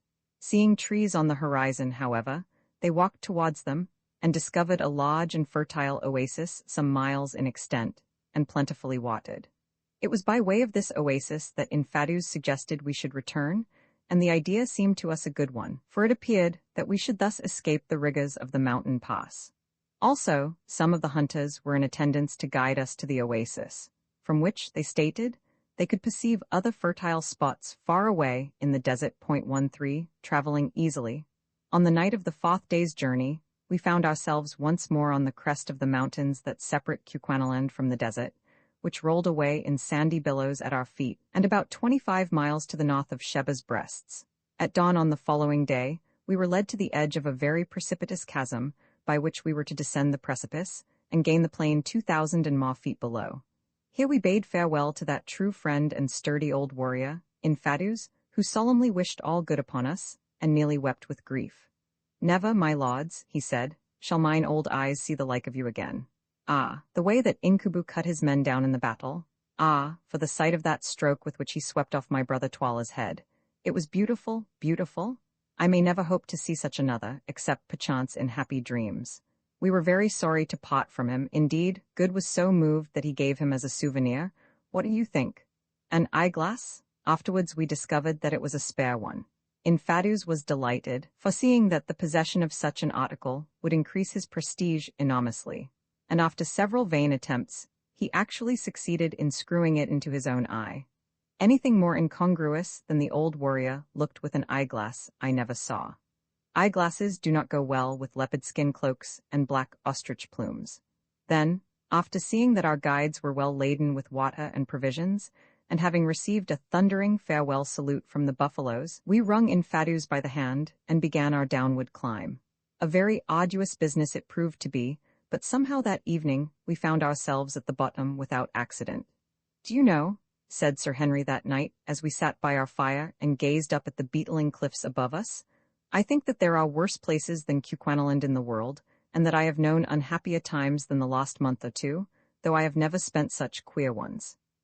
You fellows, I almost wish I were back," said Good, with a sigh. As for myself, I reflected that all's well that ends well, but in the course of a long life of shaves, I never had such shaves as those which I had recently experienced. The thought of that battle makes me feel cold all over, and as for our experience in the treasure chamber. Next morning, we started on a toilsome trudge across the desert, having with us a good supply of water carried by our 5 guides, and camped that night in the open, marching again at dawn on the morrow. By noon of the 3rd day's journey, we could see the trees of the oasis of which the guides spoke, and within an hour of sundown, we were walking once more upon grass, and listening to the sound of running water. Roman 2 The Legend of Solomon's Mines. "What was it that you heard about my brother's journey at Bamangwato?" asked Sir Henry, as I paused to fill my pipe before replying to Captain Good. "I heard this," I answered, "and I have never mentioned it to a soul till today. I heard that he was starting for Solomon's Mines." "Solomon's Mines?" ejaculated both my hearers at once. "Where are they?" "I don't know," I said. "I know where they are said to be. Once I saw the peaks of the mountains that border them, but there were 130 miles of desert between me and them, and I am not aware that any white man ever got across it save one. But perhaps the best thing I can do is to tell you the legend of Solomon's Mines as I know it, you passing your word not to reveal anything I tell you without my permission. Do you agree to that? I have my reasons for asking." Sir Henry nodded, and Captain Good replied, "Certainly, certainly." "Well," I began, "as you may guess, generally speaking, elephant hunters are a rough set of men, who do not trouble themselves with much beyond the facts of life and the ways of Kaffirs. But here and there you meet a man who takes the trouble to collect traditions from the natives, and tries to make out a little piece of the history of this dark land. It was such a man as this who first told me the legend of Solomon's Mines, now a matter of nearly 30 years ago. That was when I was on my first elephant hunt in the Matable country. His name was Evans, and he was killed the following year, poor fellow, by a wounded buffalo, and lies buried near the Zambesi Falls. I was telling Evans one night, I remember, of some wonderful workings I had found whilst hunting kudu and eland in what is now the Lydenburg district of the Transvaal. I see they have come across these workings again lately in prospecting for gold, but I knew of them years ago. There is a great wide wagon road cut out of the solid rock, and leading to the mouth of the working or gallery. Inside the mouth of this gallery are stacks of gold quartz piled up ready for roasting, which shows that the workers, whoever they were, must have left in a hurry. Also, about 20 paces in, the gallery is built across, and a beautiful bit of masonry it is. "I," said Evans, "but I will spin you a queerer yarn than that," and he went on to tell me how he had found in the far interior a ruined city, which he believed to be the Ophir of the Bible, and by the way, other more learned men have said the same long since poor Evans's time. I was, I remember, listening open-eared to all these wonders, for I was young at the time, and this story of an ancient civilization, and of the treasures which those old Jewish or Phoenician adventurers used to extract from a country long since lapsed into the darkest barbarism, took a great hold upon my imagination, when suddenly he said to me, "Lad, did you ever hear of the Suleiman Mountains up to the northwest of the Mushakilumbur country?" I told him I never had. "Ah, well," he said, "that is where Solomon really had his mines, his diamond mines, I mean." "How do you know that?" I asked. "Know it? Why, what is Suleiman but a corruption of Solomon? 3 besides, an old Isinusi or witch doctor up in the Manica country told me all about it. She said that the people who lived across those mountains were a branch of the Zulus, speaking a dialect of Zulu, but finer and bigger men even, that there lived among them great wizards, who had learnt their art from white men when all the world was dark, and who had the secret of a wonderful mine of bright stones. Well, I laughed at this story at the time, though it interested me, for the diamond fields were not discovered then, but poor Evans went off and was killed, and for 20 years I never thought any more of the matter. However, just 20 years afterwards, and that is a long time, gentlemen, an elephant hunter does not often live for 20 years at his business. I heard something more definite about Suleiman's Mountains and the country which lies beyond them. I was up beyond the Manica country, at a place called Satanda's Kraal, and a miserable place it was, for a man could get nothing to eat, and there was but little game about. I had an attack of fever, and was in a bad way generally, when one day a Potugee arrived with a single companion, a half-breed. Now, I know your low-class Delagoa Potugee well. There is no greater devil unhung in a general way, battening as he does upon human agony and flesh in the shape of slaves. But this was quite a different type of man to the mean fellows whom I had been accustomed to meet. Indeed, in appearance he reminded me more of the polite dons I have read about, for he was tall and thin, with large dark eyes and curling grey mustachios. We talked together for a while, for he could speak broken English, and I understood a little Potugee, and he told me that his name was Jose Sylvester, and that he had a place near Delagoa Bay. When he went on next day with his half-breed companion, he said goodbye, taking off his hat quite in the old style. "Goodbye, senor," he said. "If ever we meet again, I shall be the richest man in the world, and I will remember you." I laughed a little, I was too weak to laugh much, and watched him strike out for the great desert to the west, wondering if he was mad, or what he thought he was going to find there. A week passed, and I got the better of my fever. One evening, I was sitting on the ground in front of the little tent I had with me, chewing the last leg of a miserable fowl I had bought from a native for a bit of cloth worth 20 fowls, and staring at the hot red sun sinking down over the desert, when suddenly I saw a figure, apparently that of a European, for it wore a coat, on the slope of the rising ground opposite to me, about 300 yards away.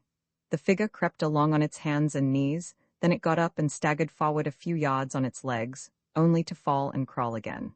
Seeing that it must be somebody in distress, I sent one of my hunters to help him, and presently he arrived, and who do you suppose it turned out to be? Jose Sylvester, of course, said Captain Good. Yes, Jose Sylvester, or rather his skeleton and a little skin. His face was a bright yellow with bilious fever, and his large dark eyes stood nearly out of his head, for all the flesh had gone. There was nothing but yellow parchment-like skin, white hair, and the gaunt bones sticking up beneath. "Water, for the sake of Christ, water," he moaned. I saw that his lips were cracked, and his tongue, which protruded between them, was swollen and blackish. I gave him water with a little milk in it, and he drank it in great gulps, 2 quarts or so, without stopping. I would not let him have any more. Then the fever took him again, and he fell down and began to rave about Suleiman's Mountains and the diamonds and the desert. I carried him into the tent and did what I could for him, which was little enough, but I saw how it must end. About 11 o'clock he grew quieter, and I lay down for a little rest and went to sleep. At dawn I woke again, and in the half-light saw Sylvester sitting up, a strange, gaunt form, and gazing out towards the desert. Presently the first ray of the sun shot right across the wide plain before us, till it reached the faraway crest of one of the tallest of the Suleiman Mountains more than 100 miles away. "There it is," cried the dying man in Portuguese, and pointing with his long, thin arm, "but I shall never reach it, never. No one will ever reach it?" Suddenly, he paused and seemed to take a resolution. "Friend," he said, turning towards me, "are you there?" My eyes grow dark. "Yes," I said, "yes, lie down now and rest." "Aye," he answered, "I shall rest soon. I have time to rest all eternity. Listen, I am dying. You have been good to me. I will give you the writing. Perhaps you will get there if you can live to pass the desert, which has killed my poor servant and me." Then he groped in his shirt and brought out what I thought was a boa tobacco pouch made of the skin of the swat vet pens or sable antelope. It was fastened with a little strip of hide, what we call a rimpi, and this he tried to loose, but could not. He handed it to me. "Untie it," he said. I did so, and extracted a bit of torn yellow linen on which something was written in rusty letters. Inside this rag was a paper. Then he went on feebly, for he was growing weak. "The paper has all that is on the linen. It took me years to read. Listen. My ancestor, a political refugee from Lisbon, and one of the first Portuguese who landed on these shores, wrote that when he was dying on those mountains which no white foot ever pressed before or since. His name was Jose da Silvestre, and he lived 300 years ago. His slave, who waited for him on this side of the mountains, found him dead, and brought the writing home to Delagoa. It has been in the family ever since, but none have cared to read it, till at last I did. And I have lost my life over it, but another may succeed, and become the richest man in the world, the richest man in the world.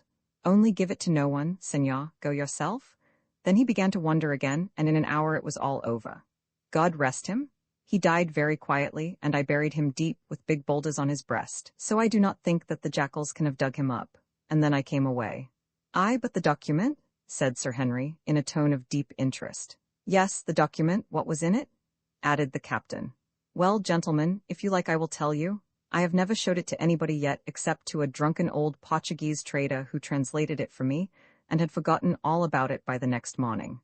The original rag is at my home in Durban, together with poor Dom José's translation, but I have the English rendering in my pocketbook, and a facsimile of the map, if it can be called a map. Here it is. I, José da Silvestre, who am now dying of hunger in the little cave where no snow is on the north side of the nipple of the southernmost of the two mountains I have named Sheba's Breasts, write this in the year 1590 with a cleft bone upon a remnant of my raiment, my blood being the ink. If my slave should find it when he comes, and should bring it to Delagoa, let my friend, name illegible, bring the matter to the knowledge of the king, that he may send an army which, if they live through the desert and the mountains, and can overcome the brave Cuquans and their devilish arts, to which end many priests should be brought, will make him the richest king since Solomon.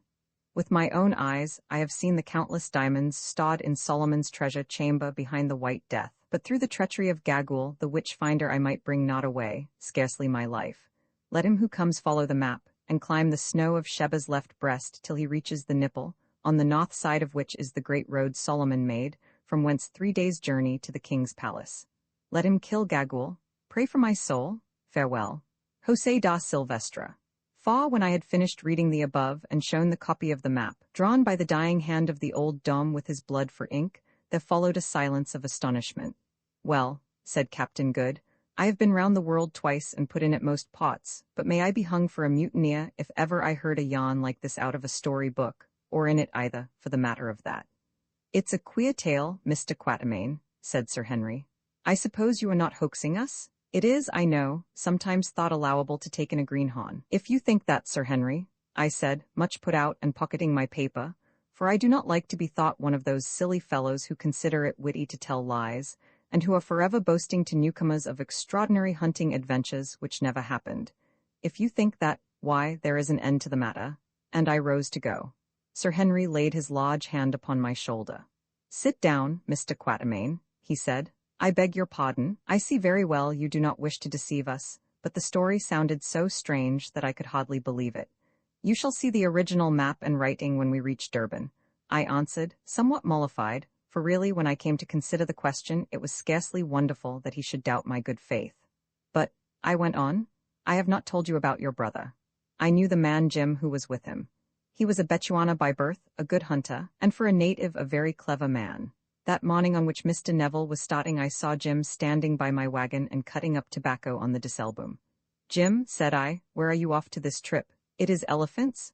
"No, Boz," he answered, "we are off to something worth much more than ivory." "And what might that be?" I said, for I was curious. "Is it gold?" "No, Boz, something worth more than gold," and he grinned. I asked no more questions, for I did not like to lower my dignity by seeming inquisitive, but I was puzzled. Presently Jim finished cutting his tobacco. "Boz," said he. I took no notice. "Boz," said he again.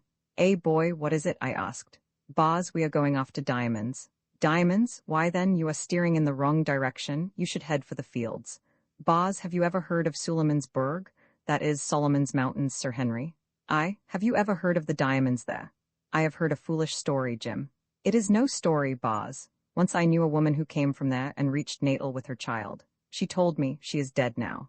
"Your master will feed the osvirgils, that is, vultures, Jim, if he tries to reach Suleiman's country, and so will you if they can get any pickings off your worthless old carcass," said I. He grinned. "Mayhap, Boz, man must die. I'd rather like to try a new country myself. The elephants are getting worked out about here." "Ah, my boy," I said, "you wait till the pale old man gets a grip of your yellow throat, and then we shall hear what sort of a tune you sing." Half an hour after that I saw Neville's wagon move off. Presently Jim came back running. "Goodbye, Boz," he said. "I didn't like to start without bidding you goodbye, for I dare say you are right, and that we shall never trek south again. Is your master really going to Suleiman's Berg, Jim, or are you lying?" "No," he answered, "he is going. He told me he was bound to make his fortune somehow, or try to, so he might as well have a fling for the diamonds. Oh, I said, wait a bit, Jim. Will you take a note to your master, Jim, and promise not to give it to him till you reach Inyati, which was some 100 miles off? Yes, boss. So I took a scrap of paper and wrote on it, let him who comes climb the snow of Sheba's left breast, till he reaches the nipple, on the north side of which is Solomon's great road. Now, Jim, I said, when you give this to your master, tell him he had better follow the advice on it implicitly. You are not to give it to him now, because I don't want him back asking me questions which I won't answer. Now be off, you idle fellow, the wagon is nearly out of sight. Jim took the note and went, and that is all I know about your brother, Sir Henry, but I am much afraid. Mr. Quatermain, said Sir Henry, I am going to look for my brother. I am going to trace him to Suleiman's mountains and over them if necessary, till I find him, or until I know that he is dead. Will you come with me? I am, as I think I have said, a cautious man, indeed a timid one, and this suggestion frightened me. It seemed to me that to undertake such a journey would be to go to certain death, and putting other considerations aside, as I had a son to support, I could not afford to die just then. No, thank you, Sir Henry. I think I had rather not, I answered. I am too old for wild goose chases of that sort, and we should only end up like my poor friend Sylvester. I have a son dependent on me, so I cannot afford to risk my life foolishly. Both Sir Henry and Captain Good looked very disappointed. Mr. Quatermain, said the farmer, I am well off, and I am bent upon this business. You may put the remuneration for your services at whatever figure you like in reason, and it shall be paid over to you before we start. Moreover, I will arrange in the event of anything untoward happening to us or to you, that your son shall be suitably provided for. You will see from this offer how necessary I think your presence. Also, if by chance we should reach this place and find diamonds, they shall belong to you and Good equally. I do not want them. But of course that promise is worth nothing at all, though the same thing would apply to any ivory we might get. You may pretty well make your own terms with me, Mr. Quatermain, and of course I shall pay all expenses. Sir Henry, said I, this is the most liberal proposal I ever had, and one not to be sneezed at by a poor hunter and trader. But the job is the biggest I have come across, and I must take time to think it over. I will give you my answer before we get to Durban. Very good, answered Sir Henry. Then I said good night and turned in, and dreamt about poor long-dead Sylvester and the diamonds, Roman 20 found, and now I come to perhaps the strangest adventure that happened to us in all this strange business, and one which shows how wonderfully things are brought about. I was walking along quietly, some way in front of the other two, down the banks of the stream which runs from the oasis till it is swallowed up in the hungry desert sands, when suddenly I stopped and rubbed my eyes, as well I might. There, not 20 yards in front of me, placed in a charming situation, under the shade of a species of fig tree and facing to the stream, was a cozy hut, built more or less on the Kaffir principle with grass and withes, but having a full-length door instead of a bee-hole. What the dickens, said I to myself, can a hut be doing here? Even as I said it, the door of the hut opened, and there limped out of it a white man clothed in skins, and with an enormous black beard. I thought that I must have got a touch of the sun. It was impossible. No hunter ever came to such a place as this. Certainly no hunter would ever settle in it. I stared, and so did the other man, and just at that juncture Sir Henry and Good walked up. Look here, you fellows, I said. Is that a white man, or am I mad? Sir Henry looked, and Good looked, and then all of a sudden the lame white man with a black beard uttered a great cry, and began hobbling towards us. When he was close he fell down in a sort of faint. With a spring Sir Henry was by his side. Great powers! He cried, it is my brother George. At the sound of this disturbance another figure, also clad in skins, emerged from the hut, a gun in his hand, and ran towards us. On seeing me he too gave a cry. Macumazon, he hallooed. Don't you know me, Boz? I'm Jim the hunter. I lost the note you gave me to give to the Boz, and we have been here nearly 2 years. And the fellow fell at my feet, and rolled over and over, weeping for joy. You careless scoundrel, I said, you ought to be well jambocked, that is, hided. Meanwhile the man with the black beard had recovered and risen, and he and Sir Henry were pump-handling away at each other, apparently without a word to say. But whatever they had quarrelled about in the past, I suspect it was a lady, though I never asked, it was evidently forgotten now. My dear old fellow, burst out Sir Henry at last, I thought you were dead. I have been over Solomon's mountains to find you. I had given up all hope of ever seeing you again, and now I come across you perched in the desert, like an old Osvirgil vulture. I tried to cross Solomon's mountains nearly 2 years ago. was the answer, spoken in the hesitating voice of a man who has had little recent opportunity of using his tongue. But when I reached here, a boulder fell on my leg and crushed it, and I have been able to go neither forward nor back. Then I came up. "How do you do, Mr. Neville?" I said. "Do you remember me?" "Why," he said, "isn't it Hunter Quatermain, and good too? Hold on a minute, you fellows, I am getting dizzy again. It is all so very strange, and when a man has ceased to hope, so very happy." That evening, over the campfire, George Curtis told us his story, which, in its way, was almost as eventful as our own, and, put shortly, amounted to this. A little less than 2 years before, he had started from Satanda's Kraal to try to reach Suleiman's Burg. As for the note I had sent him by Jim, that worthy lost it, and he had never heard of it till today.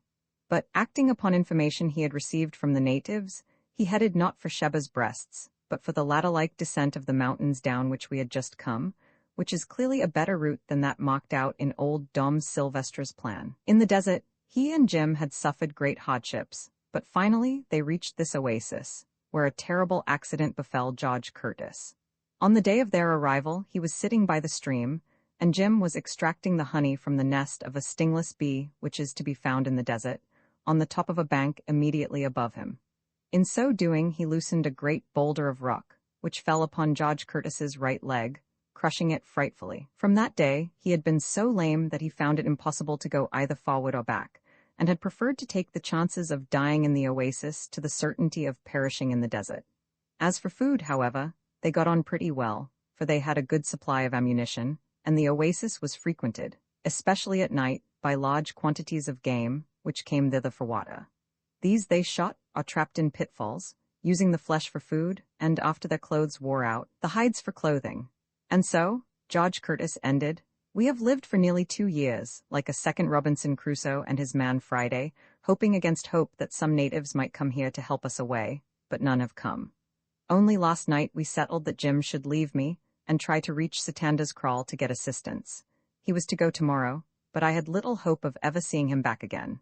And now you, of all people in the world, you, who, as I fancied, had long ago forgotten all about me, and were living comfortably in old England, turn up in a promiscuous way and find me where you least expected. It is the most wonderful thing that I have ever heard of, and the most merciful too." Then Sir Henry set to work, and told him the main facts of our adventures, sitting till late into the night to do it. "By Jove," said George Curtis, when I showed him some of the diamonds, "well, at least you have got something for your pains, besides my worthless self." Sir Henry laughed. "They belong to Quatermain and Good. It was a part of the bargain that they should divide any spoils there might be."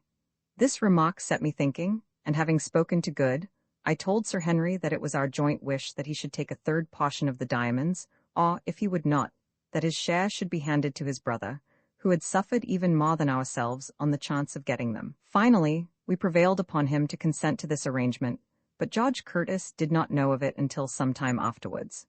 Here, at this point, I think that I shall end my history. Our journey across the desert back to Satanda's Kraal was most arduous, especially as we had to support George Curtis, whose right leg was very weak indeed, and continually threw out splinters of bone.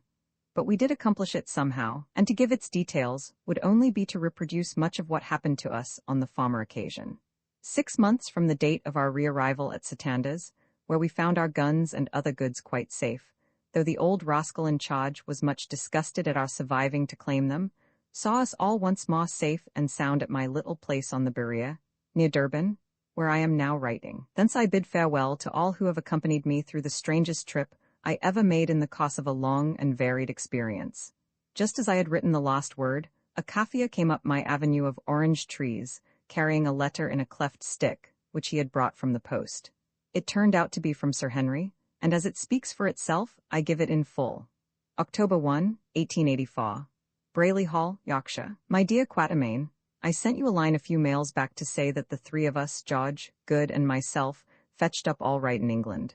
We got off the boat at Southampton and went up to town. You should have seen what a swell Good turned out the very next day, beautifully shaved, frock coat fitting like a glove, brand new eyeglass, etc., etc. I went and walked in the park with him, where I met some people I know, and at once told them the story of his beautiful white legs. He is furious, especially as some ill-natured person has printed it in a society paper. To come to business, Good and I took the diamonds to streeters to be valued, as we arranged, and really I am afraid to tell you what they put them at. It seems so enormous. They say that of course it is more or less guesswork, as such stones have never to their knowledge been put on the market in anything like such quantities. It appears that, with the exception of one or two of the largest, they are of the finest water, and equal in every way to the best Brazilian stones. I asked them if they would buy them, but they said that it was beyond their power to do so, and recommended us to sell by degrees, over a period of years indeed, for fear lest we should flood the market. They offer, however, 180,000 for a very small portion of them. You must come home, Quatermain, and see about these things, especially if you insist upon making the magnificent present of the third share, which does not belong to me, to my brother George. As for Good, he is no good. His time is too much occupied in shaving, and other matters connected with the vain adorning of the body. But I think he is still down on his luck about Fulata. He told me that since he had been home, he hadn't seen a woman to touch her, either as regards her figure or the sweetness of her expression. I want you to come home, my dear old comrade, and to buy a house near here. You have done your day's work and have lots of money now, and there is a place for sale quite close which would suit you admirably. Do come, the sooner the better. You can finish writing the story of our adventures on board ship. We have refused to tell the tale till it is written by you, for fear lest we shall not be believed. If you start on receipt of this, you will reach here by Christmas, and I book you to stay with me for that. Good is coming, and George, and so, by the way, is your boy Harry. There's a bribe for you. I have had him down for a week's shooting and like him. He is a cool young hand. He shot me in the leg, cut out the pellets, and then remarked upon the advantages of having a medical student with every shooting party. Goodbye, old boy. I can't say any more, but I know that you will come, if it is only to oblige your sincere friend, Henry Curtis. P.S. The tusks of the great bull that killed poor Kiva have now been put up in the hall here, over the pair of buffalo horns you gave me, and look magnificent, and the axe with which I chopped off Twala's head is fixed above my writing table. I wish that we could have managed to bring away the coats of chain armor. Don't lose poor Fulata's basket in which you brought away the diamonds. HC today is Tuesday. There is a steamer going on Friday, and I really think that I must take Curtis at his word, and sail by her for England, if it is only to see you, Harry, my boy, and to look after the printing of this history, which is a task that I do not like to trust to anybody else. Roman 3, Boper enters our service. It takes from 4 to 5 days, according to the speed of the vessel and the state of the weather, to run up from the Cape to Durban. Sometimes, if the landing is bad at East London, where they have not yet made that wonderful harbour they talk so much of, and sink such a mint of money in, a ship is delayed for 24 hours before the cargo boats can get out to take off the goods. But on this occasion we had not to wait at all, for there were no breakers on the bar to speak of, and the tugs came out at once with the long strings of ugly flat-bottomed boats behind them, into which the packages were bundled with a crash. It did not matter what they might be, over they went slap-bang. Whether they contained china or woolen goods, they met with the same treatment. I saw one case holding 4 dozen of champagne smashed all to bits, and there was the champagne fizzing and boiling about in the bottom of the dirty cargo boat. It was a wicked waste, and evidently so the Kaffirs in the boat thought, for they found a couple of unbroken bottles, and knocking off the necks drank the contents. But they had not allowed for the expansion caused by the fizz in the wine, and, feeling themselves swelling, rolled about in the bottom of the boat, calling out that the good liquor was tagati, that is, bewitched. I spoke to them from the vessel, and told them it was the white man's strongest medicine, and that they were as good as dead men. Those Kaffirs went to the shore in a very great fright, and I do not think that they will touch champagne again. Well, all the time that we were steaming up to Natal, I was thinking over Sir Henry Curtis's offer. We did not speak any more on the subject for a day or two, though I told them many hunting yarns, all true ones. There is no need to tell lies about hunting, for so many curious things happen within the knowledge of a man whose business it is to hunt, but this is by the way. At last, one beautiful evening in January, which is our hottest month, we steamed past the coast of Natal, expecting to make Durban Point by sunset. It is a lovely coast all along from East London, with its red sandhills and wide sweeps of vivid green, dotted here and there with Kaffir kraals, and bordered by a ribbon of white surf, which spouts up in pillars of foam where it hits the rocks. But just before you come to Durban, there is a peculiar richness about the landscape. There are the sheer kloofs cut in the hills by the rushing rains of centuries, down which the rivers sparkle. There is the deepest green of the bush, growing as God planted it, and the other greens of the mealy gardens and the sugar patches, while now and again a white house, smiling out at the placid sea, puts a finish and gives an air of homeliness to the scene. For to my mind, however beautiful a view may be, it requires the presence of man to make it complete, but perhaps that is because I have lived so much in the wilderness, and therefore know the value of civilization, though to be sure it drives away the game. The Garden of Eden, no doubt, looked fair before man was, but I always think that it must have been fairer when Eve adorned it. To return, we had miscalculated a little, and the sun was well down before we dropped anchor off the point, and heard the gun which told the good folks of Durban that the English mail was in. It was too late to think of getting over the bar that night, so we went comfortably to dinner, after seeing the mail carried off in the lifeboat. When we came up again, the moon was out, and shining so brightly over sea and shaw that she almost paled the quick, large flashes from the lighthouse. From the shaw floated sweet spicy odors that always remind me of hymns and missionaries, and in the windows of the houses on the Berea sparkled 100 lights. From a large brig, lying near, also came the music of the sailors as they worked at getting the anchor up in order to be ready for the wind. Altogether, it was a perfect night, such a night as you sometimes get in southern Africa, and it threw a garment of peace over everybody, as the moon threw a garment of silver over everything. Even the great bulldog, belonging to a spotting passenger, seemed to yield to its gentle influences, and forgetting his yearning to come to close quarters with the baboon in a cage on the forecastle, snawed happily at the door of the cabin, dreaming no doubt that he had finished him, and happy in his dream. We three, that is, Sir Henry Curtis, Captain Good, and myself, went and sat by the wheel, and were quiet for a while. "Well, Mr. Quatermain," said Sir Henry presently, "have you been thinking about my proposals?" "Aye," echoed Captain Good. "What do you think of them, Mr. Quatermain? I hope that you are going to give us the pleasure of your company so far as Solomon's Mines, or wherever the gentleman you knew as Neville may have got to." I rose and knocked out my pipe before I answered. I had not made up my mind, and wanted an additional moment to decide. Before the burning tobacco had fallen into the sea, I had decided. Just that little extra second did the trick. It is often the way when you have been bothering a long time over a thing. "Yes, gentlemen," I said, sitting down again, "I will go, and by your leave I will tell you why, and on what conditions. First for the terms which I ask. 1. You are to pay all expenses, and any ivory or other valuables we may get is to be divided between Captain Good and myself. 2. That you give me £500 for my services on the trip before we start, I undertaking to serve you faithfully till you choose to abandon the enterprise, or till we succeed, or disaster overtakes us. 3. That before we trek you execute a deed agreeing, in the event of my death or disablement, to pay my boy Harry, who is studying medicine over there in London, at Guy's Hospital, a sum of £200 a year for 5 years, by which time he ought to be able to earn a living for himself if he is worth his salt. That is all, I think, and I dare say you will say quite enough too." "No," answered Sir Henry, "I accept them gladly. I am bent upon this project, and would pay more than that for your help, considering the peculiar and exclusive knowledge which you possess. Pity I did not ask it then, but I won't go back on my word. And now that I have got my terms, I will tell you my reasons for making up my mind to go. First of all, gentlemen, I have been observing you both for the last few days, and if you will not think me impertinent, I may say that I like you, and believe that we shall come up well to the yoke together. That is something, let me tell you, when one has a long journey like this before one. And now as to the journey itself, I tell you flatly, Sir Henry and Captain Good, that I do not think it probable we can come out of it alive, that is, if we attempt to cross the Suleiman Mountains. What was the fate of the old Dom da Silvestre 300 years ago? What was the fate of his descendant 20 years ago? What has been your brother's fate? I tell you frankly, gentlemen, that as their fates were so I believe ours will be."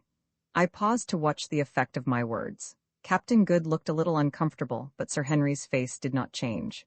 "We must take our chance," he said. "You may perhaps wonder," I went on, "why, if I think this, I, who am, as I told you, a timid man, should undertake such a journey. It is for 2 reasons. First, I am a fatalist, and believe that my time is appointed to come quite without reference to my own movements and will, and that if I am to go to Suleiman's Mountains to be killed, I shall go there and shall be killed. God Almighty, no doubt, knows his mind about me, so I need not trouble on that point. Secondly, I am a poor man. For nearly 40 years I have hunted and traded, but I have never made more than a living. Well, gentlemen, I don't know if you are aware that the average life of an elephant hunter from the time he takes to the trade is between 4 and 5 years. So you see, I have lived through about 7 generations of my class, and I should think that my time cannot be far off, anyway. Now, if anything were to happen to me in the ordinary course of business, by the time my debts are paid, there would be nothing left to support my son Harry, whilst he was getting in the way of earning a living, whereas now he will be set up for 5 years. There is the whole affair in a nutshell. Mr. Quatermain, said Sir Henry, who had been giving me his most serious attention, your motives for undertaking an enterprise which you believe can only end in disaster reflect a great deal of credit on you. Whether or not you are right, of course time and the event alone can show. But whether you are right or wrong, I may as well tell you at once that I am going through with it to the end, sweet or bitter. If we are to be knocked on the head, all I have to say is that I hope we get a little shooting first, Good? Yes, yes, put in the captain. We have all 3 of us been accustomed to face danger, and to hold our lives in our hands in various ways, so it is no good turning back now. And now I vote we go down to the saloon and take an observation just for luck, you know. And we did, through the bottom of a tumbler. Next day we went ashore, and I put up Sir Henry and Captain Good at the little shanty I have built on the Berea, and which I call my home. There are only 3 rooms and a kitchen in it, and it is constructed of green brick with a galvanized iron roof, but there is a good garden with the best loquat trees in it that I know, and some nice young mangoes, of which I hope great things. The curator of the botanical gardens gave them to me. It is looked after by an old hunter of mine named Jack, whose thigh was so badly broken by a buffalo cow in Sikukuni's country that he will never hunt again. But he can potter about and garden, being a Griqua by birth. You will never persuade a Zulu to take much interest in gardening. It is a peaceful art, and peaceful arts are not in his line. Sir Henry and Good slept in a tent pitched in my little grove of orange trees at the end of the garden, for there was no room for them in the house, and what with the smell of the bloom, and the sight of the green and golden fruit, in Durban, you will see all 3 on the tree together. I dare say it is a pleasant place enough, for we have few mosquitoes here on the Berea, unless there happens to come an unusually heavy rain. Well, to get on, for if I do not, Harry, you will be tired of my story before ever we fetch up at Suleiman's Mountains. Having once made up my mind to go, I set about making the necessary preparations. First I secured the deed from Sir Henry, providing for you, my boy, in case of accidents. There was some difficulty about its legal execution, as Sir Henry was a stranger here, and the property to be charged is over the water. But it was ultimately got over with the help of a lawyer, who charged £20 for the job, a price that I thought outrageous. Then I pocketed my cheque for £500. Having paid this tribute to my bump of caution, I purchased a wagon and a span of oxen on Sir Henry's behalf, and beauties they were. It was a 22-foot wagon with iron axles, very strong, very light, and built throughout of stink wood. Not quite a new one, having been to the diamond fields and back, but, in my opinion, all the better for that, for I could see that the wood was well seasoned. If anything is going to give in a wagon, or if there is green wood in it, it will show out on the first trip. This particular vehicle was what we call a half-tented wagon, that is to say, only covered in over the after 12 feet, leaving all the front part free for the necessaries we had to carry with us. In this after part were a hide cottle, or bed, on which 2 people could sleep, also racks for rifles, and many other little conveniences. I gave £125 for it, and think that it was cheap at the price. Then I bought a beautiful team of 20 Zulu oxen, which I had kept my eye on for a year or 2. 16 oxen is the usual number for a team, but I took 4 extra to allow for casualties. These Zulu cattle are small and light, not more than half the size of the Afrikander oxen, which are generally used for transport purposes, but they will live where the Afrikanders would starve, and with a moderate load can make 5 miles a day better going, being quicker and not so liable to become footsore. What is more, this lot were thoroughly salted. That is, they had worked all over South Africa, and so had become proof, comparatively speaking, against red water, which so frequently destroys whole teams of oxen when they get on to strange veldt or grass country. As for lung sick, which is a dreadful form of pneumonia, very prevalent in this country, they had all been inoculated against it. This is done by cutting a slit in the tail of an ox, and binding in a piece of the diseased lung of an animal which has died of the sickness.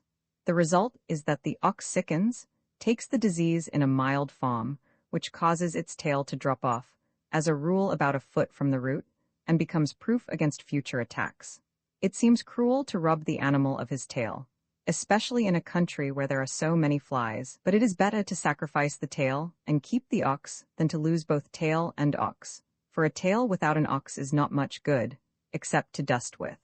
Still, it does look odd to trek along behind 20 stumps where there ought to be tails. It seems as though nature made a trifling mistake and stuck the stern ornaments of a lot of prize bulldogs onto the rumps of the oxen. Next came the question of provisioning and medicines, one which required the most careful consideration, for what we had to do was to avoid lumbering the wagon, and yet to take everything absolutely necessary. Fortunately, it turned out that Good is a bit of a doctor, having at some point in his previous career managed to pass through a course of medical and surgical instruction, which he has more or less kept up. He is not, of course, qualified, but he knows more about it than many a man who can write MD after his name, as we found out afterwards, and he had a splendid traveling medicine chest and a set of instruments. Whilst we were at Durban, he cut off a Kaffia's big toe in a way which it was a pleasure to see. But he was quite nonplussed when the Kaffia, who had sat stolidly watching the operation, asked him to put on another, saying that a white one would do at a pinch. There remained, when these questions were satisfactorily settled, two further important points for consideration, namely, that of alms and that of servants. As to the alms, I cannot do better than put down a list of those which we finally decided on from among the ample store that Sir Henry had brought with him from England, and those which I owned. I copy it from my pocket-book, where I made the entry at the time. 3 heavy breech-loading double-8 elephant guns, weighing about 15 pounds each, to carry a charge of 11 drachms of black powder. 2 of these were by a well-known London firm, most excellent makers, but I do not know by whom mine, which is not so highly finished, was made. I have used it on several trips and shot a good many elephants with it, and it has always proved a most superior weapon, thoroughly to be relied on. 3 double 500 expresses, constructed to stand a charge of 6 drachms, sweet weapons, and admirable for medium-sized game, such as a land or sable antelope, or for men, especially in an open country, and with the semi-hollow bullet. 1 double no, 12 central fire keeper's shotgun, full choke both barrels. This gun proved of the greatest service to us afterwards in shooting game for the pot. 3 Winchester repeating rifles, not carbines, spare guns. 3 single-action Colt's revolvers, with the heavier, or American pattern of cartridge. This was our total armament, and doubtless the reader will observe that the weapons of each class were of the same make and caliber, so that the cartridges were interchangeable, a very important point. I make no apology for detailing it at length, as every experienced hunter will know how vital a proper supply of guns and ammunition is to the success of an expedition. Now, as to the men who were to go with us. After much consultation, we decided that their number should be limited to 5, namely, a driver, a ladder, and 3 servants. The driver and leader I found without much difficulty, 2 Zulus, named respectively Goza and Tom, but to get the servants proved a more difficult matter. It was necessary that they should be thoroughly trustworthy and brave men, as in a business of this sort our lives might depend upon their conduct.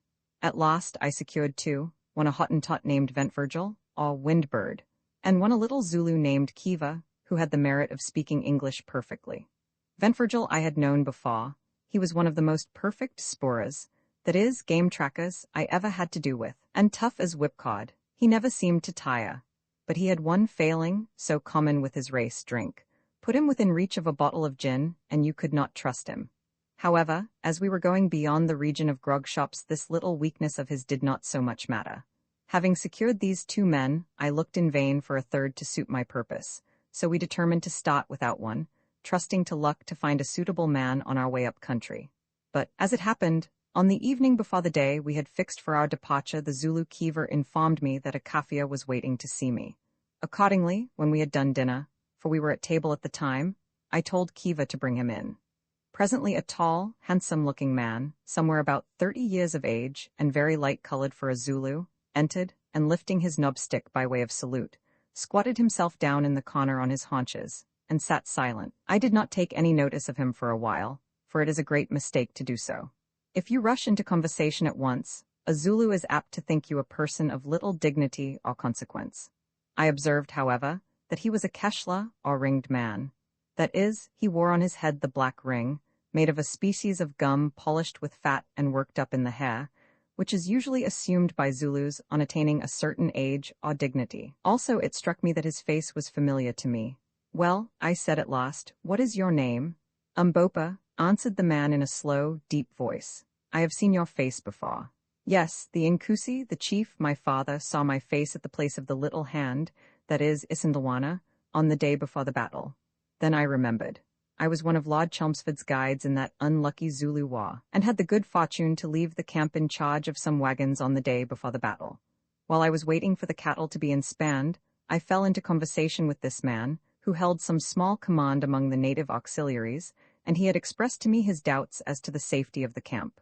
At the time I told him to hold his tongue and leave such matters to wiser heads, but afterwards I thought of his words. "I remember," I said. "What is it you want?" "It is this, Macumazon.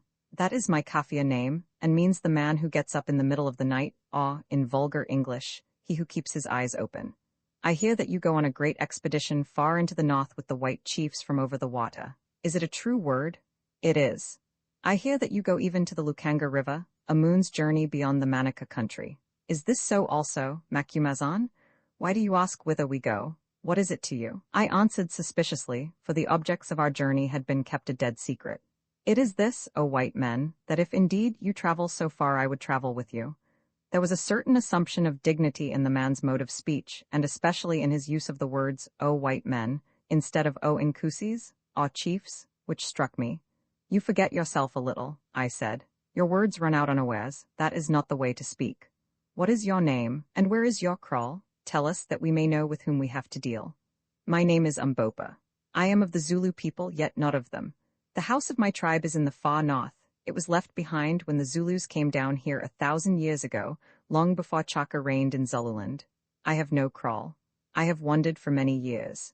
I came from the north as a child to Zululand. I was Setwayo's man in the Nkomabakosi regiment, serving there under the great captain, Umslapogasi of the Axe, 5 who taught my hands to fight. Afterwards I ran away from Zululand and came to Natal because I wanted to see the white man's ways. Next I fought against Setwayo in the war. Since then I have been working in Natal. Now I am tired and would go north again. Here is not my place. I want no money, but I am a brave man, and am worth my place in meat. I have spoken." I was rather puzzled by this man and his way of speech. It was evident to me from his manner that in the main he was telling the truth, but somehow he seemed different from the ordinary run of Zulus, and I rather mistrusted his offer to come without pay. Being in a difficulty, I translated his words to Sir Henry and Good, and asked them their opinion. Sir Henry told me to ask him to stand up. Umbopa did so, at the same time slipping off the long military greatcoat which he wore, and revealing himself naked except for the moocher round his centre and a necklace of lion's claws. Certainly he was a magnificent-looking man. I never saw a finer native. Standing about 6'3" high, he was broad in proportion, and very shapely. In that light, too, his skin looked scarcely more than dark, except here and there where deep black scars marked old assegai wounds. Sir Henry walked up to him and looked into his proud, handsome face. "They make a good pair, don't they?" said Good. "One as big as the other." "I like your looks, Mr. Umbopa, and I will take you as my servant," said Sir Henry in English. Umbopa evidently understood him, for he answered in Zulu, "It is well," and then added, with a glance at the white man's great stature and breadth, "We are men, you and I." Roman 4, an elephant hunt now. I do not propose to narrate at full length all the incidents of our long travel up to Sitanda's Kraal, near the junction of the Lukanga and Kalukwi rivers. It was a journey of more than 1,000 miles from Durban, the last 300 or so of which we had to make on foot, owing to the frequent presence of the dreadful tsetse fly, whose bite is fatal to all animals except donkeys and men. We left Durban at the end of January, and it was in the second week of May that we camped near Sitanda's Kraal. Our adventures on the way were many and various, but as they are of the sort which befall every African hunter, with one exception to be presently detailed, I shall not set them down here, lest I should render this history too wearisome. At Inyati, the outlying trading station in the Matable country, of which Lobengula, a great and cruel scoundrel, is king, with many regrets we parted from our comfortable wagon. Only 12 oxen remained to us out of the beautiful span of 20 which I had bought at Durban. 1 we lost from the bite of a cobra, 3 had perished from poverty and the want of water, 1 strayed, and the other 3 died from eating the poisonous herb called tulip. 5 Ma sickened from this cause, but we managed to cure them with doses of an infusion made by boiling down the tulip leaves. If administered in time, this is a very effective antidote. The wagon and the oxen we left in the immediate charge of Gozer and Tom, our driver and leader, both trustworthy boys, requesting a worthy Scotch missionary who lived in this distant place to keep an eye on them. Then, accompanied by Umbopa, Kiva, Ventvirgil, and half a dozen bearers whom we hired on the spot, we started off on foot upon our wild quest. I remember we were all a little silent on the occasion of this departure, and I think that each of us was wondering if we should ever see our wagon again. For my part, I never expected to do so. For a while, we tramped on in silence, till Umbopa, who was marching in front, broke into a Zulu chant about how some brave men, tired of life and the tameness of things, started off into a vast wilderness to find new things or die, and how, lo and behold, when they had traveled far into the wilderness, they found that it was not a wilderness at all, but a beautiful place full of young wives and fat cattle, of game to hunt and enemies to kill. Then we all laughed and took it for a good omen. Umbopa was a cheerful savage, in a dignified sort of way, when he was not suffering from one of his fits of brooding, and he had a wonderful knack of keeping up our spirits. We all grew very fond of him. And now, for the one adventure to which I am going to treat myself, for I do dearly love a hunting yarn. About a fortnight's march from Inyati, we came across a peculiarly beautiful bit of well-watered woodland country. The kloofs in the hills were covered with dense bush, idoro bush as the natives call it, and in some places, with the wacteen betch, or wait a little thorn, and there were great quantities of the lovely matchable tree, laden with refreshing yellow fruit having enormous stones.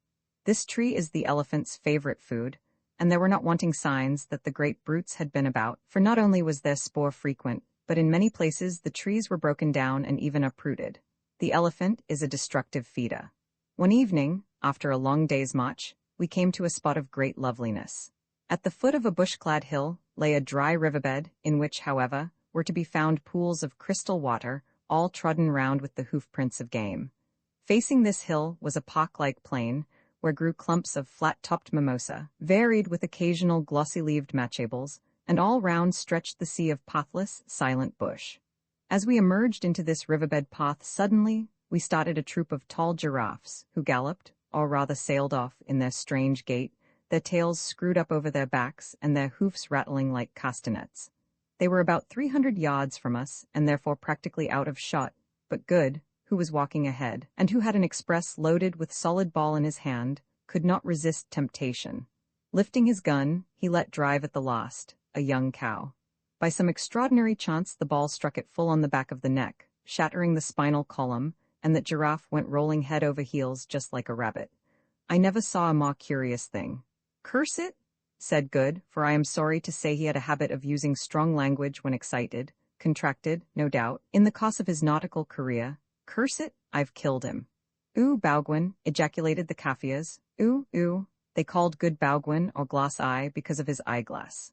"Oh, Bowgwin," rechoed Sir Henry and I, and from that day Good's reputation as a marvelous shot was established at any rate among the Kaffirs. Really he was a bad one, but whenever he missed we overlooked it for the sake of that giraffe. Having set some of the boys to cut off the best of the giraffe's meat, we went to work to build a sherm near one of the pools and about 100 yards to its right. This is done by cutting a quantity of thorn bushes and piling them in the shape of a circular hedge. Then the space enclosed is smoothed, and dry tambouki grass, if obtainable, is made into a bed in the center, and a fire or fires lighted. By the time the sherm was finished, the moon peeped up, and our dinners of giraffe steaks and roasted marrow bones were ready. How we enjoyed those marrow bones, though it was rather a job to crack them. I know of no greater luxury than giraffe marrow, unless it is elephant's hot, and we had that on the morrow. We ate our simple meal by the light of the moon, pausing at times to thank Good for his wonderful shot. Then we began to smoke and yawn, and a curious picture we must have made squatting there round the fire. I, with my short grizzled hair sticking up straight, and Sir Henry with his yellow locks, which were getting rather long, were rather a contrast, especially as I am thin and short, and dark, weighing only 9 stone and a half, and Sir Henry is tall and broad and fair, and weighs 15.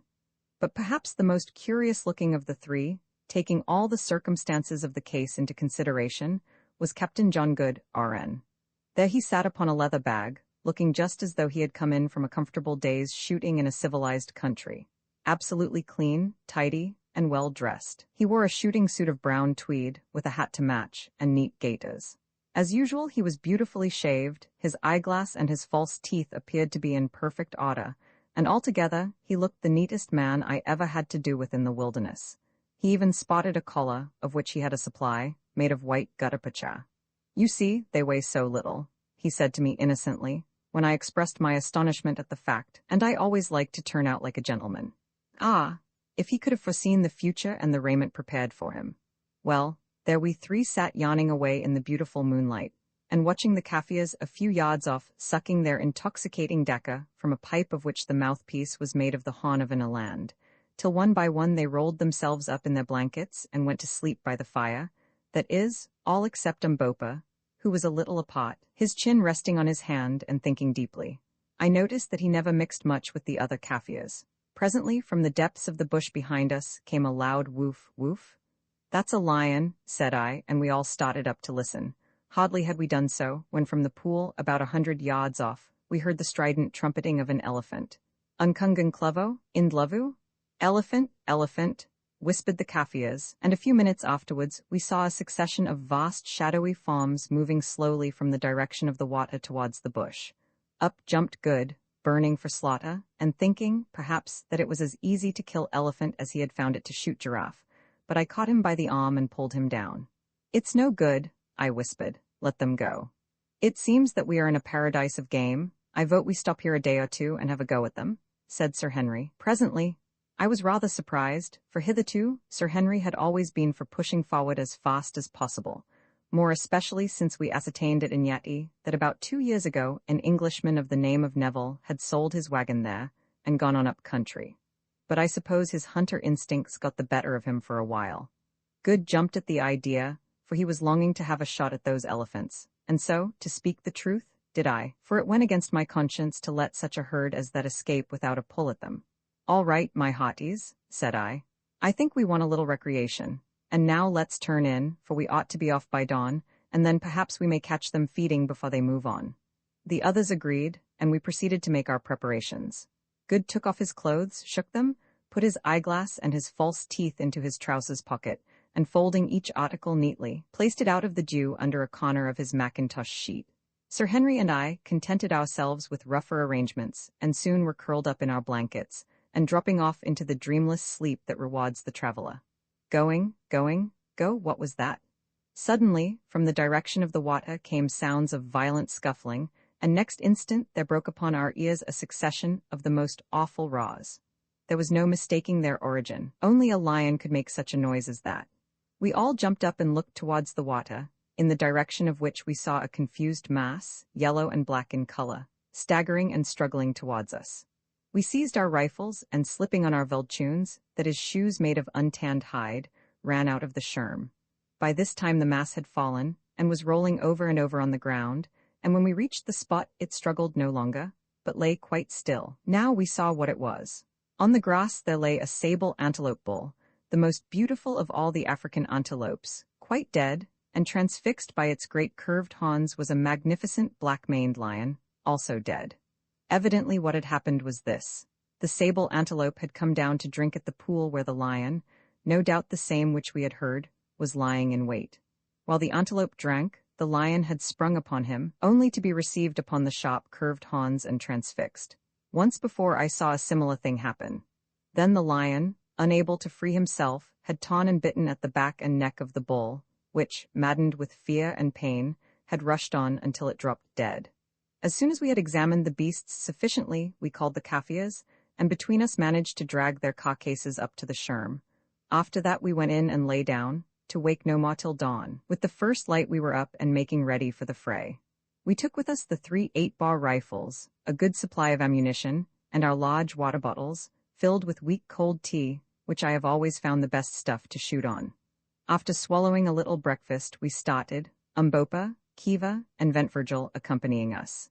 The other Kaffirs we left with instructions to skin the lion and the sable antelope, and to cut up the latter. We had no difficulty in finding the broad elephant trail, which Ventvirgil, after examination, pronounced to have been made by between 20 and 30 elephants, most of them full-grown bulls. But the herd had moved on some way during the night, and it was 9 o'clock, and already very hot, before, by the broken trees, bruised leaves and bark, and smoking droppings, we knew that we could not be far from them.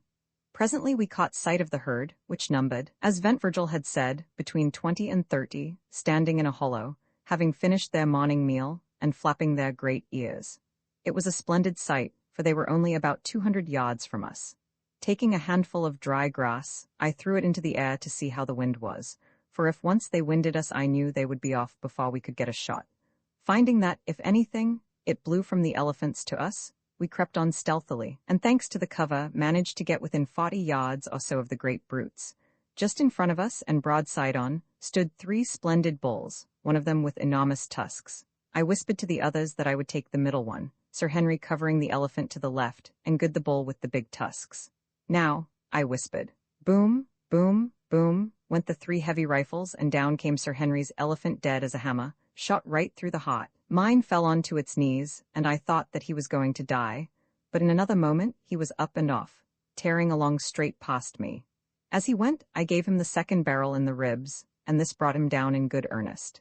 Hastily slipping in 2 fresh cartridges, I ran close up to him, and a ball through the brain put an end to the poor brute's struggles. Then I turned to see how Good had fared with the big bull, which I had heard screaming with rage and pain as I gave mine its quietus. On reaching the captain, I found him in a great state of excitement.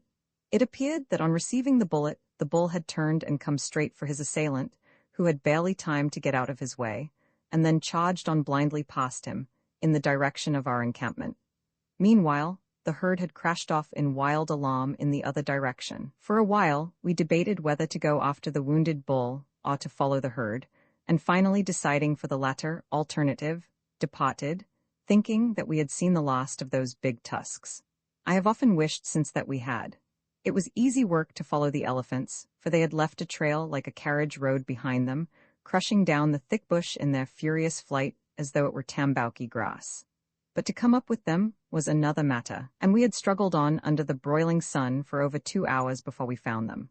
With the exception of one bull, they were standing together, and I could see, from their unquiet way and the manner in which they kept lifting their trunks to test the air, that they were on the lookout for mischief. The solitary bull stood 50 yards or so to this side of the herd, over which he was evidently keeping sentry, and about 60 yards from us. Thinking that he would see or wind us, and that it would probably start them off again if we tried to get nearer, especially as the ground was rather open, we all aimed at this bull, and at my whispered word, we fired. The 3 shots took effect, and down he went dead.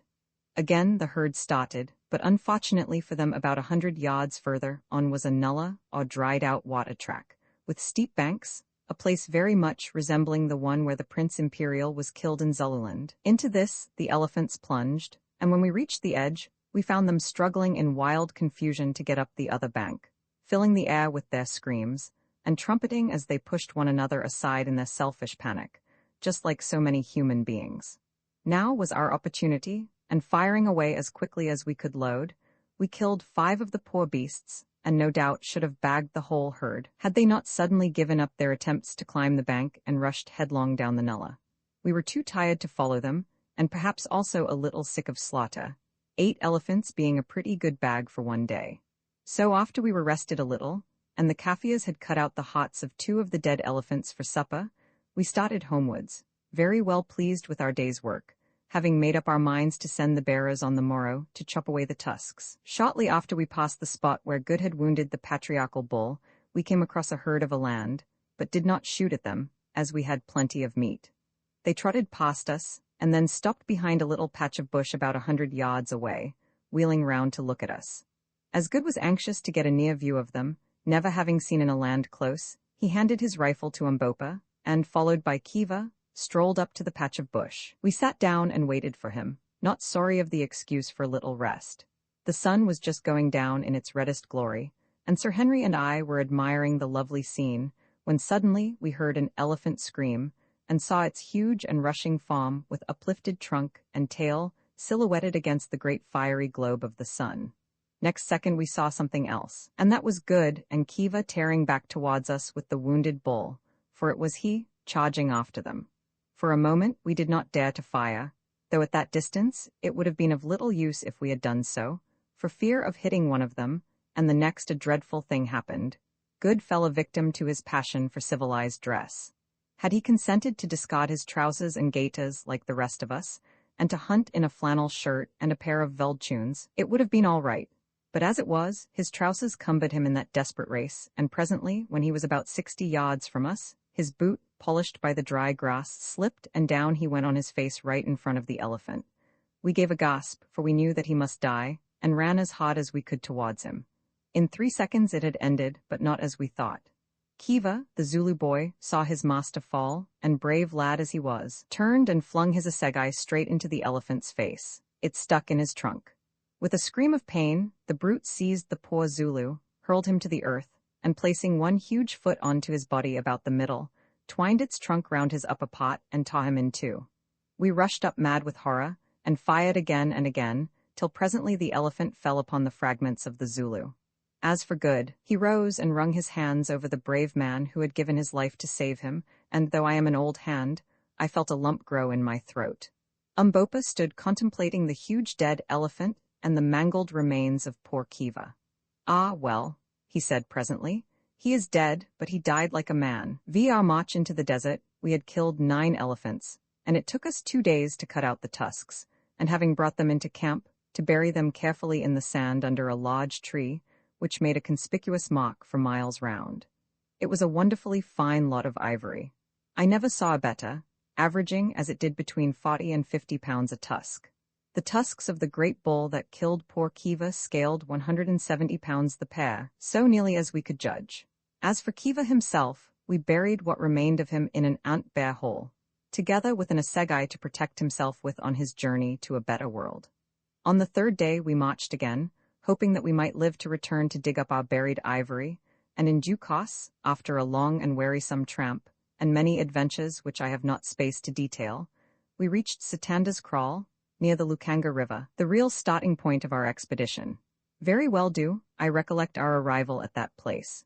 To the right was a scattered native settlement with a few stone cattle kraals and some cultivated lands down by the water, where these savages grew their scanty supply of grain, and beyond it stretched great tracts of waving veld, covered with tall grass, over which herds of the smaller game were wandering. To the left lay the vast desert. This spot appears to be the outpost of the fertile country, and it would be difficult to say to what natural causes such an abrupt change in the character of the soil is due. But so it is. Just below our encampment flowed a little stream, on the farther side of which is a stony slope, the same down which, 20 years before, I had seen poor Sylvester creeping back after his attempt to reach Solomon's mines, and beyond that slope begins the waterless desert, covered with a species of karoo shrub. It was evening when we pitched our camp, and the great ball of the sun was sinking into the desert, sending glorious rays of many-colored light flying all over its vast expanse. Leaving Good to superintend the arrangement of our little camp, I took Sir Henry with me, and walking to the top of the slope opposite, we gazed across the desert. The air was very clear, and far, far away I could distinguish the faint blue outlines, here and there capped with white, of the Suleimanburg. "There," I said, "there is the wall round Solomon's mines, but God knows if we shall ever climb it." "My brother should be there, and if he is, I shall reach him somehow," said Sir Henry, in that tone of quiet confidence which mocked the man. "I hope so," I answered, and turned to go back to the camp, when I saw that we were not alone. Behind us, also gazing earnestly towards the far-off mountains, stood the great Kaffir Umbopa. The Zulu spoke when he saw that I had observed him, addressing Sir Henry, to whom he had attached himself. "Is it to that land that thou wouldst journey, Inkubu?" A native word meaning, I believe, an elephant, and the name given to Sir Henry by the Kaffirs, he said, pointing towards the mountain with his broad assegai. I asked him sharply what he meant by addressing his master in that familiar way. It is very well for natives to have a name for one among themselves, but it is not decent that they should call a white man by their heathenish appellations to his face. The Zulu laughed a quiet little laugh which angered me. "How dost thou know that I am not the equal of the Nkosi whom I serve?" he said. "He is of a royal house, no doubt. One can see it in his size and by his eye, so mayhap am I. At least I am as great a man. Be my mouth, O Macumazan, and say my words to the Nku's Inkubu, my master, for I would speak to him and to thee." I was angry with the man, for I am not accustomed to be talked to in that way by Kafirs, but somehow he impressed me, and besides I was curious to know what he had to say. So I translated, expressing my opinion at the same time that he was an impudent fellow, and that his swagger was outrageous. Yes, Umbopa, answered Sir Henry, I would journey there. The desert is wide and there is no water in it, the mountains are high and covered with snow, and man cannot say what lies beyond them behind the place where the sun sets. How shalt thou come thither, Incubu, and wherefore dost thou go? I translated again. Tell him, answered Sir Henry, that I go because I believe that a man of my blood, my brother, has gone there before me, and I journey to seek him. That is so, Incubu. A Hottentot I met on the road told me that a white man went out into the desert 2 years ago towards those mountains with one servant, a hunter. They never came back. How do you know it was my brother? Asked Sir Henry. Nay, I know not. But the Hottentot, when I asked what the white man was like, said that he had thine eyes and a black beard. He said, too, that the name of the hunter with him was Jim, that he was a Bechuana hunter and wore clothes. There is no doubt about it, said I. I knew Jim well. Sir Henry nodded. I was sure of it, he said. If George set his mind upon a thing he generally did it. It was always so from his boyhood. If he meant to cross the Suleiman Borg, he has crossed it unless some accident overtook him, and we must look for him on the other side. Umbopa understood English, though he rarely spoke it. It is a far journey, Incubu, he put in, and I translated his remark. Yes, answered Sir Henry, it is far, but there is no journey upon this earth that a man may not make if he sets his heart to it. There is nothing, Umbopa, that he cannot do, there are no mountains he may not climb, there are no deserts he cannot cross, save a mountain and a desert of which you are spared the knowledge. If love leads him, and he holds his life in his hands counting it as nothing, ready to keep it or lose it as heaven above may order. I translated. Great words, my father, answered the Zulu. I always called him a Zulu, though he was not really one. Great swelling words fit to fill the mouth of a man. Thou art right, my father Incubu. Listen, what is life? It is a feather, it is the seed of the grass, blown hither and thither, sometimes multiplying itself and dying in the act, sometimes carried away into the heavens. But if that seed be good and heavy, it may perchance travel a little way on the road it wills. It is well to try and journey one's road and to fight with the air. Man must die. At the worst he can but die a little sooner. I will go with thee across the desert and over the mountains, unless perchance I fall to the ground on the way, my father. He paused a while, and then went on with one of those strange bursts of rhetorical eloquence that Zulus sometimes indulge in, which to my mind, full though they are of vain repetitions, show that the race is by no means devoid of poetic instinct and of intellectual power. What is life? Tell me, O white men, who are wise, who know the secrets of the world, and of the world of stars, and the world that lies above and around the stars, who flash your words from afar without a voice. Tell me, white men, the secret of our life, whither it goes and whence it comes? Ye cannot answer me, ye know not. Listen, I will answer. Out of the dark we came, into the dark we go. Like a storm-driven bird at night we fly out of the nowhere. For a moment our wings are seen in the light of the fire, and lo, we are gone again into the nowhere. Life is nothing. Life is all. It is the hand with which we hold off death. It is the glowworm that shines in the nighttime and is black in the morning. It is the white breath of the oxen in winter. It is the little shadow that runs across the grass and loses itself at sunset. You are a strange man, said Sir Henry when he had ceased. Umbopa laughed. It seems to me that we are much alike, Incubu. Perhaps I seek a brother over the mountains. I looked at him suspiciously. What dost thou mean? I asked. What dost thou know of those mountains? A little, a very little. There is a strange land yonder, a land of witchcraft and beautiful things, a land of brave people, and of trees and streams and snowy peaks and of a great white road. I have heard of it, but what is the good of talking? It grows dark. Those who live to see will see. Again I looked at him doubtfully. The man knew too much. You need not fear me, Macumazahn, he said, interpreting my look. I dig no holes for you to fall in, I make no plots. If ever we cross those mountains behind the sun I will tell what I know, but death sits upon them. Be wise and turn back. Go and hunt elephants, my masters, I have spoken. And without another word, he lifted his spear in salutation, and returned towards the camp, where shortly afterwards we found him cleaning a gun like any other Kaffir. That is an odd man, said Sir Henry. Yes, answered I, too odd by half. I don't like his little ways. He knows something, and will not speak out, but I suppose it is no use quarreling with him. We are in for a curious trip, and a mysterious Zulu won't make much difference one way or another. Next day, we made our arrangements for starting. Of course it was impossible to drag our heavy elephant rifles and other kit with us across the desert, so, dismissing our bearers, we made an arrangement with an old native who had a kraal close by to take care of them till we returned. It went to my heart to leave such things as those sweet tools to the tender mercies of an old thief, of a savage whose greedy eyes I could see gloating over them, but I took some precautions. First of all, I loaded all the rifles, placing them at full cock, and informed him that if he touched them, they would go off. He tried the experiment instantly with my 8-ball, and it did go off, and blew a hole right through one of his oxen, which were just then being driven up to the kraal, to say nothing of knocking him head over heels with the recoil. He got up considerably startled, and not at all pleased at the loss of the ox, which he had the impudence to ask me to pay for, and nothing would induce him to touch the guns again. "Put the live devils out of the way up there in the thatch," he said, "or they will murder us all." Then I told him that, when we came back, if one of those things was missing, I would kill him and his people by witchcraft.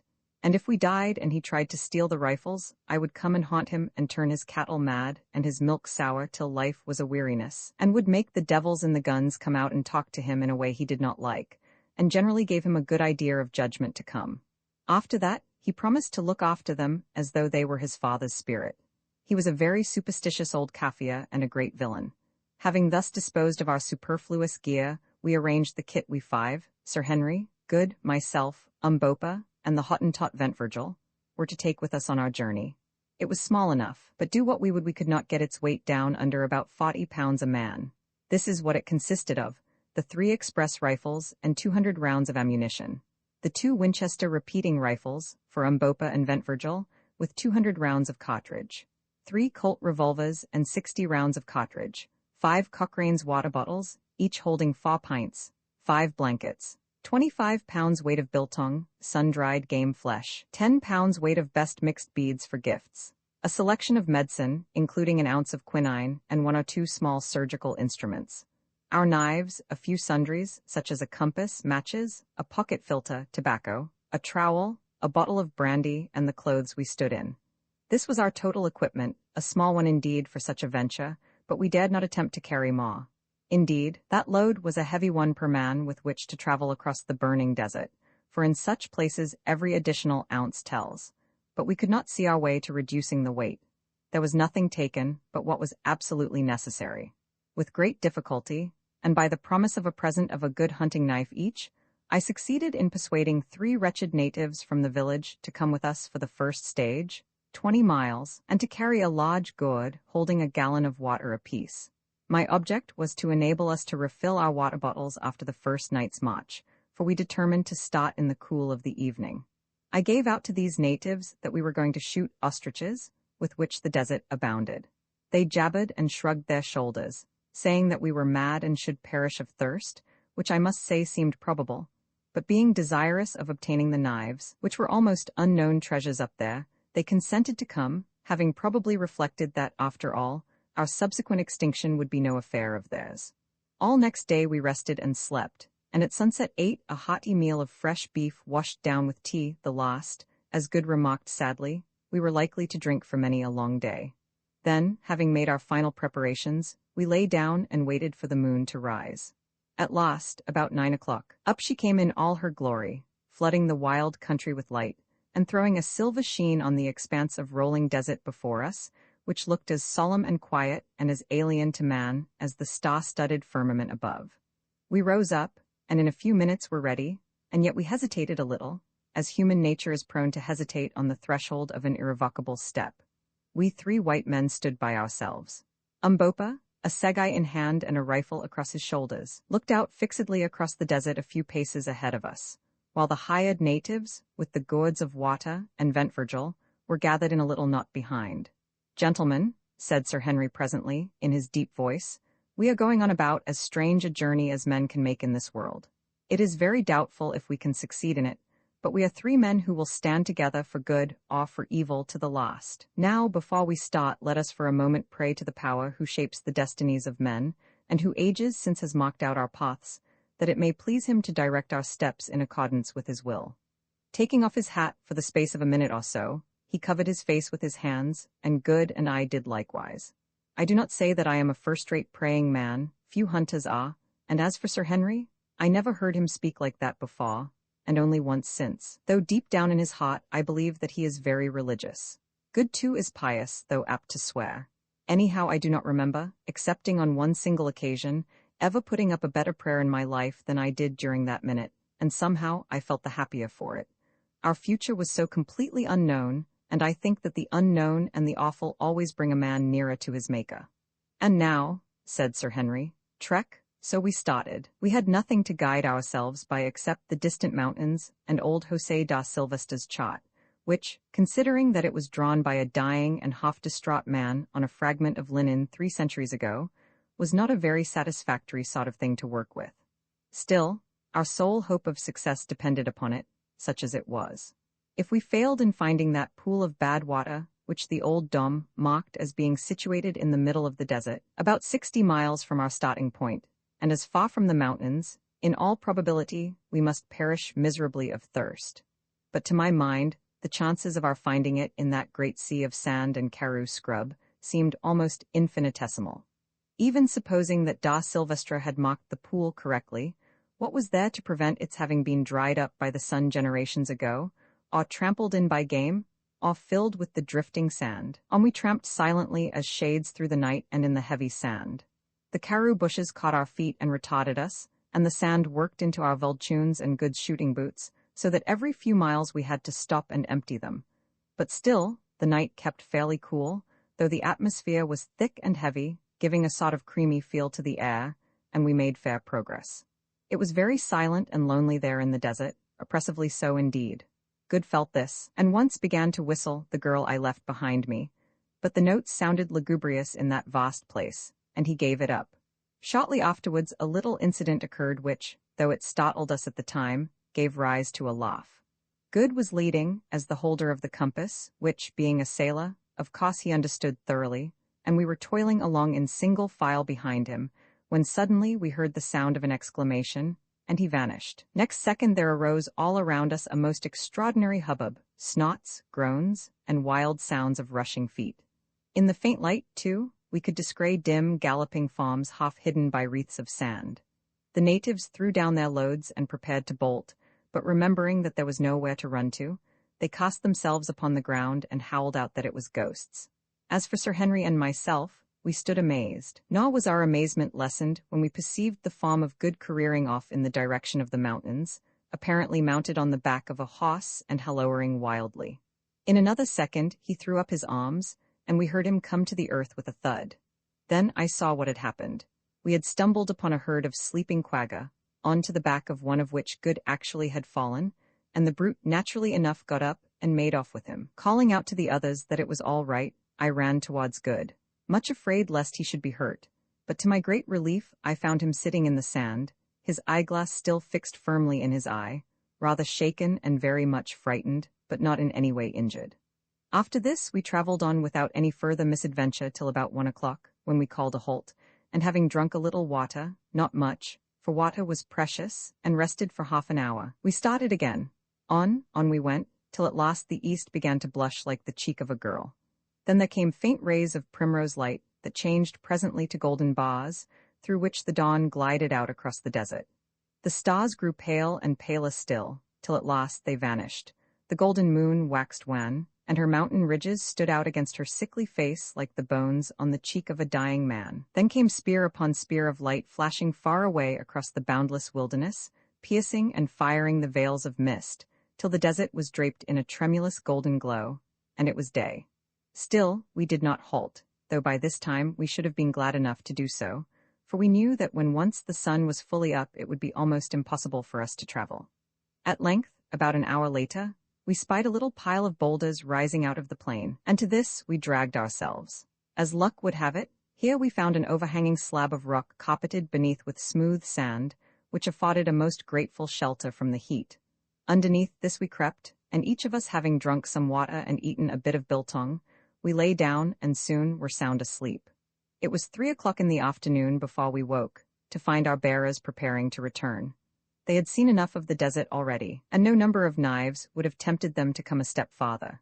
So we took a hearty drink, and having emptied our water bottles, filled them up again from the gourds that they had brought with them, and then watched them depart on their 20 miles tramp home. At 4:30, we also started. It was lonely and desolate work, for with the exception of a few ostriches, there was not a single living creature to be seen on all the vast expanse of sandy plain. Evidently it was too dry for game, and with the exception of a deadly-looking cobra or two, we saw no reptiles.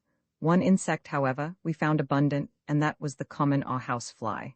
There they came, not as single spies but in battalions, as I think the Old Testament 6 says somewhere. He is an extraordinary insect, is the house fly. Go where you will you find him, and so it must have been always. I have seen him enclosed in amber, which is, I was told, quite 500,000 years old, looking exactly like his descendant of today, and I have little doubt but that when the lost man lies dying on the earth he will be buzzing round, if this event happens to occur in summer, watching for an opportunity to settle on his nose. At sunset we halted, waiting for the moon to rise. At last she came up, beautiful and serene as ever, and with one halt about 2 o'clock in the morning, we trudged on wearily through the night, till at last the welcome sun put a period to our labors. We drank a little and flung ourselves down on the sand, thoroughly tired out, and soon were all asleep. There was no need to set a watch, for we had nothing to fear from anybody or anything in that vast, untenanted plain. Our only enemies were heat, thirst, and flies, but far rather would I have faced any danger from man or beast than that awful trinity. This time we were not so lucky as to find a sheltering rock to guard us from the glare of the sun, with the result that about 7 o'clock we woke up experiencing the exact sensations one would attribute to a beefsteak on a gridiron. We were literally being baked through and through. The burning sun seemed to be sucking our very blood out of us. We sat up and gasped. "Phew," said I, grabbing at the halo of flies which buzzed cheerfully round my head. The heat did not affect them. "My word," said Sir Henry. "It is hot," echoed Good. It was hot indeed, and there was not a bit of shelter to be found. Look where we would, there was no rock or tree, nothing but an unending glare, rendered dazzling by the heated air that danced over the surface of the desert as it dances over a red-hot stove. "What is to be done?" asked Sir Henry. "We can't stand this for long." We looked at each other blankly. "I have it," said Good. "We must dig a hole, get in it, and cover ourselves with the karoo bushes." It did not seem a very promising suggestion, but at least it was better than nothing, so we set to work. And with the trowel we had brought with us and the help of our hands, in about an hour we succeeded in delving out a patch of ground some 10 feet long by 12 wide to the depth of 2 feet. Then we cut a quantity of low scrub with our hunting knives, and creeping into the hole, pulled it over us all, with the exception of Ventvirgil, on whom, being a Hottentot, the heat had no particular effect. This gave us some slight shelter from the burning rays of the sun, but the atmosphere in that amateur grave can be better imagined than described. The Black Hole of Calcutta must have been a fool to it. Indeed, to this moment, I do not know how we lived through the day. There we lay panting, and every now and again moistening our lips from our scanty supply of water. Had we followed our inclinations, we should have finished all we possessed in the first 2 hours, but we were forced to exercise the most rigid care, for if our water failed us we knew that very soon we must perish miserably. But everything has an end, if only you live long enough to see it, and somehow that miserable day wore on towards evening. About 3 o'clock in the afternoon, we determined that we could bear it no longer. It would be better to die walking than to be killed slowly by heat and thirst in this dreadful hole. So taking each of us a little drink from our fast diminishing supply of water, now warmed to about the same temperature as a man's blood, we staggered forward. We had then covered some 50 miles of wilderness. If the reader will refer to the rough copy and translation of old Da Silvestra's map, he will see that the desert is marked as measuring 40 leagues across, and the Pan Badwater is set down as being about in the middle of it. Now 40 leagues is 120 miles, consequently we ought at the most to be within 12 or 15 miles of the water if any should really exist. Through the afternoon we crept slowly and painfully along, scarcely doing more than 1.5 miles in an hour. At sunset we rested again, waiting for the moon, and after drinking a little, managed to get some sleep. Before we lay down, Umbopa pointed out to us a slight and indistinct hillock on the flat surface of the plain about 8 miles away. At the distance it looked like an anthill, and as I was dropping off to sleep, I fell to wondering what it could be. With the moon we marched again, feeling dreadfully exhausted and suffering tortures from thirst and prickly heat. Nobody who has not felt it can know what we went through. We walked no longer, we staggered, now and again falling from exhaustion, and being obliged to call a halt every hour or so. We had scarcely energy left in us to speak. Up to this Good had chatted and joked, for he is a merry fellow, but now he had not a joke left in him. At last, about 2 o'clock, utterly worn out in body and mind, we came to the foot of the queer hill, our sand copy, which at first sight resembled a gigantic ant-heap about 100 feet high, and covering at the base nearly 2 acres of ground. Here we halted, and driven to it by our desperate thirst, sucked down our last drops of water. We had but half a pint ahead, and each of us could have drunk a gallon. Then we lay down. Just as I was dropping off to sleep, I heard Umbopa remark to himself in Zulu, "If we cannot find water, we shall all be dead before the moon rises tomorrow." I shuddered, hot as it was. The near prospect of such an awful death is not pleasant, but even the thought of it could not keep me from sleeping. Vi water? Water? 2 hours later, that is, about 4 o'clock, I woke up, for so soon as the first heavy demand of bodily fatigue had been satisfied, the torturing thirst from which I was suffering asserted itself. I could sleep no more. I had been dreaming that I was bathing in a running stream, with green banks and trees upon them, and I woke to find myself in this arid wilderness, and to remember, as Umbopa had said, that if we did not find water this day, we must perish miserably. No human creature could live long without water in that heat. I sat up and rubbed my grimy face with my dry and horny hands, as my lips and eyelids were stuck together, and it was only after some friction, and with an effort, that I was able to open them. It was not far from dawn, but there was none of the bright feel of dawn in the air, which was thick with a hot murkiness that I cannot describe. The others were still sleeping. Presently it began to grow light enough to read, so I drew out a little pocket copy of the Ingoldsby Legends which I had brought with me, and read the Jackdaw of Rhymes. When I got to where a nice little boy held a golden ewer, embossed, and filled with water as pure as any that flows between Rhymes and Nama, I literally smacked my cracking lips, or rather tried to smack them. The mere thought of that pure water made me mad. If the cardinal had been there with his bell, book, and candle, I would have whipped in and drunk his water up. Yes, even if he had filled it already with the suds of soap, worthy of washing the hands of the Pope. And I knew that the whole consecrated curse of the Catholic Church should fall upon me for so doing.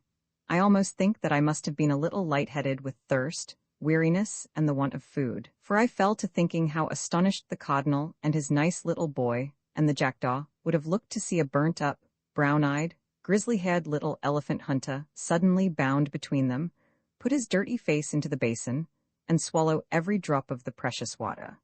The idea amused me so much that I laughed, or rather cackled aloud, which woke the others, and they began to rub their dirty faces and drag their gummed-up lips and eyelids apart. As soon as we were all well awake, we began to discuss the situation, which was serious enough. Not a drop of water was left. We turned the bottles upside down and licked their tops, but it was a failure. They were dry as a bone. Good, who had charge of the flask of brandy, got it out and looked at it longingly, but Sir Henry promptly took it away from him, for to drink raw spirit would only have been to precipitate the end. "If we do not find water, we shall die," he said. "If we can trust to the old Dom's map, there should be some about," I said, but nobody seemed to derive much satisfaction from this remark. It was so evident that no great faith could be put in the map. Now it was gradually growing light, and as we sat staring blankly at each other, I observed the Hottentot Ventvirgil rise and begin to walk about with his eyes on the ground. Presently he stopped short, and uttering a guttural exclamation, pointed to the earth. "What is it?" we exclaimed, and rising simultaneously we went to where he was standing staring at the sand. "Well," I said, "it is fresh springbok spoor, what of it?" "Springbucks do not go far from water," he answered in Dutch. "No," I answered, "I forgot, and thank God for it." This little discovery put new life into us, for it is wonderful, when a man is in a desperate position, how he catches at the slightest hope and feels almost happy. On a dark night, a single star is better than nothing. Meanwhile, Ventvirgil was lifting his snub nose and sniffing the hot air for all the world like an old impala ram who scents danger. Presently he spoke again. "I smell water," he said. Then we felt quite jubilant, for we knew what a wonderful instinct these wild-bred men possess. Just at that moment the sun came up gloriously, and revealed so grand a sight to our astonished eyes that for a moment or two we even forgot our thirst. There, not more than 40 or 50 miles from us, glittering like silver in the early rays of the morning sun, sawed Sheba's breasts, and stretching away for hundreds of miles on either side of them ran the great Suleimanborg. Now that, sitting here, I attempt to describe the extraordinary grandeur and beauty of that sight, Language seems to fail me. I am impotent even before its memory.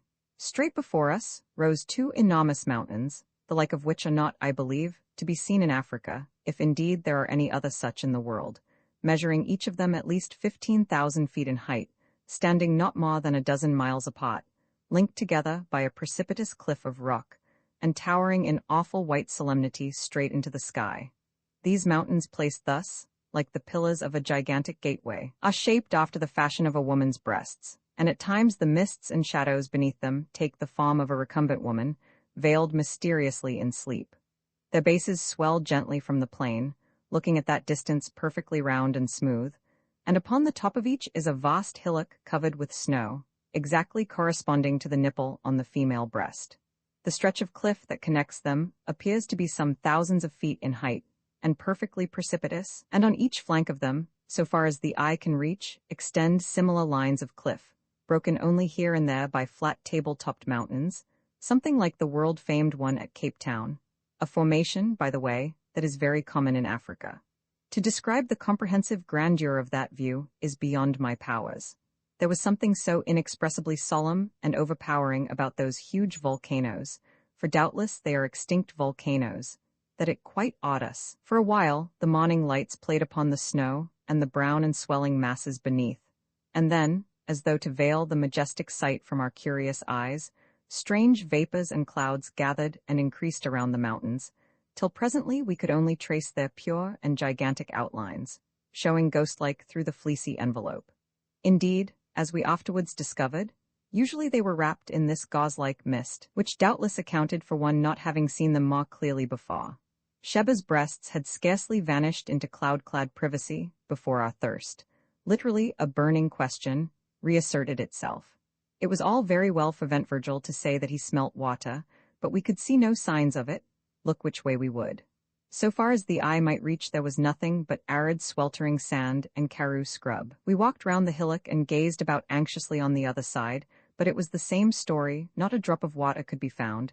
There was no indication of a pan, a pool, or a spring. "You are a fool," I said angrily to Ventvirgil. "There is no water." But still he lifted his ugly snub nose and sniffed. "I smell it, boss master," he answered. "It is somewhere in the air." "Yes," I said, "no doubt it is in the clouds, and about 2 months hence it will fall and wash our bones." Sir Henry stroked his yellow beard thoughtfully. "Perhaps it is on the top of the hill," he suggested. "Rot," said Good. "Whoever heard of water being found at the top of a hill?" "Let us go and look," I put in, and hopelessly enough we scrambled up the sandy sides of the hillock, Umbopa leading. Presently he stopped as though he was petrified. "Nanzia Manzi? That is, here is water?" he cried with a loud voice. We rushed up to him, and there, sure enough, in a deep cut or indentation on the very top of the sand kopje, was an undoubted pool of water. How it came to be in such a strange place we did not stop to inquire, nor did we hesitate at its black and unpleasant appearance. It was water, or a good imitation of it, and that was enough for us. We gave a bound and a rush, and in another second we were all down on our stomachs sucking up the uninviting fluid as though it were nectar fit for the gods. Heavens, how we did drink. Then, when we had done drinking, we tore off our clothes and sat down in the pool, absorbing the moisture through our parched skins. You, Harry, my boy, who have only to turn on a couple of taps to summon hot and cold from an unseen, vasty cistern, can have little idea of the luxury of that muddy wallow in brackish, tepid water. After a while we rose from it, refreshed indeed, and fell to on our biltong, of which we had scarcely been able to touch a mouthful for 24 hours, and ate our fill. Then we smoked a pipe, and lay down by the side of that blessed pool, under the overhanging shadow of its bank, and slept till noon. All that day we rested there by the water, thanking our stars that we had been lucky enough to find it, bad as it was, and not forgetting to render a due share of gratitude to the shade of the long-departed da Silvestre, who had set its position down so accurately on the tail of his shirt. The wonderful thing to us was that the pan should have lasted so long, and the only way in which I can account for this is on the supposition that it is fed by some spring deep down in the sand. Having filled both ourselves and our water bottles as full as possible, in far better spirits we started off again with the moon. That night we covered nearly 25 miles, but needless to say, found no more water, though we were lucky enough the following day to get a little shade behind some ant heaps. When the sun rose, and for a while, cleared away the mysterious mists, Suleiman's Berg with the two majestic breasts, now only about 20 miles off, seemed to be towering right above us, and looked grander than ever. At the approach of evening we marched again, and to cut a long story short, by daylight next morning found ourselves upon the lowest slopes of Sheba's left breast, for which we had been steadily steering.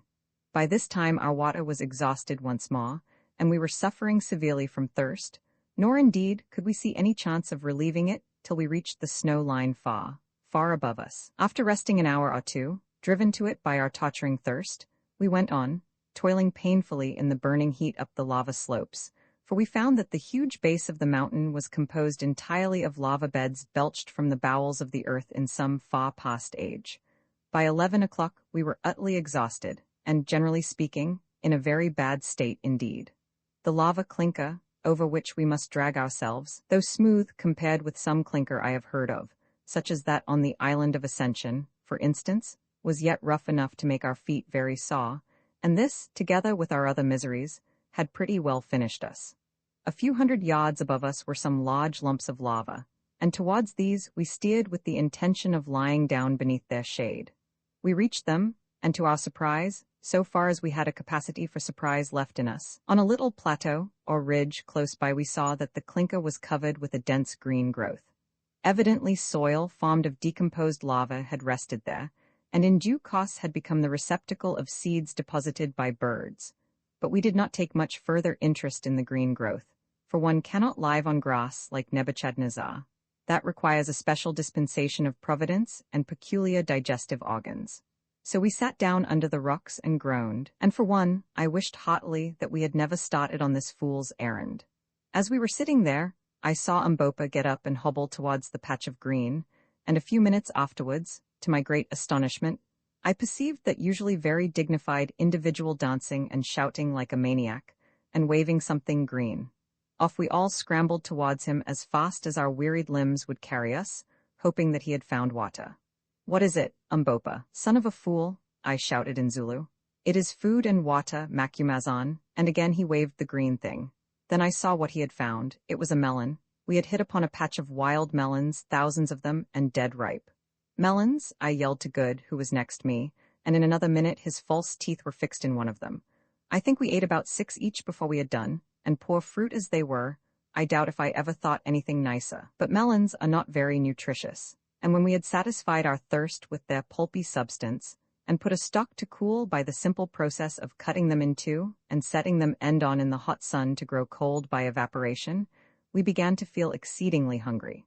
We had still some biltong left, but our stomachs turned from biltong, and besides, we were obliged to be very sparing of it, for we could not say when we should find more food. Just at this moment a lucky thing chanced. Looking across the desert, I saw a flock of about 10 large birds flying straight towards us. "Skit, Boz, skit! Shoot, master, shoot!" whispered the Hottentot, throwing himself on his face, an example which we all followed. Then I saw that the birds were a flock of paw, or bustards, and that they would pass within 50 yards of my head. Taking one of the repeating Winchesters, I waited till they were nearly over us, and then jumped to my feet. On seeing me, the paw bunched up together, as I expected that they would, and I fired 2 shots straight into the thick of them, and, as luck would have it, brought one down, a fine fellow, that weighed about 20 pounds. In half an hour we had a fire made of dry melon stalks, and he was toasting over it, and we made such a feed as we had not tasted for a week. We ate that paw. Nothing was left of him but his leg bones and his beak, and we felt not a little the better afterwards. That night we went on again with the moon, carrying as many melons as we could with us. As we ascended, we found the air grew cooler and cooler, which was a great relief to us, and at dawn, so far as we could judge, we were not more than about 12 miles from the snow line. Here we discovered more melons, and so had no longer any anxiety about water, for we knew that we should soon get plenty of snow. But the ascent had now become very precipitous, and we made but slow progress, not more than a mile an hour. Also that night we ate our last morsel of biltong. As yet, with the exception of the paw, we had seen no living thing on the mountain, nor had we come across a single spring or stream of water, which struck us as very odd, considering the expanse of snow above us, which must, we thought, melt sometimes. But as we afterwards discovered, owing to a cause which it is quite beyond my power to explain, all the streams flowed down upon the north side of the mountains. Now, we began to grow very anxious about food. We had escaped death by thirst, but it seemed probable that it was only to die of hunger. The events of the next 3 miserable days are best described by copying the entries made at the time in my notebook. 21st May. Started 11 a.m., finding the atmosphere quite cold enough to travel by day, and carrying some watermelons with us. Struggled on all day, but found no more melons, having evidently passed out of their district. Saw no game of any sort. Halted for the night at sundown, having had no food for many hours. Suffered much during the night from cold. 22nd. Started at sunrise again, feeling very faint and weak. Only made about 5 miles all day. Found some patches of snow, of which we ate, but nothing else. Camped at night under the edge of a great plateau. Cold bitter. Drank a little brandy each and huddled ourselves together, each wrapped up in his blanket to keep ourselves alive. Are now suffering frightfully from starvation and weariness. Thought that Ventvirgil would have died during the night. 23rd. Struggled forward once more as soon as the sun was well up and had thawed our limbs a little. We are now in a dreadful plight, and I fear that unless we get food this will be our last day's journey. But little brandy left. Good Sir Henry and Umbopa bear up wonderfully, but Ventvirgil is in a very bad way. Like most Hottentots, he cannot stand cold. Pangs of hunger not so bad, but have a sort of numb feeling about the stomach. Others say the same. We are now on a level with the precipitous chain, or wall of lava, linking the 2 breasts, and the view is glorious. Behind us the glowing desert rolls away to the horizon, and before us lie mile upon mile of smooth, hard snow almost level, but swelling gently upwards, out of the center of which the nipple of the mountain, that appears to be some miles in circumference, rises about 4,000 feet into the sky. Not a living thing is to be seen. God help us, I fear that our time has come. And now I will drop the journal, partly because it is not very interesting reading. Also what follows requires telling rather more fully. All that day, the 23rd May, we struggled slowly up the incline of snow, lying down from time to time to rest. A strange gaunt crew we must have looked, while, laden as we were, we dragged our weary feet over the dazzling plain, glaring round us with hungry eyes. Not that there was much use in glaring, for we could see nothing to eat. We did not accomplish more than 7 miles that day. Just before sunset, we found ourselves exactly under the nipple of Sheba's left breast, which towered thousands of feet into the air, a vast smooth hillock of frozen snow. Weak as we were, we could not but appreciate the wonderful scene, made even more splendid by the flying rays of light from the setting sun, which here and there stained the snow blood-red, and crowned the great dome above us with a diadem of glory. I say, gasped Good, presently, we ought to be somewhere near that cave the old gentleman wrote about. Yes, said I, if there is a cave. Come, Quatermain, groaned Sir Henry, don't talk like that. I have every faith in the dome. Remember the water? We shall find the place soon. If we don't find it before dark we are dead men, that is all about it, was my consolatory reply. For the next 10 minutes we trudged in silence when suddenly Umbopa, who was marching along beside me, wrapped in his blanket and with a leather belt strapped so tightly round his stomach, to make his hunger small, as he said, that his waist looked like a girl's, caught me by the arm. Look, he said, pointing towards the springing slope of the nipple. I followed his glance and some 200 yards from us perceived what appeared to be a hole in the snow. It is the cave, said Umbopa. We made the best of our way to the spot and found sure enough that the hole was the mouth of a cavern, no doubt the same as that of which Da Silvestre wrote. We were not too soon, for just as we reached shelter, the sun went down with startling rapidity, leaving the world nearly dark, for in these latitudes there is but little twilight. So we crept into the cave, which did not appear to be very big, and huddling ourselves together for warmth, swallowed what remained of our brandy, barely a mouthful each, and tried to forget our miseries in sleep. But the cold was too intense to allow us to do so, for I am convinced that at this great altitude, the thermometer cannot have marked less than 14 or 15 degrees below freezing point. What such a temperature meant to us, enervated as we were by hardship, want of food, and the great heat of the desert, the reader may imagine better than I can describe. Suffice it to say that it was something as near death from exposure as I have ever felt. That we sat hour after hour through the still and bitter night, feeling the frost wander round and nip us now in the finger, now in the foot, now in the face. In vain did we huddle up closer and closer. There was no warmth in our miserable, starved carcasses. Sometimes one of us would drop into an uneasy slumber for a few minutes, but we could not sleep much, and perhaps this was fortunate, for if we had I doubt if we should have ever woke again. Indeed, I believe that it was only by force of will that we kept ourselves alive at all. Not very long before dawn, I heard the Hottentot Ventvirgil, whose teeth had been chattering all night like castanets, give a deep sigh. Then his teeth stopped chattering. I did not think anything of it at the time, concluding that he had gone to sleep. His back was resting against mine, and it seemed to grow colder and colder, till at last it felt like ice. At length the air began to grow grey with light, then golden arrows sped across the snow, and at last the glorious sun peeped above the lava wall and looked in upon our half-frozen farms. Also it looked upon Ventvirgil, sitting there amongst us, stone dead. No wonder his back felt cold, poor fellow. He had died when I heard him sigh, and was now frozen almost stiff. Shocked beyond measure, we dragged ourselves from the copse. How strange is that horror we mortals have of the companionship of a dead body, and left it sitting there, its arms clasped about its knees. By this time the sunlight was pouring its cold rays, for here they were cold, straight into the mouth of the cave. Suddenly I heard an exclamation of fear from someone, and turned my head. And this is what I saw. Sitting at the end of the cavern, it was not more than 20 feet long, was another form, of which the head rested on its chest and the long arms hung down. I stared at it, and saw that this too was a dead man, and, what was more, a white man. The others saw also, and the sight proved too much for our shattered nerves. One and all we scrambled out of the cave as fast as our half-frozen limbs would carry us. Roman 7 Solomons rode outside the cavern. We halted, feeling rather foolish. "I am going back," said Sir Henry. "Why?" asked Good. "Because it has struck me that what we saw may be my brother." This was a new idea, and we re-entered the place to put it to the proof. After the bright light outside, our eyes, weak as they were with staring at the snow, could not pierce the gloom of the cave for a while. Presently, however, they grew accustomed to the semi-darkness, and we advanced towards the dead man. Sir Henry knelt down and peered into his face. "Thank God," he said with a sigh of relief, "it is not my brother." Then I drew near and looked. The body was that of a tall man in middle life with aquiline features, grizzled hair, and a long black mustache. The skin was perfectly yellow and stretched tightly over the bones. Its clothing, with the exception of what seemed to be the remains of a woolen pair of hose, had been removed, leaving the skeleton-like frame naked. Round the neck of the corpse, which was frozen perfectly stiff, hung a yellow ivory crucifix. "Who on earth can it be?" said I. "Can't you guess?" asked Good. I shook my head. "Why, the old Dom José da Silvestre, of course. Who else?" "Impossible," I gasped. "He died 300 years ago." "And what is there to prevent him from lasting for 3,000 years in this atmosphere, I should like to know?"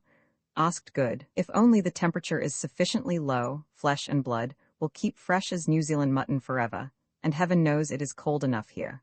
The sun never gets in here, no animal comes here to tear or destroy. No doubt his slave, of whom he speaks on the writing, took off his clothes and left him. He could not have buried him alone. Look," he went on, stooping down to pick up a queerly shaped bone scraped at the end into a sharp point. "Here is the cleft bone that Silvestre used to draw the map with." We gazed for a moment astonished, forgetting our own miseries in this extraordinary and, as it seemed to us, semi-miraculous sight. "Aye," said Sir Henry, "and this is where he got his ink from," and he pointed to a small wound on the Dom's left arm. Did ever man see such a thing before? There was no longer any doubt about the matter, which for my own part I confess perfectly appalled me. There he sat, the dead man, whose directions, written some 10 generations ago, had led us to this spot. Here in my own hand was the rude pen with which he had written them, and about his neck hung the crucifix that his dying lips had kissed. Gazing at him, my imagination could reconstruct the lost scene of the drama. The traveler dying of cold and starvation, and yet striving to convey to the world the great secret which he had discovered, the awful loneliness of his death, of which the evidence sat before us. It even seemed to me that I could trace in his strongly marked features a likeness to those of my poor friend Sylvester, his descendant, who had died 20 years before in my arms, but perhaps that was fancy. At any rate, there he sat, a sad memento of the fate that so often overtakes those who would penetrate into the unknown, and there doubtless he will still sit, crowned with the dread majesty of death, for centuries yet unborn, to startle the eyes of wanderers like ourselves, if ever any such should come again to invade his loneliness. The thing overpowered us, already almost perished as we were with cold and hunger. "Let us go," said Sir Henry in a low voice. "Stay, we will give him a companion," and lifting up the dead body of the Hottentot Ventvirgil, he placed it near to that of the old Dom. Then he stooped, and with a jerk broke the rotten string of the crucifix which hung round da Silvestre's neck, for his fingers were too cold to attempt to unfasten it. I believe that he has it still. I took the bone pen, and it is before me as I write. Sometimes I use it to sign my name. Then leaving these two, the proud white man of a past age, and the poor Hottentot, to keep their eternal vigil in the midst of the eternal snows, we crept out of the cave into the welcome sunshine, and resumed our path, wondering in our hearts how many hours it would be before we were even as they are. When we had walked about half a mile, we came to the edge of the plateau, for the nipple of the mountain does not rise out of its exact center, though from the desert side it had seemed to do so. What lay below us we could not see, for the landscape was wreathed in billows of morning fog. Presently, however, the higher layers of mist cleared a little, and revealed, at the end of a long slope of snow, a patch of green grass, some 500 yards beneath us, through which a stream was running. Nor was this all. By the stream, basking in the bright sun, stood and lay a group of from 10 to 15 large antelopes. At that distance we could not see of what species. The sight filled us with an unreasoning joy. If only we could get it, there was food in plenty. But the question was how to do so. The beasts were fully 600 yards off, a very long shot, and one not to be depended on when our lives hung on the results. Rapidly we discussed the advisability of trying to stalk the game, but in the end dismissed it reluctantly. To begin with, the wind was not favorable, and further, we must certainly be perceived, however careful we were, against the blinding background of snow, which we should be obliged to traverse. "Well, we must have a try from where we are," said Sir Henry.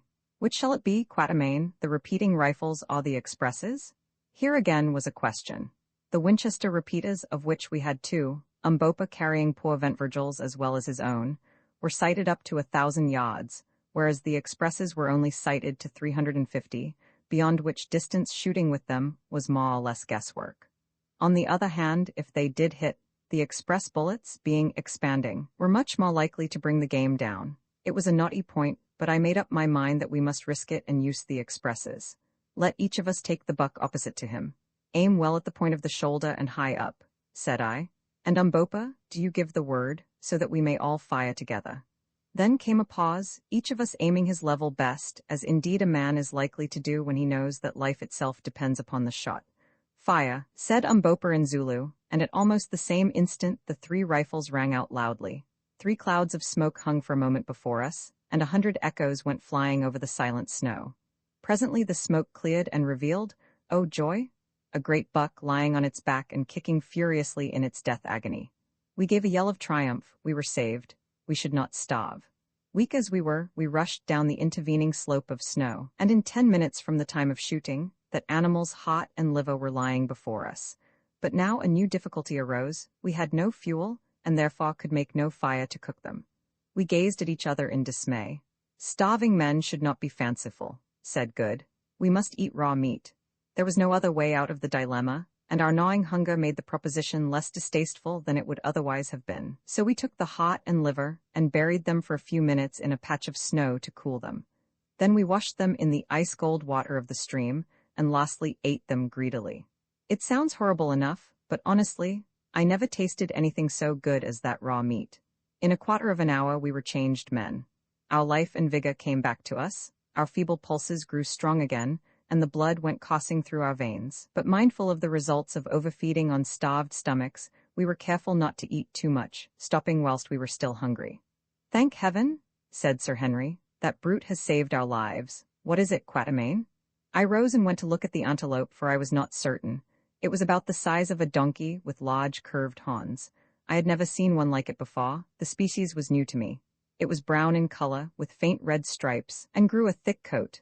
I afterwards discovered that the natives of that wonderful country call these bucks in co. They are very rare, and only found at a great altitude where no other game will live. This animal was fairly hit high up in the shoulder, though whose bullet brought it down we could not, of course, discover. I believe that Good, mindful of his marvelous shot at the giraffe, secretly set it down to his own prowess, and we did not contradict him. We had been so busy satisfying our hunger that hitherto we had not found time to look about us. But now, having set Umbopa to cut off as much of the best meat as we were likely to be able to carry, we began to inspect our surroundings. The mist had cleared away, for it was 8 o'clock, and the sun had sucked it up, so we were able to take in all the country before us at a glance. I know not how to describe the glorious panorama which unfolded itself to our gaze. I have never seen anything like it before, nor shall, I suppose, again. Behind and over us towered Sheba's snowy breasts, and below, some 5,000 feet beneath where we stood, lay league on league of the most lovely Champagne country. Here were dense patches of lofty forest, there a great river wound its silvery way.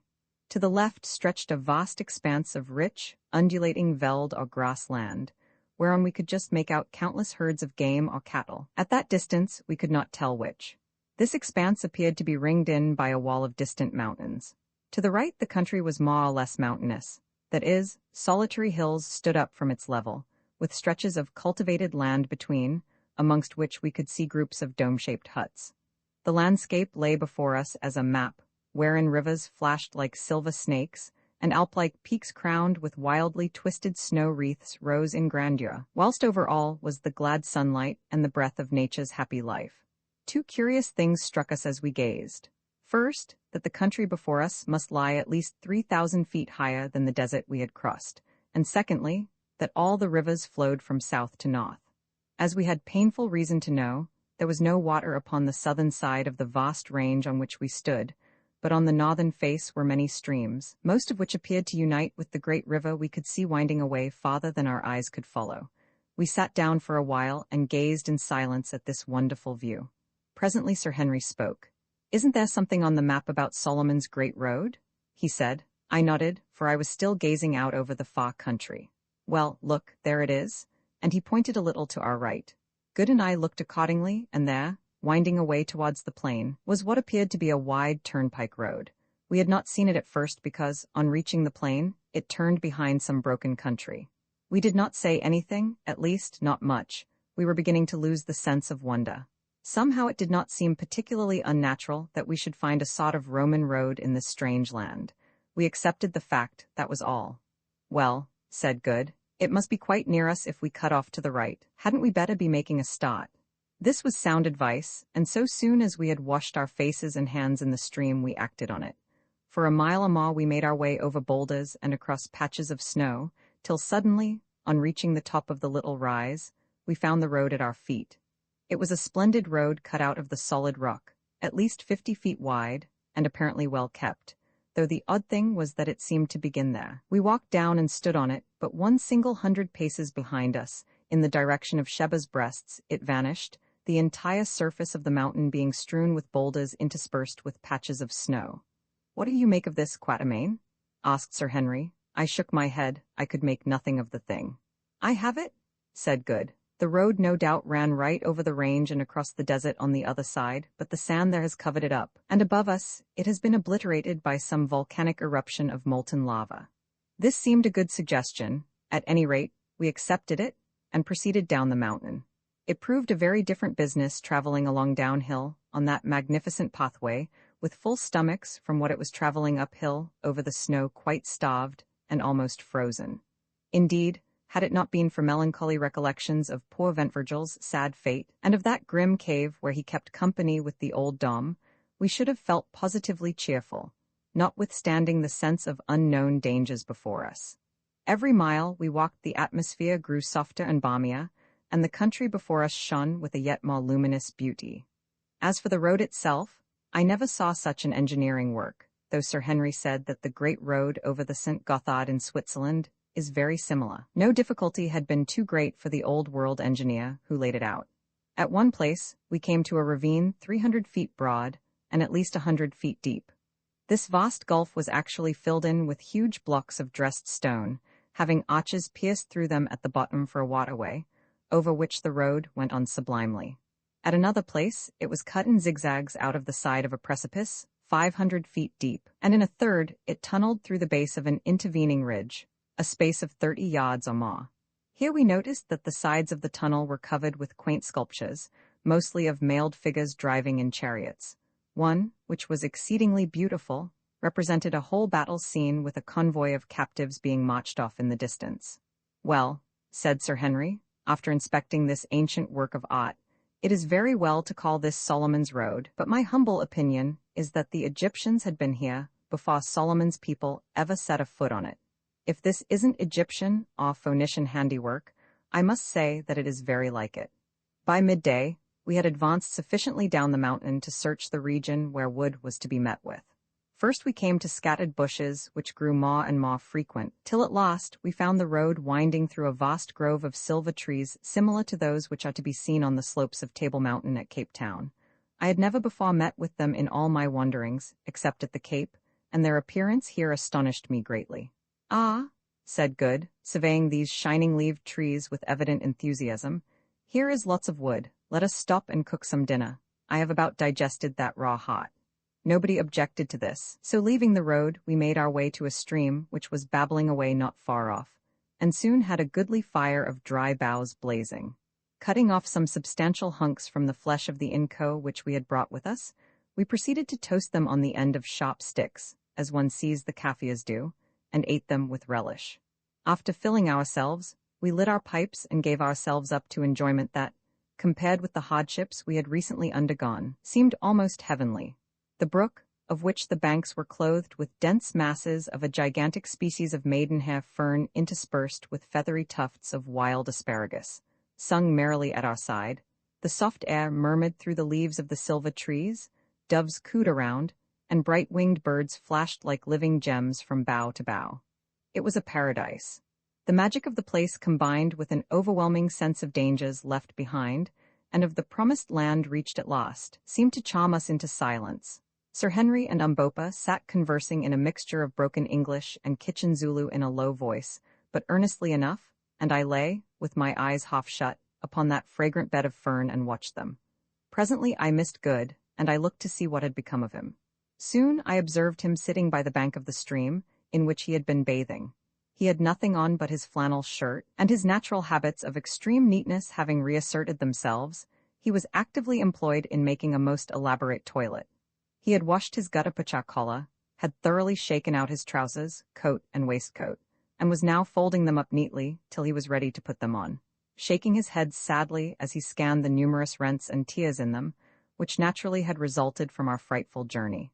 Then he took his boots, scrubbed them with a handful of fern, and finally rubbed them over with a piece of fat, which he had carefully saved from the inco meat, till they looked, comparatively speaking, respectable. Having inspected them judiciously through his eyeglass, he put the boots on and began a fresh operation. From a little bag that he carried he produced a pocket comb in which was fixed a tiny looking-glass, and in this he surveyed himself. Apparently he was not satisfied, for he proceeded to do his hair with great care. Then came a pause whilst he again contemplated the effect. Still it was not satisfactory. He felt his chin, on which the accumulated scrub of a 10 days' beard was flourishing. Surely, thought I, he is not going to try to shave. But so it was. Taking the piece of fat with which he had greased his boots, Good washed it thoroughly in the stream. Then diving again into the bag, he brought out a little pocket razor with a guard to it, such as are bought by people who are afraid of cutting themselves, or by those about to undertake a sea voyage. Then he rubbed his face and chin vigorously with the fat and began. Evidently it proved a painful process, for he groaned very much over it, and I was convulsed with inward laughter as I watched him struggling with that stubbly beard. It seemed so very odd that a man should take the trouble to shave himself with a piece of fat in such a place, and in our circumstances. At last, he succeeded in getting the hair off the right side of his face and chin, when suddenly I, who was watching, became conscious of a flash of light that passed just by his head. Good sprang up with a profane exclamation. If it had not been a safety razor he would certainly have cut his throat. And so did I, without the exclamation, and this was what I saw. Standing not more than 20 paces from where I was, and 10 from Good, were a group of men. They were very tall and copper-colored, and some of them wore great plumes of black feathers and short cloaks of leopard skins. This was all I noticed at the moment. In front of them stood a youth of about 17, his hand still raised and his body bent forward in the attitude of a Grecian statue of a spear-thrower. Evidently the flash of light had been caused by a weapon which he had hurled. As I looked, an old soldier-like man stepped forward out of the group, and catching the youth by the arm said something to him. Then they advanced upon us. Sir Henry, Good, and Umbopa by this time had seized their rifles and lifted them threateningly. The party of natives still came on. It struck me that they could not know what rifles were, or they would not have treated them with such contempt. "Put down your guns," I hallooed to the others, seeing that our only chance of safety lay in conciliation. They obeyed, and walking to the front, I addressed the elderly man who had checked the youth. "Greeting," I said in Zulu, not knowing what language to use. To my surprise, I was understood. "Greeting," answered the old man, not indeed in the same tongue, but in a dialect so closely allied to it that neither Umbopa nor myself had any difficulty in understanding him. Indeed, as we afterwards found out, the language spoken by this people is an old-fashioned form of the Zulu tongue, bearing about the same relationship to it that the English of Chaucer does to the English of the 19th century. "Whence come you?" he went on. "Who are you? And why are the faces of 3 of you white, and the face of the 4th as the face of our mother's sons?" And he pointed to Umbopa.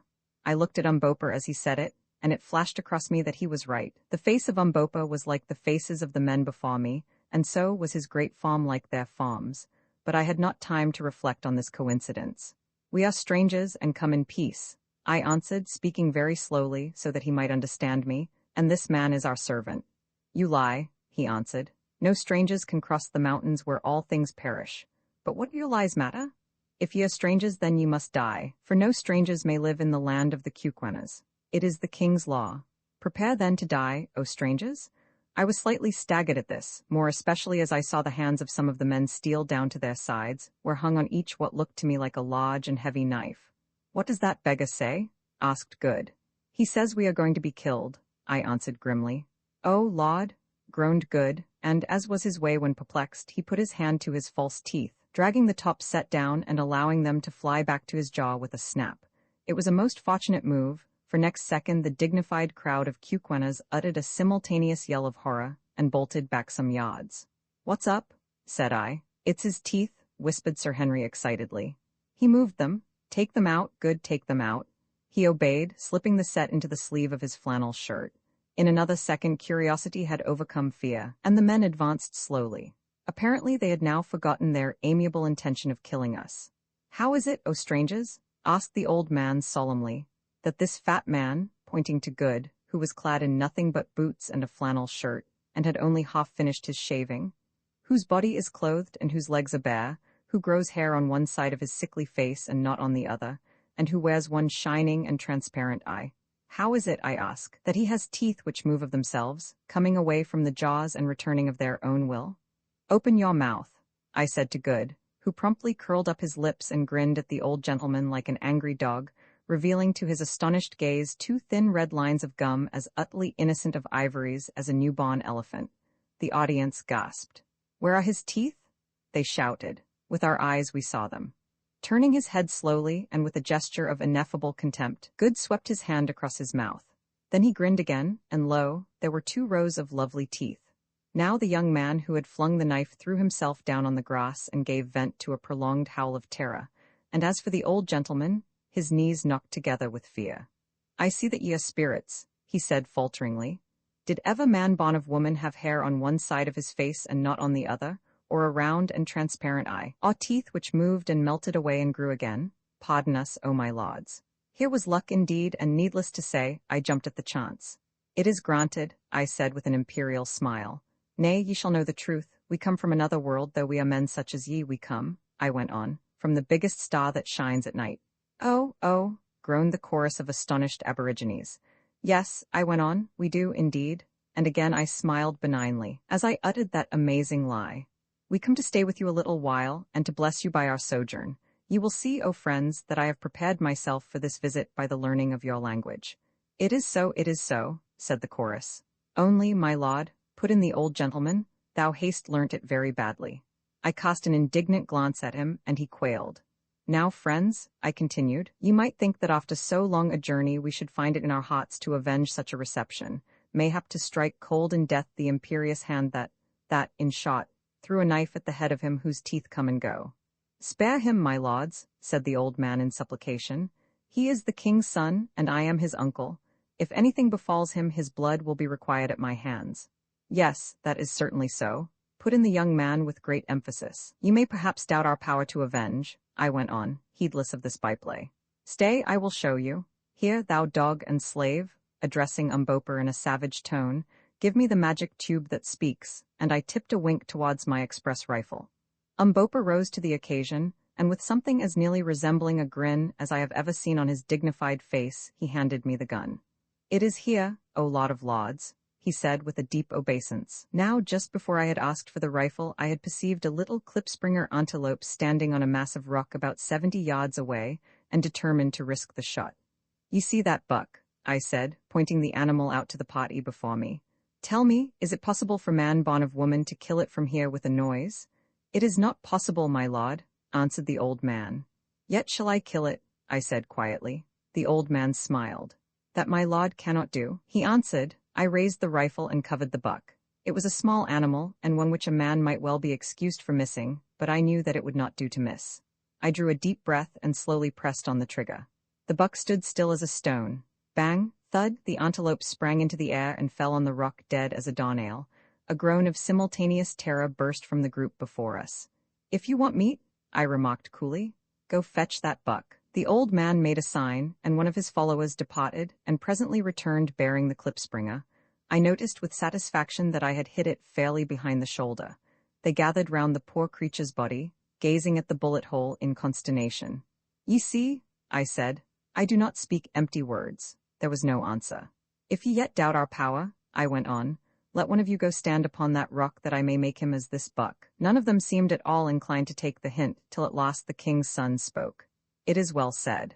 Do thou, my uncle, go stand upon the rock. It is but a buck that the magic has killed. Surely it cannot kill a man." The old gentleman did not take the suggestion in good part. Indeed, he seemed hurt. "No, no," he ejaculated hastily. "My old eyes have seen enough. These are wizards indeed. Let us bring them to the king. Yet if any should wish a further proof, let him stand upon the rock, that the magic tube may speak with him." There was a most general and hasty expression of dissent. "Let not good magic be wasted on our poor bodies," said one. "We are satisfied. All the witchcraft of our people cannot show the like of this." "It is so," remarked the old gentleman in a tone of intense relief. "Without any doubt it is so. Listen, children of the stars, children of the shining eye and the movable teeth, who roar out in thunder and slay from afar. I am Infadus, son of Kafa, once king of the Kukwina people. This youth is Scragga."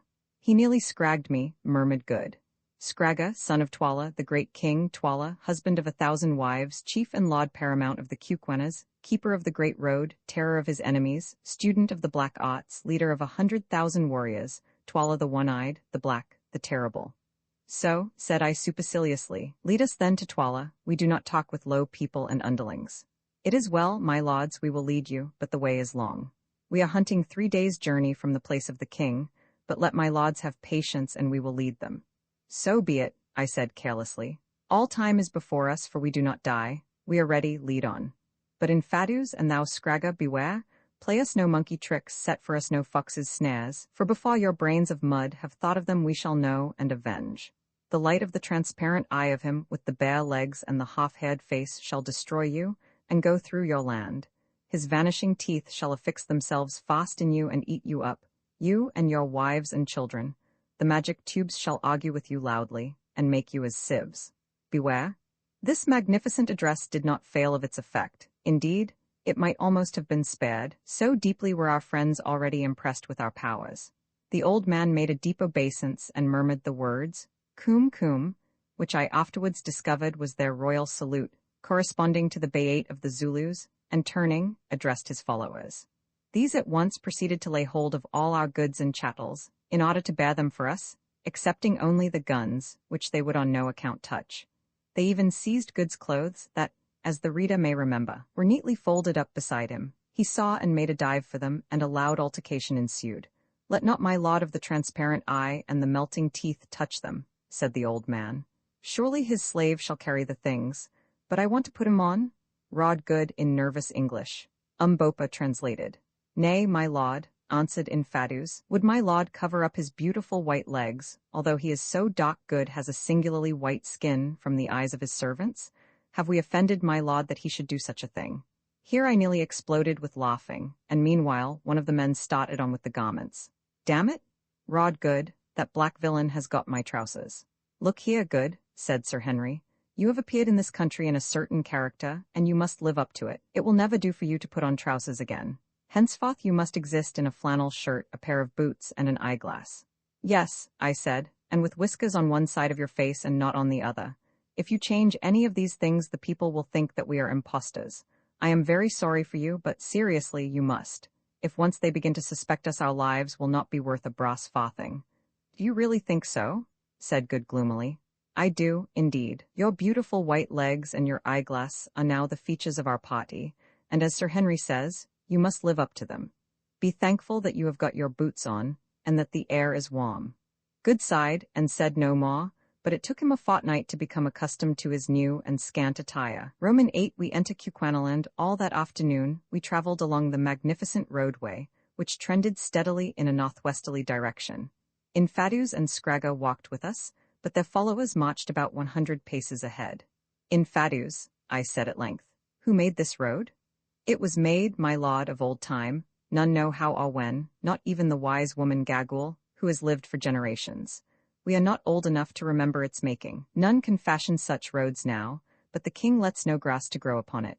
"And whose are the writings on the wall of the caves through which we have passed on the road?" I asked, referring to the Egyptian-like sculptures that we had seen. "My lord, the hands that made the road wrote the wonderful writings. We know not who wrote them." "When did the Cuquana people come into this country?" "My lord, the race came down here like the breath of a storm 10,000 moons ago, from the great lands which lie there beyond," and he pointed to the north. "They could travel no further because of the high mountains which ring in the land, so say the old voices of our fathers that have descended to us the children, and so says Gagul, the wise woman, the smeller out of witches." And again he pointed to the snow-clad peaks. "The country, too, was good, so they settled here and grew strong and powerful, and now our numbers are like the sea sand, and when Twala, the king, calls up his regiments, their plumes cover the plains so far as the eye of man can reach. And if the land is walled in with mountains, who is there for the regiments to fight with? Nay, my lord, the country is open there towards the north, and now and again warriors sweep down upon us in clouds from a land we know not, and we slay them. It is the third part of the life of a man since there was a war. Many thousands died in it, but we destroyed those who came to eat us up. So since then there has been no war. Your warriors must grow weary of resting on their spears, Infadus. My lord, there was one war, just after we destroyed the people that came down upon us, but it was a civil war. Dog ate dog." "How was that?" "My lord the king, my half-brother, had a brother born at the same birth, and of the same woman. It is not our custom, my lord, to suffer twins to live. The weaker must always die. But the mother of the king hid away the feebler child, which was born the last, for her heart yearned over it, and that child is Twala the king. I am his younger brother, born of another wife." "Well?"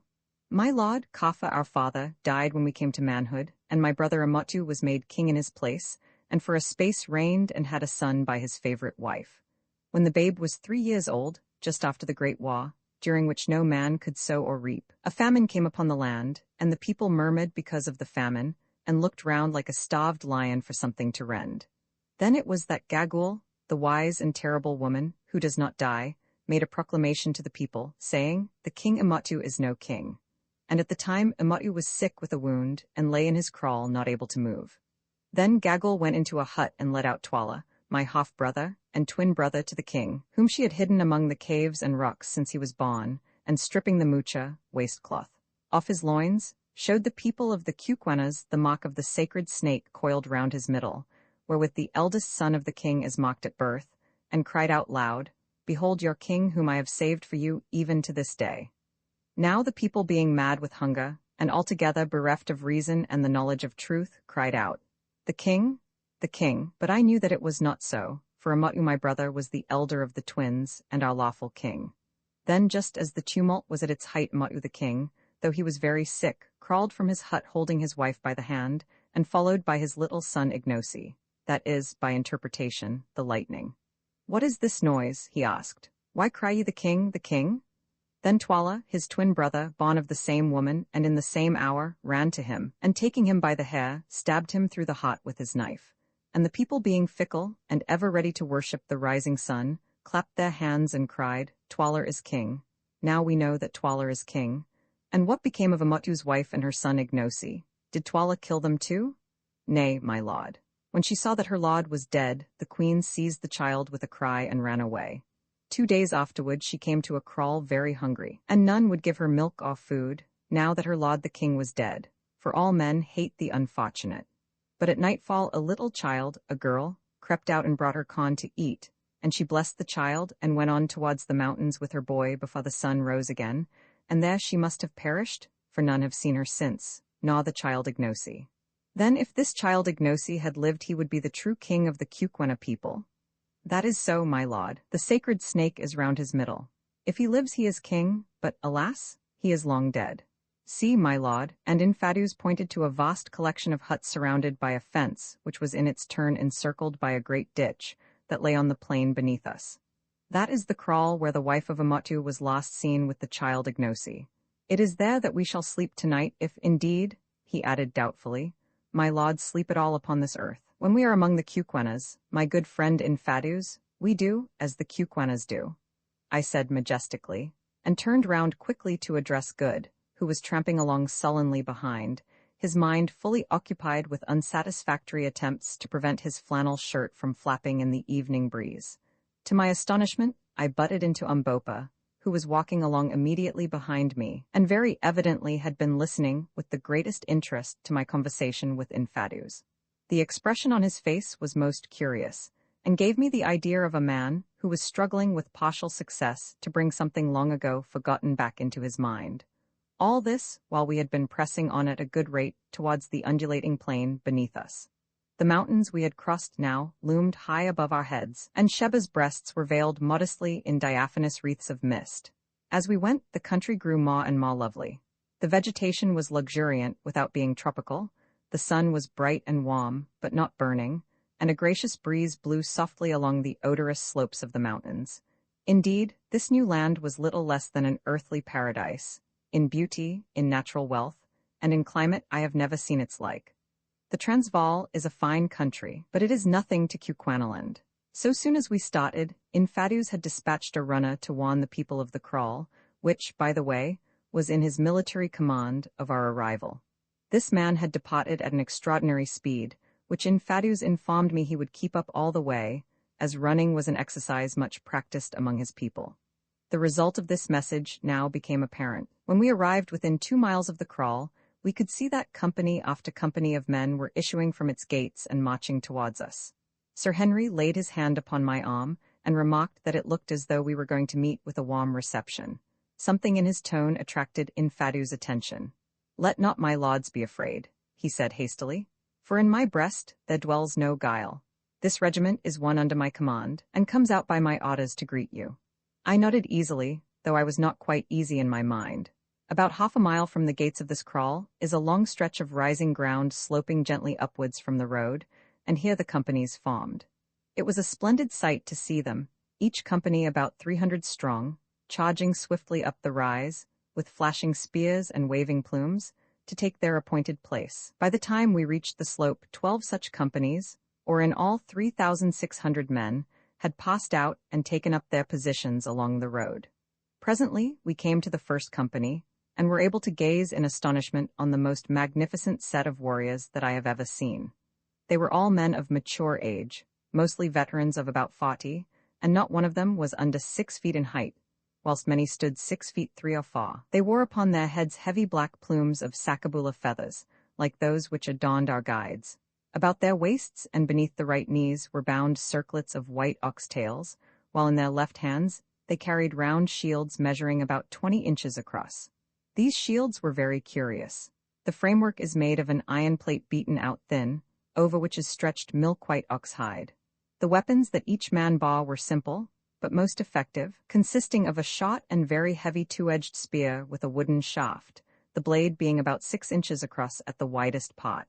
These spears are not used for throwing, but like the Zulu bangwin, or stabbing assegai, are for close quarters only, when the wound inflicted by them is terrible. In addition to his bangwin, every man carried 3 large and heavy knives, each knife weighing about 2 pounds. One knife was fixed in the oxtail girdle, and the other 2 at the back of the round shield. These knives, which are called tolas by the Kukwenas, take the place of the throwing assegai of the Zulus.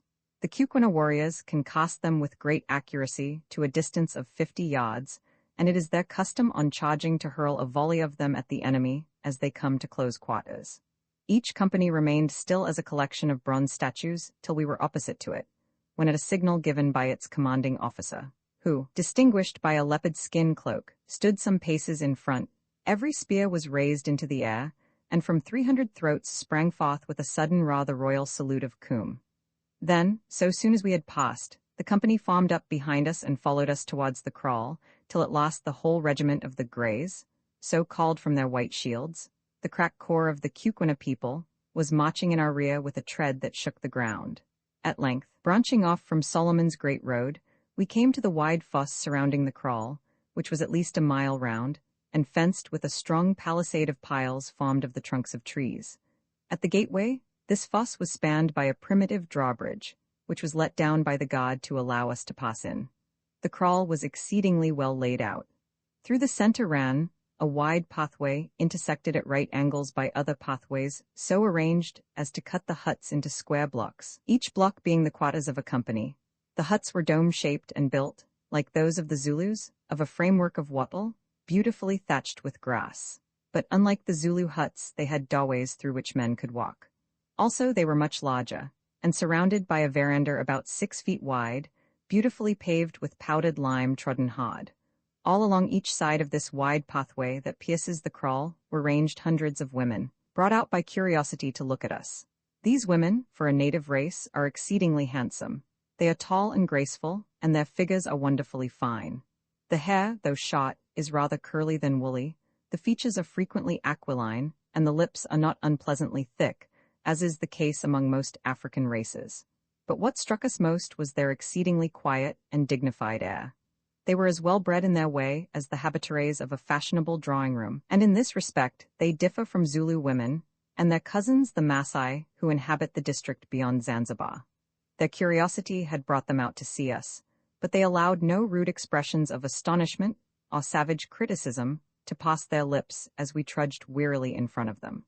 Not even when old Infadus, with a surreptitious motion of the hand, pointed out the crowning wonder of poor Good's beautiful white legs, did they suffer the feeling of intense admiration which evidently mastered their minds to find expression. They fixed their dark eyes upon this new and snowy loveliness, for, as I think I have said, Good's skin is exceedingly white, and that was all. But it was quite enough for Good, who is modest by nature. When we reached the center of the kraal, Infadus halted at the door of a large hut, which was surrounded at a distance by a circle of smaller ones. "Enter, sons of the stars," he said in a magniloquent voice, "and deign to rest a while in our humble habitations. A little food shall be brought to you, so that ye may have no need to draw your belts tight from hunger. Some honey and some milk, and an ox or two, and a few sheep. Not much, my lords, but still a little food." "It is good," said I. "Infadus, we are weary with traveling through realms of air. Now let us rest."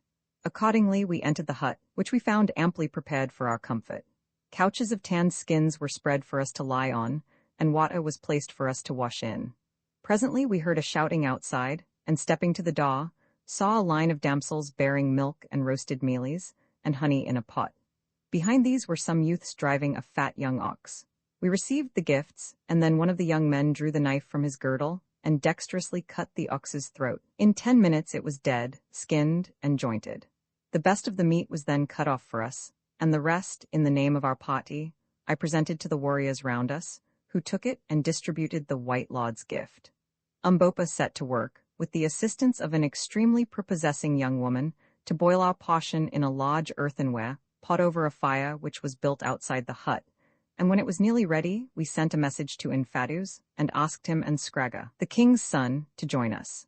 Presently they came, and sitting down upon little stools, of which there were several about the hut, for the Kukwanas do not in general squat upon their haunches like the Zulus, they helped us to get through our dinner.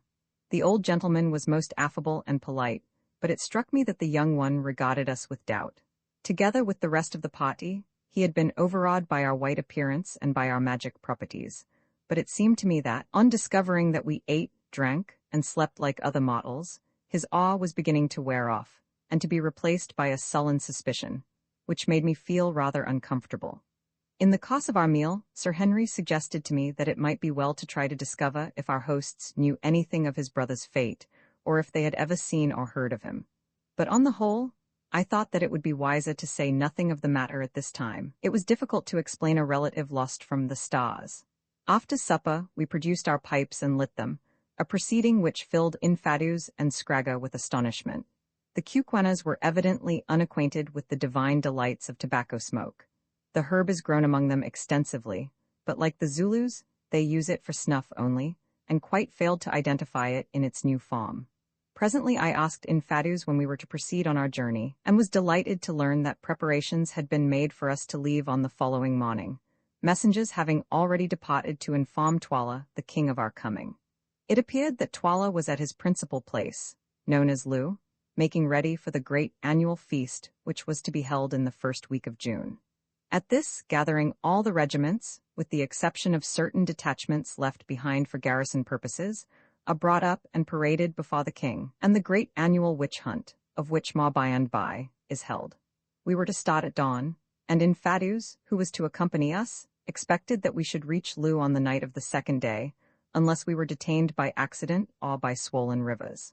When they had given us this information, our visitors bade us good night, and having arranged to watch turn and turn about, 3 of us flung ourselves down and slept the sweet sleep of the weary, whilst the 4th sat up on the lookout for possible treachery. Roman 9 Twala, the king. It will not be necessary for me to detail at length the incidents of our journey to Lu. It took 2 full days traveling along Solomon's Great Road, which pursued its even course right into the heart of Cuquanaland. Suffice it to say that, as we went, the country seemed to grow richer and richer, and the kraals, with their wide surrounding belts of cultivation, more and more numerous. They were all built upon the same principles as the first camp which we had reached, and were guarded by ample garrisons of troops. Indeed, in Cuquanaland, as among the Germans, the Zulus, and the Masai, every able-bodied man is a soldier, so that the whole force of the nation is available for its wars, offensive or defensive. As we traveled, we were overtaken by thousands of warriors hurrying up to Lu to be present at the great annual review and festival, and more splendid troops I never saw. At sunset on the second day, we stopped to rest a while upon the summit of some heights over which the road ran, and there on a beautiful and fertile plain before us lay Lu itself.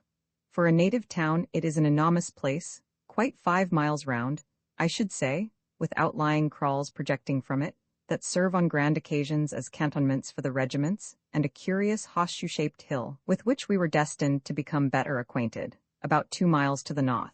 It is beautifully situated, and through the center of the kraal, dividing it into 2 portions, runs a river, which appeared to be bridged in several places, the same indeed that we had seen from the slopes of Sheba's breasts. 60 or 70 miles away, 3 great snow-capped mountains, placed at the points of a triangle, started out of the level plain. The conformation of these mountains is unlike that of Sheba's breasts, being sheer and precipitous instead of smooth and rounded. Infadus saw us looking at them, and volunteered a remark. "The road ends there," he said, pointing to the mountains known among the Cuquanas as the 3 Witches. "Why does it end?" I asked. "Who knows?" he answered with a shrug. "The mountains are full of caves, and there is a great pit between them. It is there that the wise men of old time used to go to get whatever it was they came for to this country, and it is there now that our kings are buried in the place of death." "What was it they came for?" I asked eagerly. "Nay, I know not. My lords who have dropped from the stars should know," he answered with a quick look. Evidently he knew more than he chose to say. "Yes," I went on, "you are right. In the stars we learn many things. I have heard, for instance, that the wise men of old came to these mountains to find bright stones, pretty playthings, and yellow iron." "My lord is wise," he answered coldly. "I am but a child and cannot talk with my lord on such matters. My lord must speak with Gagol the Old, at the king's place, who is wise even as my lord," and he went away. So soon as he was gone, I turned to the others and pointed out the mountains. "There are Solomon's diamond mines," I said. Umbopa was standing with them, apparently plunged in one of the fits of abstraction which were common to him, and caught my words. "Yes, Macumazon," he put in Zulu, "the diamonds are surely there, and you shall have them, since you white men are so fond of toys and money." "How dost thou know that, Umbopa?" I asked sharply, for I did not like his mysterious ways. He laughed. "I dreamed it in the night, white men." Then he too turned on his heel and went. "Now what?" said Sir Henry. "Is our black friend driving at?" "He knows more than he chooses to say, that is clear. By the way, Quatermain, has he heard anything of my brother?" "Nothing. He has asked everyone he has become friendly with, but they all declare that no white man has ever been seen in the country before.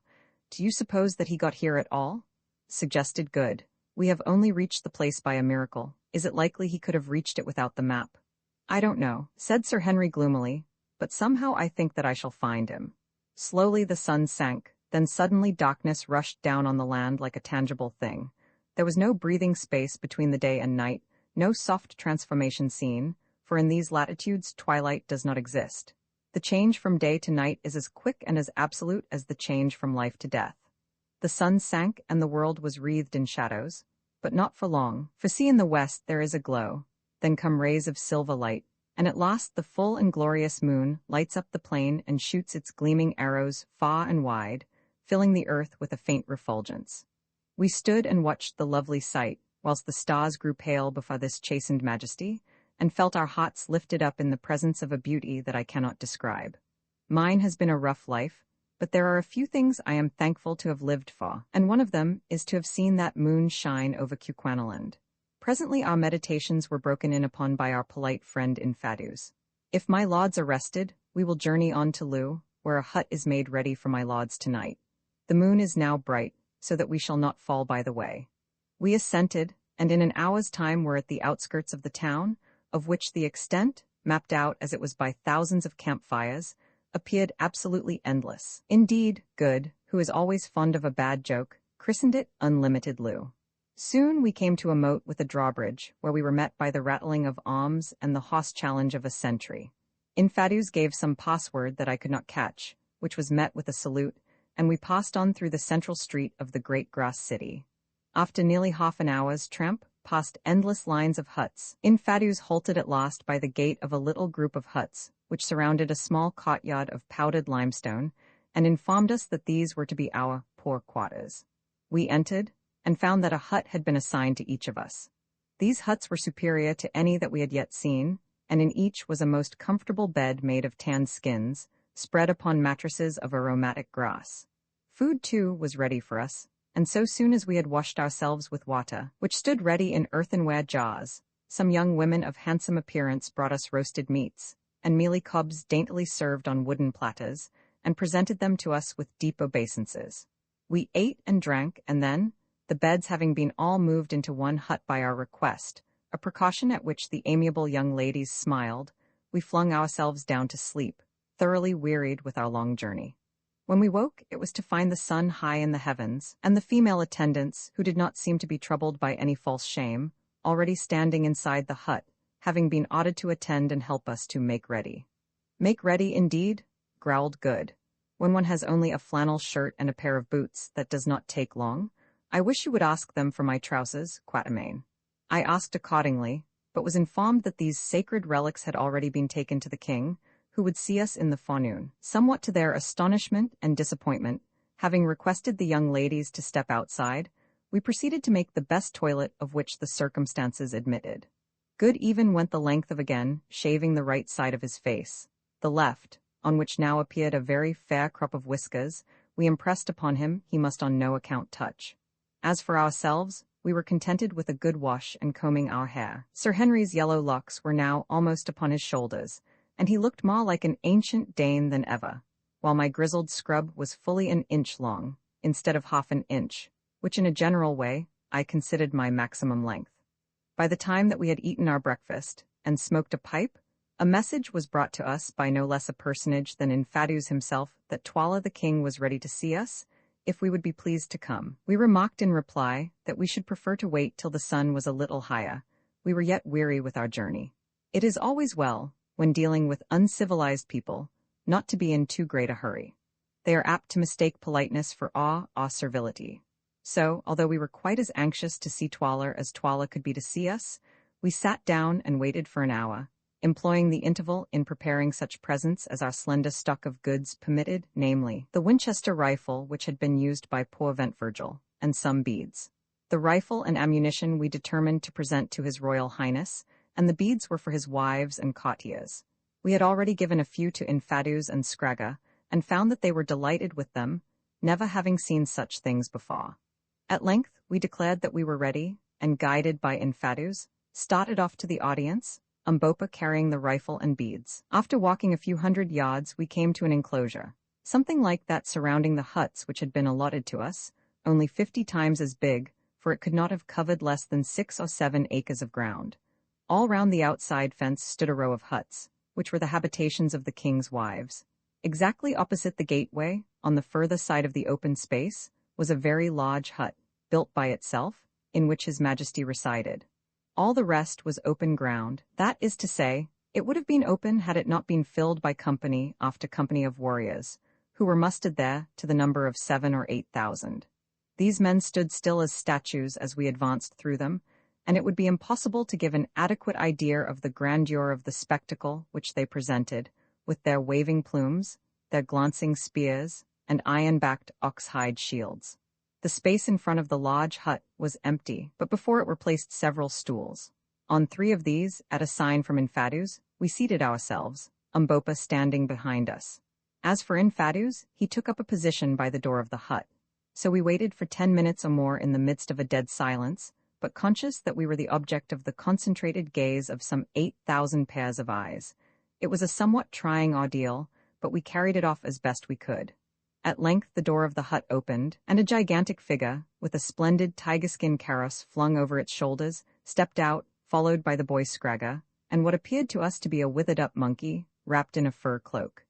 The figure seated itself upon a stool, Scragga took his stand behind it, and the withered-up monkey crept on all fours into the shade of the hut, and squatted down.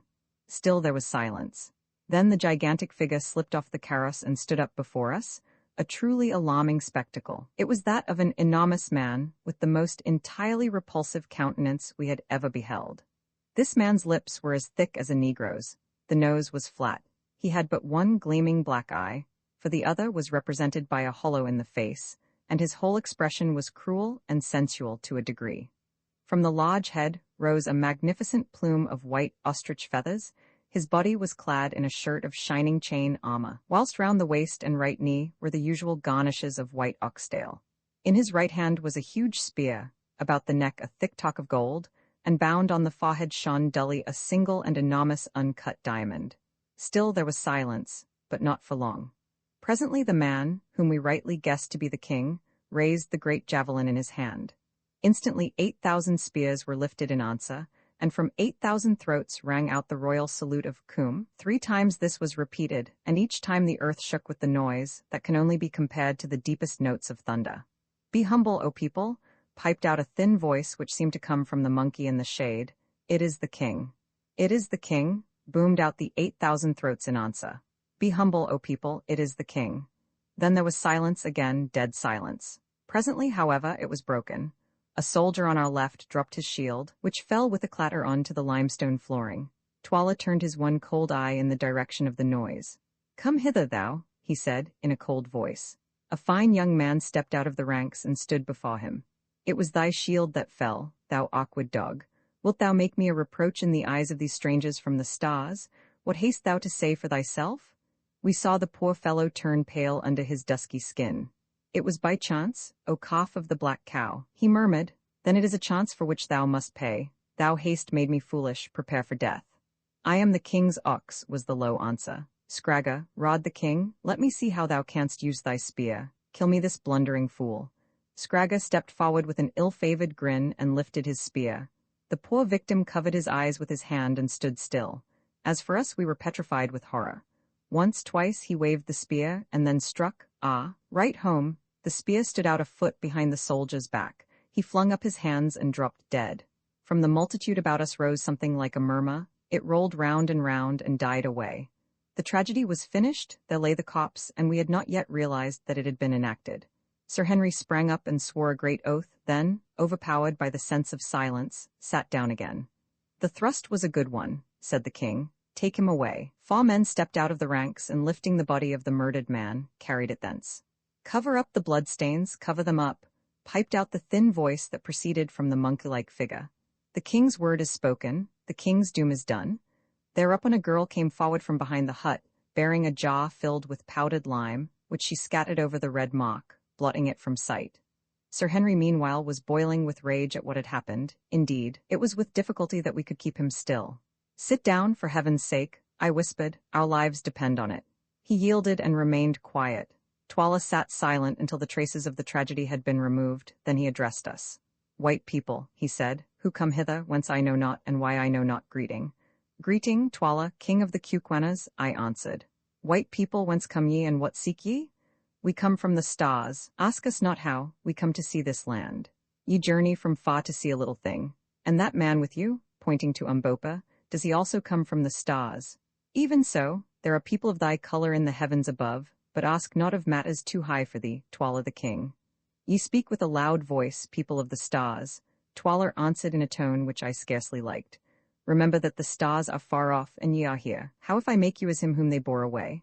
I laughed out loud, though there was little laughter in my heart. O king, I said, be careful, walk warily over hot stones, lest thou shouldst burn thy feet, hold the spear by the handle, lest thou should cut thy hands. Touch but one hair of our heads and destruction shall come upon thee. What, have not these, pointing to Infadus and Scragga, who, young villain that he was employed in cleaning the blood of the soldier off his spear, told thee what manner of men we are? Hast thou seen the like of us? And I pointed to Good, feeling quite sure that he had never seen anybody before who looked in the least like him as he then appeared. It is true I have not, said the king, surveying Good with interest. Have they not told thee how we strike with death from afar? I went on. They have told me, but I believe them not. Let me see you kill. Kill me a man among those who stand yonder. And he pointed to the opposite side of the kraal, and I will believe. Nay, I answered. We shed no blood of men except in just punishment. But if thou wilt see, bid thy servants drive in an ox through the kraal gates, and before he has run 20 paces I will strike him dead. Nay, laughed the king, kill me a man and I will believe. Good, O king, so be it, I answered coolly. Do thou walk across the open space, and before thy feet reach the gate thou shalt be dead. Or if thou wilt not, send thy son Scragga, whom at that moment it would have given me much pleasure to shoot. On hearing this suggestion, Scragga uttered a sort of howl and bolted into the hut. Twala frowned majestically. The suggestion did not please him. Let a young ox be driven in, he said. 2 men at once departed, running swiftly. Now, Sir Henry, said I, do you shoot? I want to show this ruffian that I am not the only magician of the party. Sir Henry accordingly took his express, and made ready. I hope I shall make a good shot, he groaned. You must, I answered. If you miss with the first barrel, let him have the second. Sight for 150 yards and wait till the beast turns broadside on. Then came a pause, until presently we caught sight of an ox running straight for the kraal gate. It came on through the gate then, catching sight of the vast concourse of people, stopped stupidly, turned round and bellowed. Now's your time, I whispered. Up went the rifle, bang, thud, and the ox was kicking on his back, shot in the ribs. The semi-hollow bullet had done its work well, and a sigh of astonishment went up from the assembled thousands. I turned round coolly. Have I lied, O king? Nay, white man, it is the truth, was the somewhat odd answer. Listen, Twala, I went on.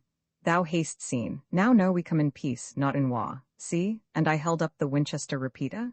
Here is a hollow staff that shall enable thee to kill even as we kill, only I lay this charm upon it, thou shalt kill no man with it. If thou liftest it against a man, it shall kill thee. Stay, I will show thee. Bid a soldier step 40 paces and place the shaft of a spear in the ground so that the flat blade looks towards us. In a few seconds it was done. Now, see, I will break yonder spear. Taking a careful sight, I fired. The bullet struck the flat of the spear and shattered the blade into fragments. Again the sigh of astonishment went up.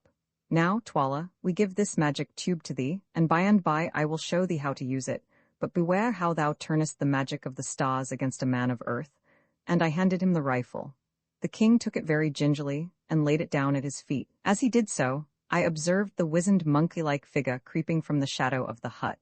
It crept on all fours, but when it reached the place where the king sat it rose upon its feet, and throwing the furry covering from its face, revealed a most extraordinary and weird countenance. Apparently it was that of a woman of great age, so shrunken that in size it seemed no larger than the face of a year-old child, although made up of a number of deep and yellow wrinkles. Set in these wrinkles was a sunken slit that represented the mouth, beneath which the chin curved outwards to a point. There was no nose to speak of. Indeed, the visage might have been taken for that of a sun-dried corpse had it not been for a pair of large black eyes, still full of fire and intelligence, which gleamed and played under the snow-white eyebrows and the projecting parchment-colored skull, like jewels in a charnel house. As for the head itself, it was perfectly bare and yellow in hue, while its wrinkled scalp moved and contracted like the hood of a cobra. The figure to which this fearful countenance belonged, a countenance so fearful indeed that it caused a shiver of fear to pass through us as we gazed on it, stood still for a moment. Then suddenly, it projected a skinny claw armed with nails nearly an inch long, and laying it on the shoulder of Twala the king, began to speak in a thin and piercing voice. Listen, O king, listen, O warriors, listen, O mountains and plains and rivers, home of the Kuquina race. Listen, O skies and sun, O rain and storm and mist. Listen, O men and women, O youths and maidens, and O ye babes unborn. Listen, all things that live and must die. Listen, all dead things that shall live again, again to die. Listen, the spirit of life is in me, and I prophesy. I prophesy, I prophesy. The words died away in a faint wail, and dread seemed to seize upon the hearts of all who heard them, including our own. This old woman was very terrible. Blood, blood, blood, rivers of blood, blood everywhere. I see it, I smell it, I taste it, it is salt. It runs red upon the ground, it rains down from the skies. Footsteps, footsteps, footsteps, the tread of the white man coming from afar. It shakes the earth trembles before her master. Blood is good, the red blood is bright, there is no smell like the smell of new shed blood. The lions shall lap it and raw, the vultures shall wash their wings in it and shriek with joy. I am old, I have seen much blood, ha ha, but I shall see more ere I die and be merry. How old am I, think ye? Your fathers knew me, and their fathers knew me, and their fathers' fathers. I have seen the white man and know his desires. I am old, but the mountains are older than I. Who made the great road, tell me? Who wrote the pictures on the rocks, tell me? Who reared up the three silent ones yonder, that gaze across the pit, tell me? And she pointed towards the three precipitous mountains which we had noticed on the previous night. Ye know not, but I know. It was a white people who were before ye are, who shall be when ye are not, who shall eat you up and destroy you. Yeah. And what came they for, the white ones, the terrible ones, the skilled in magic and all learning, the strong, the unswerving? What is that bright stone upon thy forehead, O king? Whose hands made the iron garments upon thy breast, O king? Ye know not, but I know. I the old one, I the wise one, I the Isinusi, the witch doctress. Then she turned her bald vulture head towards us. What seek ye, white men of the stars? Ah, yes, of the stars. Do ye seek a lost one? Ye shall not find him here, he is not here. Never for ages upon ages has a white foot pressed this land, never except once, and I remember that he left it but to die. Ye come for bright stones, I know it, ye shall find them when the blood is dry, but shall ye return whence ye came, or shall ye stop with me? Ha, ha, ha, and thou with the dark skin and the proud bearing, and she pointed her skinny finger at Umbopa. Who art thou, and what seekest thou? Not stones that shine, not yellow metal that gleams, these thou lavest to white men from the stars. Methinks I know thee, methinks I can smell the smell of the blood in thy heart. Strip off the girdle. Here the features of this extraordinary creature became convulsed, and she fell to the ground foaming in an epileptic fit, and was carried into the hut. The king rose up trembling, and waved his hand. Instantly the regiments began to file off, and in 10 minutes, save for ourselves, the king, and a few attendants, the great space was left empty. White people, he said, it passes in my mind to kill you. Gaggle has spoken strange words. What say ye? I laughed. Be careful, O king, we are not easy to slay. Thou hast seen the fate of the ox, wouldst thou be as the ox is? The king frowned. It is not well to threaten a king. We threaten not, we speak what is true. Try to kill us, O king, and learn. The great savage put his hand to his forehead and thought. Go in peace, he said at length.